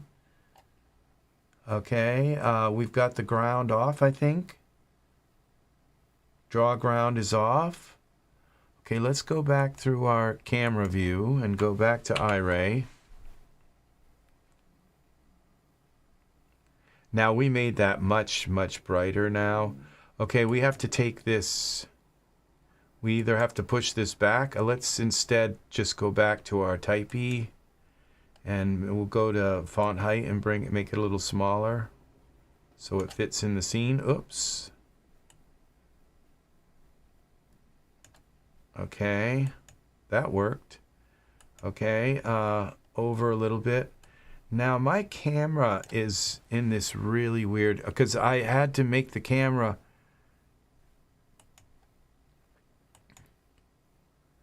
very large. Okay, so what happens when we turn off this light? Does it like, see, it does nothing. This is so strange that the lights just don't seem to be doing anything on this text.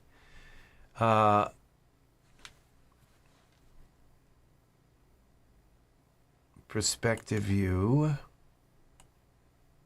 It doesn't seem to even be casting a light on the ground. You'd think you'd see some kind of like light on the ground. So let's try and put some more, maybe make this brighter or something. Efficacy 99999. No, it's not lighting anything. Okay, let's delete this light and try again with some kind of light. let's just put a light that we kind of, let's try a point light. Point light.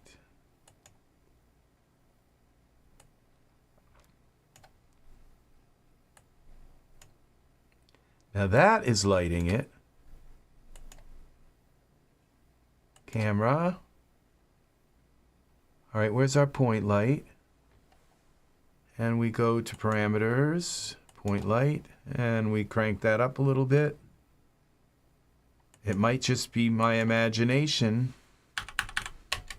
No, it is my imagination. It's not doing anything and having any effect. Okay, I think Daz is going to crash any moment now. Okay, so we're going to save this because something's just not working.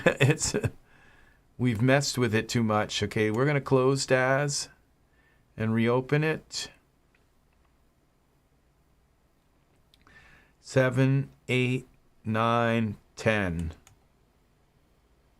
11, 12, 13. How long are you going to take to load, to open again? All right, here we go. Yeah, sometimes it just, things just stop working and then it crashes and you say, oh, okay, that's why. That's why. It just didn't, something got corrupted. And it's no wonder because of all the different things I'm trying to do with this. Open recent, EZ3D, would you like to save changes? No. No. Okay. It still doesn't seem, I think I liked the sky when it was half the volume. Okay. So we're going to go back to 1 here. I think it was a little less blown out. But our point light, okay, so what if we replace the camera? Okay, let's take the camera out, delete the camera. Okay, now we got a perspective mode here. Now let's put the camera back in, create new camera. Just default camera, okay, and then we'll go and look through the camera.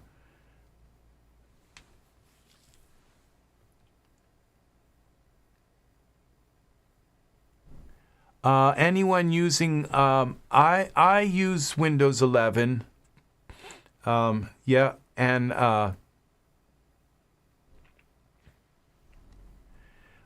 yeah, I'm a fan of Windows 11. I like Windows 11 better than I liked 10. So I'm, okay, we can just zoom in like this so that now see I lost that really cool kind of thing I had going on but let's see what happens when we mess with the linear point light. Now here's our linear point light. We can kind of see it. Let's go to the perspective mode. Make sure it's not like right. Okay, it's at a decent kind of. Let's go a little higher here.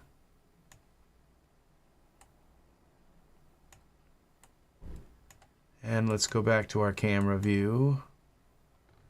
And I'm not going to keep this particular color. In fact, let's switch it to something. Maybe it's the color. So we go back to surfaces, go here to presets,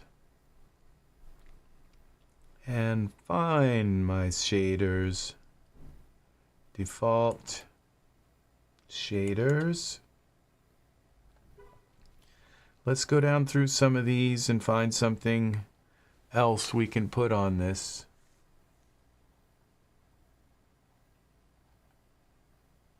How about a fabric? Wow, it's responding to the fabric. How about this? Okay, it might have just been that particular this. Okay, so some of the metals don't seem to have much reflective. It's something in the setting. Now this looks kind of reflective. Now, why is our sun all blown out like that now? We go to parameters here. Okay, I set it at 1. Let's do our camera trick again now here with the width, so that we can bring, okay, see, so that makes that go far away. Okay, so when I bring that down like that, it's making that go really far away. So the best thing to do would be to try and kind of make a happy, so that when I resize this, it's getting very close.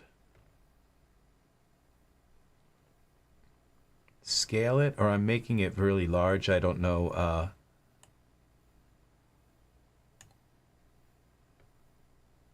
Over like this.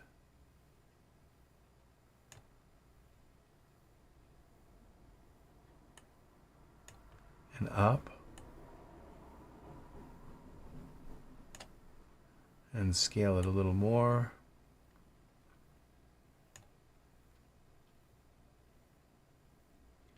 And this is when everything starts to kind of look a little bit warped. But now let's see where, from the perspective view, it's really, what's really weird is it's still at the same distance.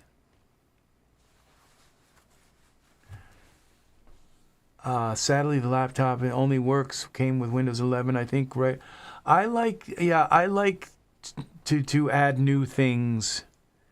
But you know, there's a lot of things that I own that I just I go back to a lot too. So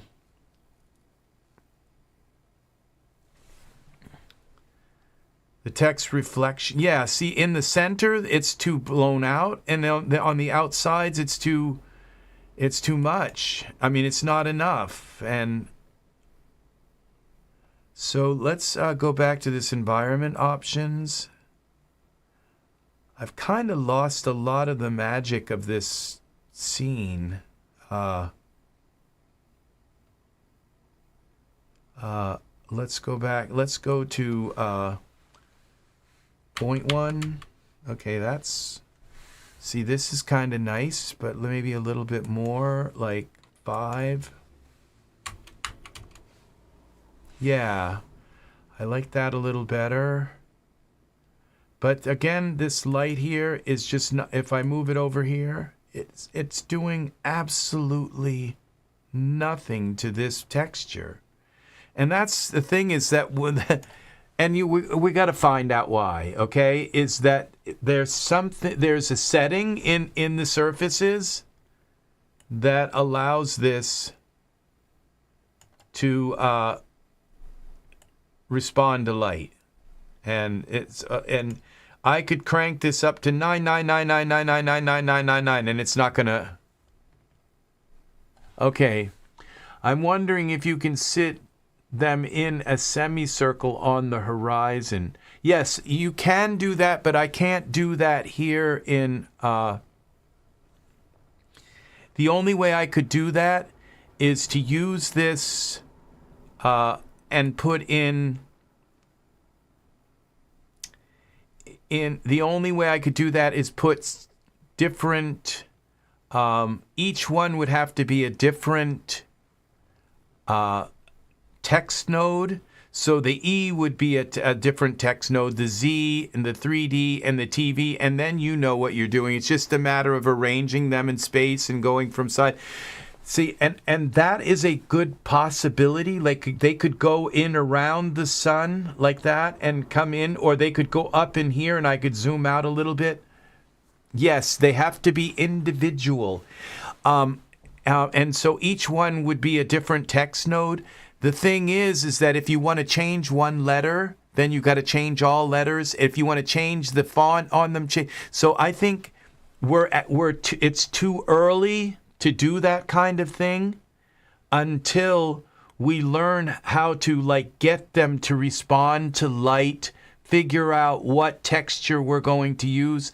I love this little rainbow effect here on the lettering. We're getting that from this sky. So that is the thing, is I'm wondering if this environment, if there's something set in here to block it from having lights effect. I don't know. I don't think that would be the case. So this light is sitting here, and I go sideways here, perspective view.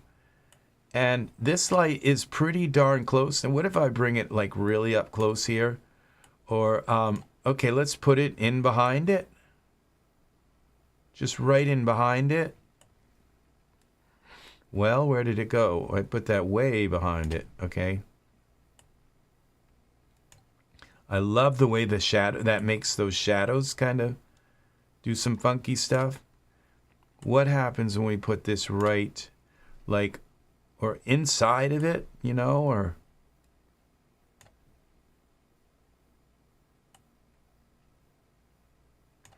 And the thing is that, remember I told you there are two different kinds of lights? Glass, that there is thin glass, like glass that's just, and then there's solid glass. We're not even really taking into consideration, and I'm not sure what makes something solid glass, but that light is right there, and now it's right inside of it, and it's not having any effect at all. And I put a couple of 9s on this light. Let's go back into its parameters here. And yeah, look at that. This light should be blaring in the scene. And it's just not, it has no effect at all in the scene. None on this texture. And it's like it wants to, and what's really weird is it's not even showing on the ground. So this is something we all need to work on, okay, to figure out why we can't light these glass.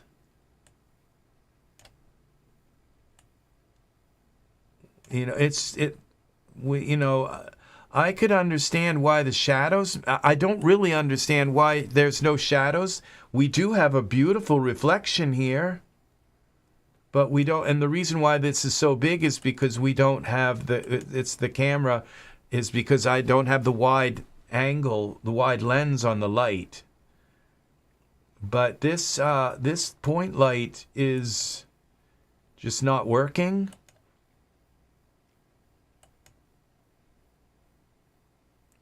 All right, okay, that's a good idea. Let's turn off, let's go to scene only. This light should show in scene, oh, that's a very good idea. So let's go to now environment options. And we'll go to scene only.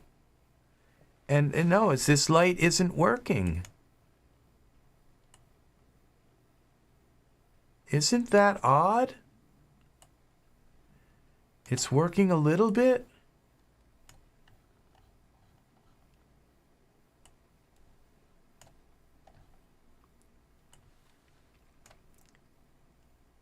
Now, did I do something with the environment? No, there's no backdrop. Yes, see, that's what I have, is I have the intensity set like incredibly high. It's the luminance, the luminous flux is up to 999 million. Render emitter is on. Okay. Shadow type none. Okay. Let's just take this out. Let's take this this light out. Let's put in a spotlight. And see, the spotlight's doing the same thing. Let's try putting a distant light in. Maybe we need a distant light. Okay, so we'll put a distant light, accept. And we have to give the distant light some... Okay, here's our distant light. Let's bring it up a little bit so it can point down into the scene. And then let's go and give the distant light some lumens. Like a lot. See, all right, this isn't... Okay, I'm wondering if it's this HDRI. Okay? So, but all I didn't load the HDRI from within so it would change the settings, but maybe my environment options. Let's delete the environment options, okay? And now that did something. Let's re-add them, create. Because switching around from environment options can literally corrupt your environment options. Okay, so we're going to go new environment options node. Okay, so it's given us a new one. And it looks like our distant light is shining. We have, okay, no, that is this environment. So if we turn dome and scene off, scene only, we're back. We're back with this not shining on this. And this distant light is really so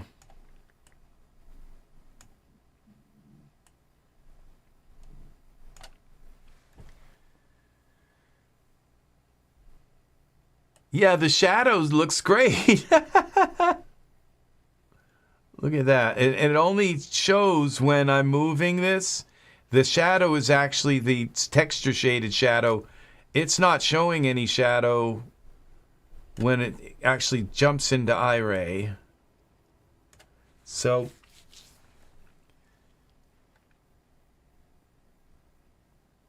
now if I put another plane in the scene and it's not made of metal, okay, it's going to show this light and show it's very bright. Okay. So what made that happen? Okay, because the ambient light, okay, because it's white and the okay, so I'm just thinking of this starting to make a little bit of some sense. I don't know how to fix it. But you know how dark things absorb light? That's what's happening. Because white things reflect it, and so this, it's hitting this so bright, this plane so brightly, because I put like a lot of nines on the distant light. So it's hitting it so brightly that now if I take some of the nines off and bring it down to a reasonable level, okay, we have part of our mirrored light coming through because they're both in the exact same. So if I bring plane 2 up a little bit, just by a tiny bit, we won't get that weird effect. Okay. Yes. That's funny. Yes. It should be. Okay. The thing is that this text hasn't looked any better than when I put this here. But okay. Now this is still okay. I'm moving the plane. We don't need it up that high. Okay. Now, but if I were to put this glass looks, I love this font. See, it's too bad we couldn't, now your shadows show blue. Oh, they do. That's actually through, oh, that's beautiful. Wow. And we make this plane a little bigger. This is a very interesting effect. This, it's if I could get this stuff to respond right. Now this is weird. You can see the geometry inside. Well, I'm not too convinced that of the NFT market. I think you're probably making it as a joke, but yeah. Well, it's not just Daz. There's a lot of people trying to sell images for the NFT images. I just think it's kind of ridiculous. I kind of looked at it and I thought, this just doesn't seem right in my head, so I really like this right here. I think I want to save this and develop something with this. It's not really right what I want, but there's something here. There's some potential here. File, save as. So we'll go this easy logo 2, we'll say. All right. And now I have to save it as 3 if we're going to go and edit it anything. File, save as, scene, EZ3DTV logo 3, is it? Okay, we're going to go to 3. All right, so now I think I'd rather have it red, but this is kind of nice. You can. What's kind of interesting now is notice how you can see the lattice work inside of the text. I wonder if we go into the 3D type here, if we bake it, I wonder if that will go away. So, I wonder if we can undo baking it. Okay, so let's bake it. Okay, now it's baked, and why it just changed my entire... Oh, it set it back to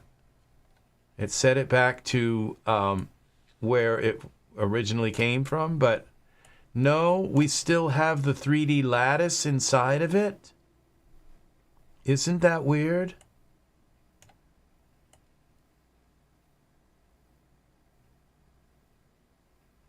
Right, I have the other one saved. So let's see if we undo that. Z. Okay, and let's go back to and look at our 3D text here.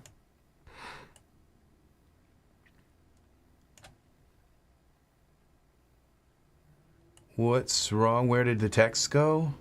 The 3D text node. So that, I think, is the answer is, okay, it's here. But it lost its color. It lost all kinds of stuff, I guess. When we undid it. We'll go File, Open Recent. Okay, let's open Logo 3. Would you like to know? Yeah, it did. When it Daz didn't remember the textures for it. This is all very odd. Yes. Okay. So.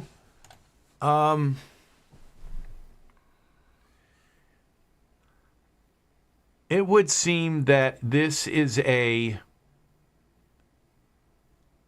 anomaly. Okay, when you bake the text, what it should do is take all that geometry inside. I guess it has to have geometry.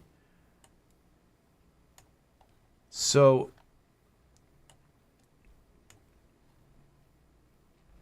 now what font did I use? When we select this text, we use the Arial Rounded. It's like one of the fonts that I didn't buy that came with my computer. It's like Dorothy, you were always home. You always had the power. So, okay. So,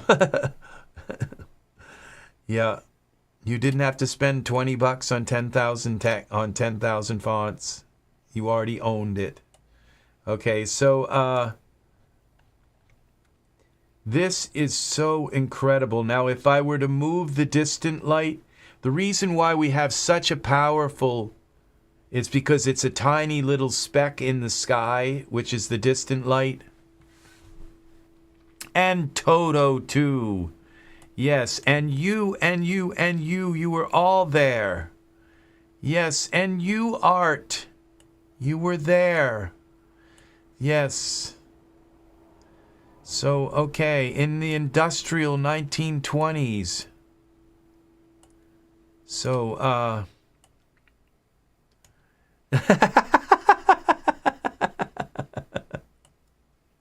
yes.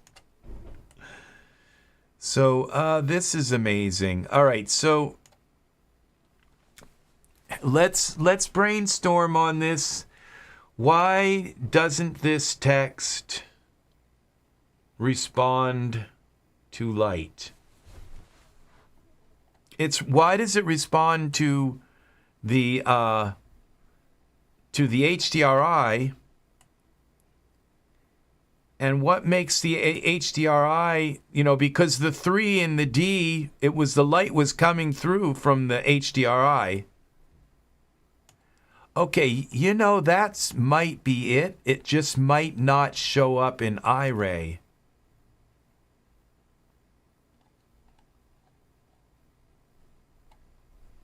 No, okay, I think I have a point light here. Okay, would you like to cancel? Yes. Maybe I lost my point light. Okay, we have a distant light.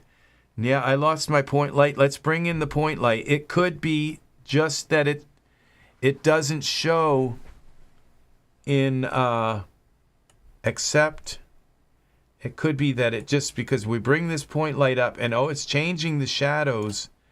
It's going through the object. It's just that the object doesn't seem to be responding to it. Now let's give this a lot of power. Surface. Okay, this would be parameters. Lumens. 999. Okay. Wow. Okay, this is now. Oh, it's doing that because it's bouncing off the floor. So it's responding to, because if I were to hide this plane, there would be, all this light would disappear. So why hide plane 2, gone. See, it's not, it's why is it responding to ambient light? But it's not responding to direct light. See, that's what's happening. All right. Let's go to the robot, the AI. Why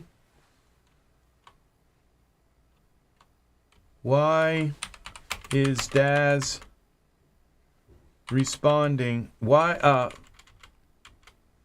is an object in responding to ambient light, but not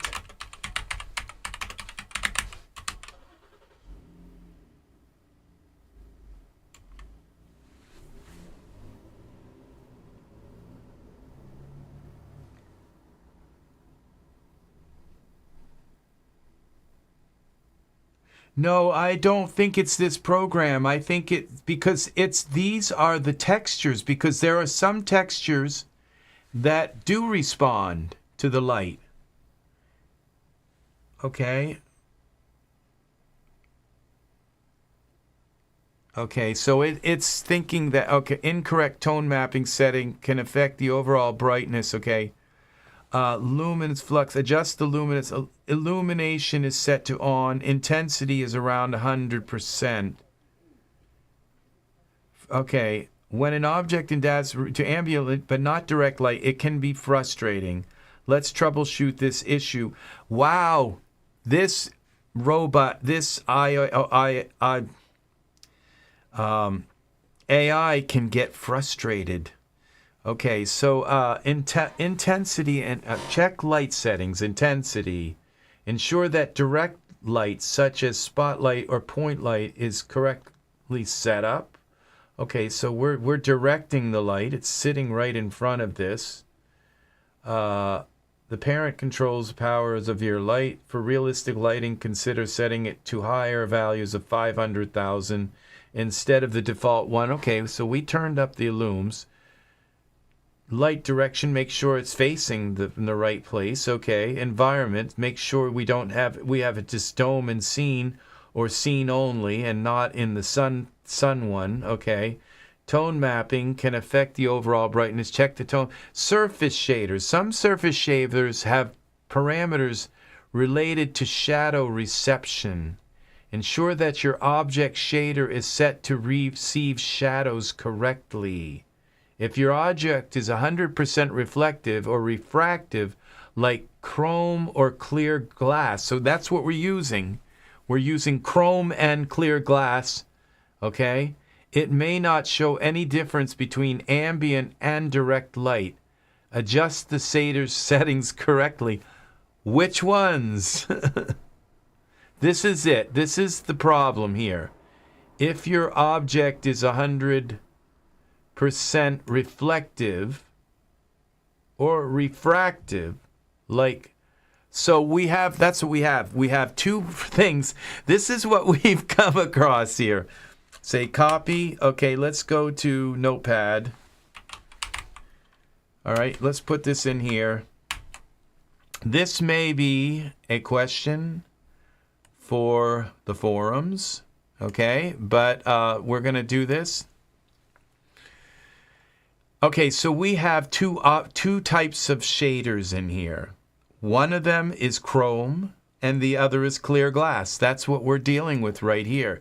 So because this plane 1, we turn plane 2 off, okay? And plane 1, if we go into, which is very strange because when I turn back on our environment options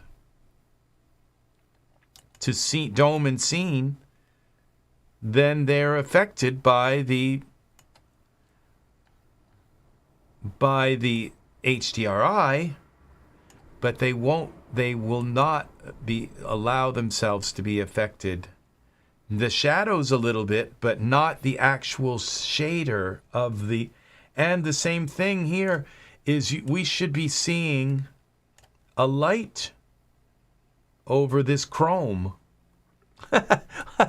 I can hear all your minds wondering, just like mine is, but I can kind of sense, not hear, but sense, that look that, a puppy gets when they look at you sideways like this, and it's like, what's he doing? Because I have no idea. I have no idea what causes this particular anomaly, other than the fact that maybe in order to create that glass effect, okay, that it no longer can. I've never noticed this anomaly, and it's very odd that I happen to pick chrome and glass. You'd think that I'm just doing this I'm not doing this on purpose to just drag out an anomaly into oblivion. I had no idea that this particular thing exists. So we have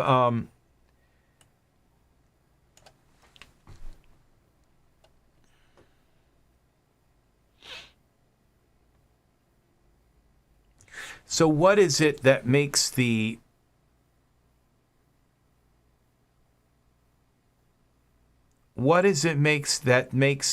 environment work? But we turn this environment off here. to scene only. And this light, which is very bright right now, let's see how bright it is. Or maybe I haven't turned this up. Yeah, it's got 3 9s in front of it. And usually you just put a 2 in front of the 1 here, and it's enough to you know, to really blow something out. So this is just not, it's not responding to it. And if we go here to this, now if I go and put, this is a glass texture. Let's go now to surfaces. Select this. Okay, that's our text. Okay, what we could do is look at these parameters and find one and compare them with something that does respond. Like if I just put a regular like Uber shader on here, like this, which didn't work. This one. Well, how about this one? Or maybe I didn't select it. Okay, we know we have the text selected. Do I have 2 texts in here? Okay, this one's turned off. Okay, we'll get rid of this text. Okay, and we'll select this again. All right, it's not letting me put an Uber shader on it. There we go. I guess that one works. So now you can see it's responding to this light. This is the only light in the scene. We got dome and scene turned off. So what is it that makes this work and not the in surfaces, but not glass? And I think it has to do with that absorption, with some kind of absorption things, like black absorbs light, okay? And sometimes, you know, you can, some black things, no matter how much light you put on them, they're just not going to respond.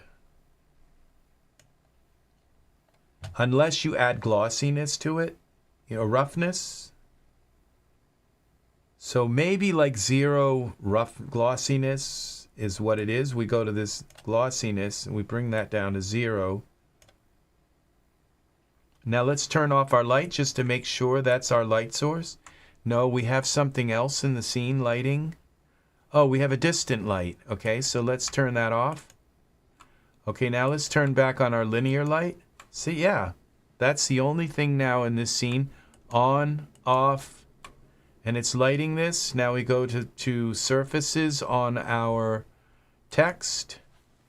And we bring the glossiness down to 0. That doesn't do, okay, what was it? Roughness, glossiness. And the refraction index is like the same with our glass, but now we go to this up here, this PBR glossiness, metallicity. Okay, that doesn't do it. Weighted. All right, PBR glossiness. Okay. And we go to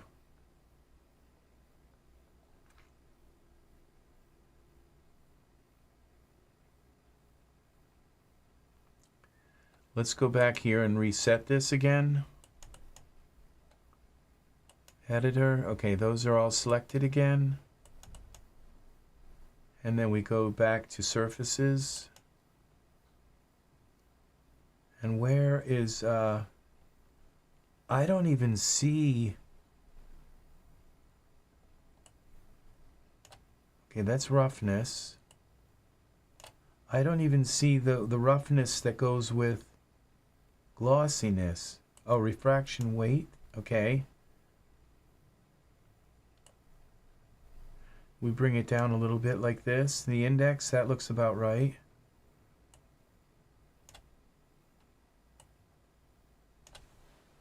Okay, now let's just kind of go and find a glass. And the only light we have is the linear point light. Some kind of glass. Okay, this is glass. Blue glass. And suddenly it's dark. And so is our chrome plane.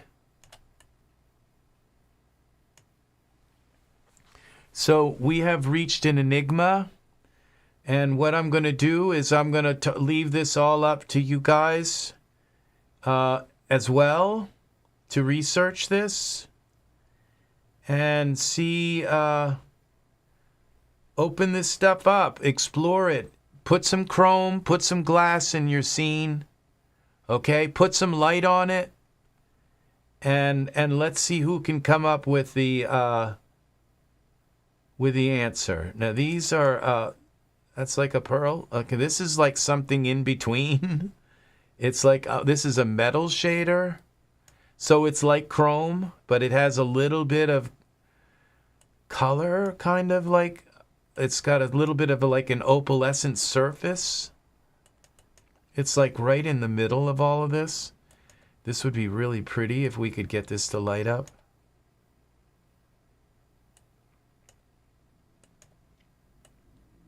How about if we turn the distant light on?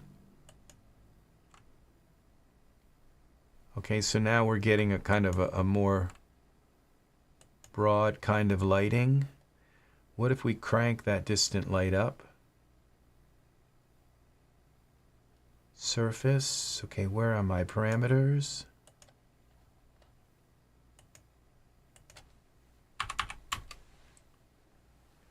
Oh, it's going to take a lot of distant light to crank this up.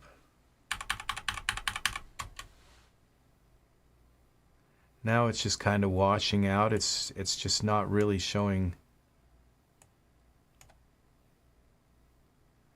Yeah, this is very strange. The surface is over-responding, but what's behind it, the glass, is just not responding at all. Now this just might be one little setting like refraction. It's like, oh yeah, duh. Why didn't I think of that? Duh. You know, it's like, yeah, of course. Okay, so we're going to go here. I think I just cranked up that light up to the very highest that I could. And it's still not doing anything. All right, so we got plane. All right, so back to the 3D text. Let's try a different surface. Okay, we go marble. That's going to just show right up. Okay, where we lost it again? Okay, here. Lost our selection. Marble is going to show right up bright. Well, it's like way too bright now because we have this distant light. So if we set the distant light to something where marble just looks right, that should be enough to light anything up, but then we want to actually brighten something. So let's bring this down now to this. And that's a little bit low for the distant light. So let's bring it to a 2 here. And that looks like a fairly good thing for marble. It's lit. It's reflecting. You see, it's working perfectly. But, you know, it's not lighting this chrome. It's showing the reflection, but it's not really looking like metal. It's kind of weird. Now, the chrome would have to have a rough surface, so let's mess with the chrome for a moment. This is our plane here. And let's go to our surfaces, editor, and plane. Now if we give the surface a little bit of, I don't know why I don't have roughness. So roughness here. No, the base color is black.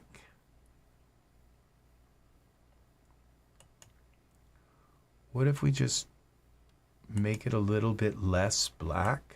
Like, the closer we get to white, I bet the more it's going to, no, respond to the light. It's not. Let's make it white. Well, it now it looks like you can see some shadows there. The base color, when it's black, well, the shadows are not going to show because that's one way to get some shadows. Glossy color white, what happens when we do that? Not much. Glossy color specular, let's add some specularity to it. The chrome glossiness, let's bring it to 0 just for the heck of it. No, that didn't do anything. Refraction weight, let's bring this up a little bit. Refraction color, now we have refraction glossiness. I don't know why we don't have roughness here except for this diffuse roughness. Where is the glossy roughness? Oh, backscatter weight. Look at this. Okay, now it's gone. What happened? I had something happened and now it's gone.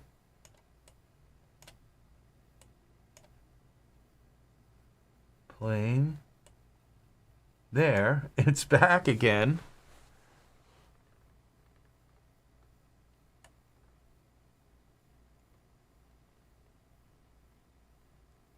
So now the chrome is responding to the light, okay?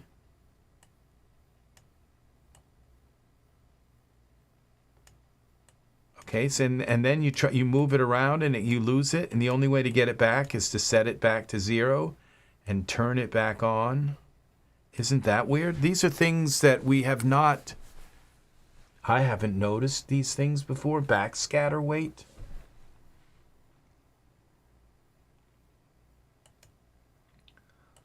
What?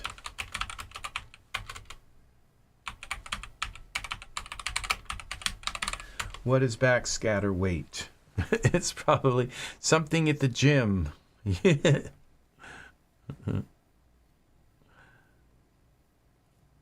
Oh, so they're going into Daz. They already know. Refers to when light penetrates a surface, then scatters back out in the opposite direction. Wow, okay. Backscattering refers to the phenomenon when light penetrates a surface. That's what we've been trying to do. Then scatters back out in the opposite direction. So it's like it comes back out this way. It occurs when light enters a material such as skin, wax, or translucent objects and bounces back towards the viewer. That is complex. Contributes to the overall appearance of materials, especially in situation where light interacts with surface layers. We may have found something here. Let's make this now into glass. Here's a glass. Thick glass, clear. Thin glass. Okay, see the difference here? Now let's try, we have something here. These are important. I'm going to add these to create a custom action. And I'm going to go, we're going to give them a new category in favorites. Glass. Glass. We're going to add thick glass. Create a custom action in glass and thin glass. Okay, and these are both MDL, which is important. Oh, look at this. These are PBR metals. I think these are all kind of new things. All right.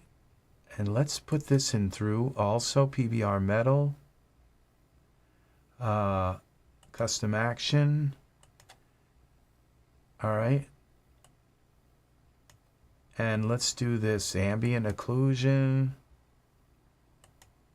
And let's add this light emission. 83. These all look like they're part of the same kind of thing, something new. And this is another one. AD3. What's this AD3? All of these are AD3. I'm going to put these in here. I wonder if you guys have these in your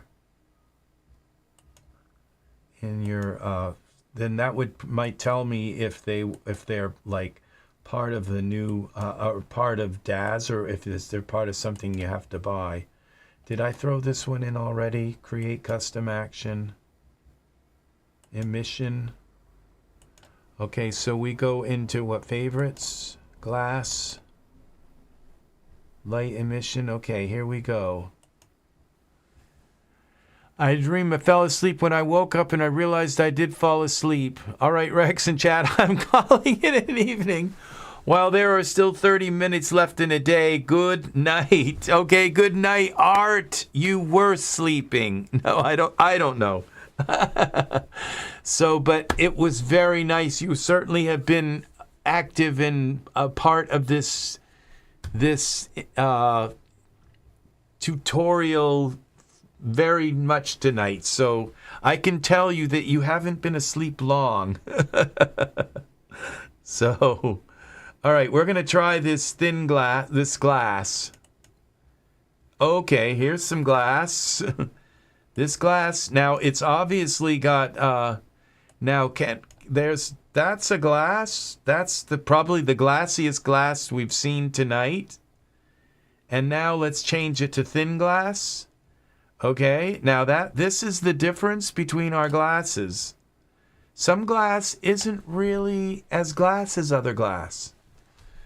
So, yes, Angus is still here, buddy. So this is thick glass, okay? So now we have the only light in our scene. So is this, now when we go into surfaces,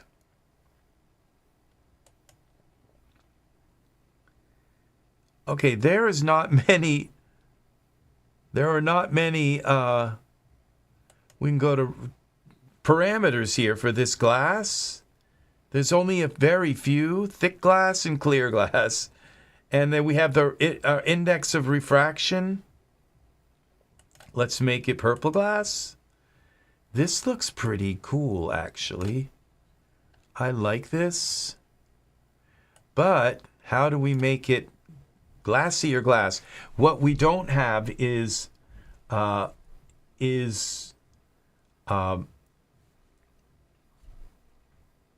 we don't have emission. And the thing is that we found that really emission didn't make the glass look any prettier than what we would have thought. You know, when you have a light behind a piece of glass, usually it looks pretty. It shines through. If it's a piece of red glass, it's like this beautiful, it illuminates the glass, you know? So what happens if we, all right, so we're going to turn this plane off so it can't cheat. And now our glass just went completely, it lost the reflection of, isn't that weird? Turning off that chrome plane, it was like, it just lost the light. It's died. Because the plane lost its, we go to surfaces, it lost its backscattering weight. We bring this back, bring the backscattering weight up, and suddenly we have bright glass. That is weird. That I can just turn this plane off. Who knew that you would lose your backscattering weight? It doesn't come back. By just turning something, oh, that's the glossiness. Oh, and this is weird too.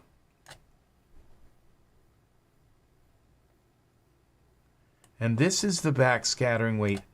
And this glass, this really cool glass texture that I found for the, has only like a few parameters. It's not even really a full eye-ray thing. It's just got the index of reflection, and that's it, and the color. This is the thick glass. I love this glass. But we could change this so that from glass, which is 150, down to water, which is 130. And it looks kind of more like water. That is very cool. And it's showing our back. I think if we had like a backdrop here for... Yes, art. We lost art like a church stained glass window. Yes, it is. Now, if we put a black background here, now we have some really. Now that's strange how that black background reacts to this. So this has, okay, that's because this has no backscattering. Oh, okay, now it makes sense. The light is hitting the chrome and scattering back at us, and the reason why the light, it's bouncing back and bouncing up through, it's bouncing back at us. And so this is backlighting the glass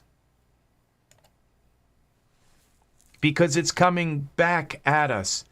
Why does indirect light light the glass, but direct light doesn't?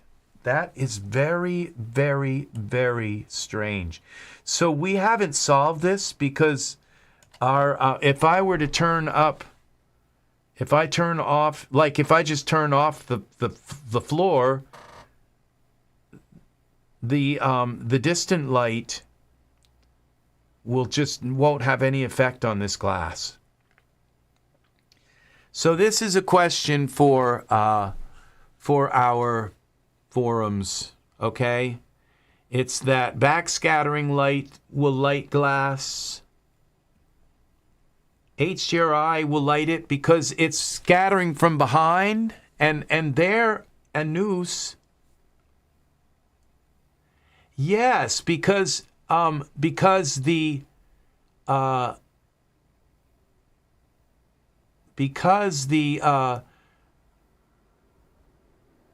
maybe the HDRI has a form of backscattering going on with it, and so it's not just a direct light, it's a backscattering type of light. And you know what, that's kind of weird, because I read one time that the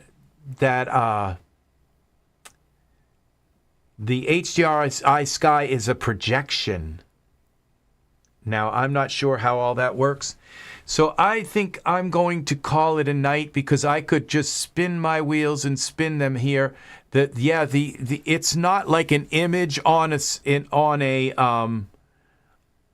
plane. It's a projection, and that's why it's a form of backscattering. I don't know exactly what that means, but we're trying to figure it out. We're trying to delve into this and figure this all out and how this works. And it's weird that coming down out at this, because it's not scattering right back at the camera. It's not scattering back because this is the angle. So if I were to take this and bring it straight down onto this, like this, and bring it back, then and look down on it, we should have it scattering back.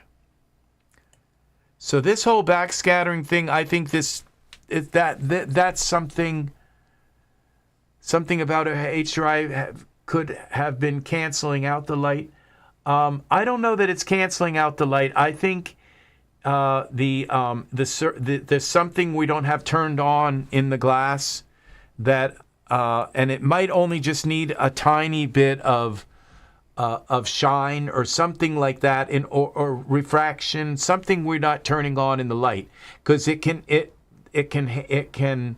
respond to backscattering fine light, but it can't respond to direct light, and so that's why the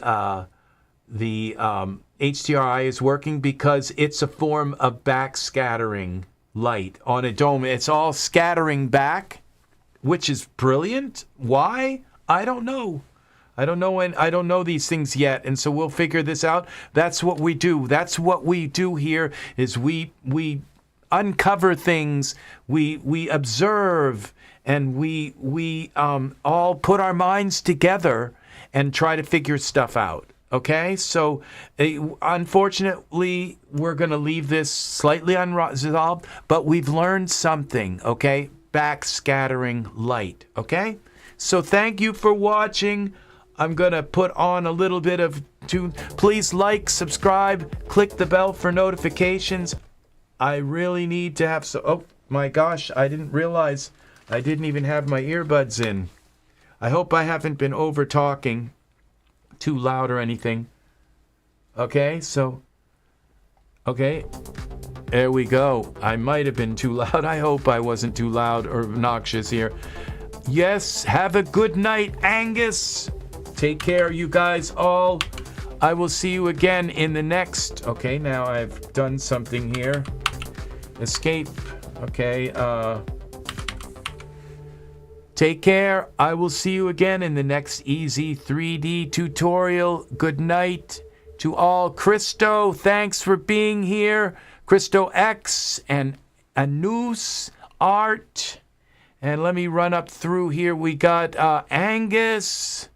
And we have, let's see who else has been here tonight. Let's give everybody a shout out for their kind participation here in our lovely meeting. There's Christo again, and Christo X. We had Ed London here tonight, and we also had Berlin Ted was here, okay? And we also had Eve D. Dubosky tonight. And then we had, remember, we have Sit PMH, and he was very, very active in the thread tonight, talking about Vegas Pro.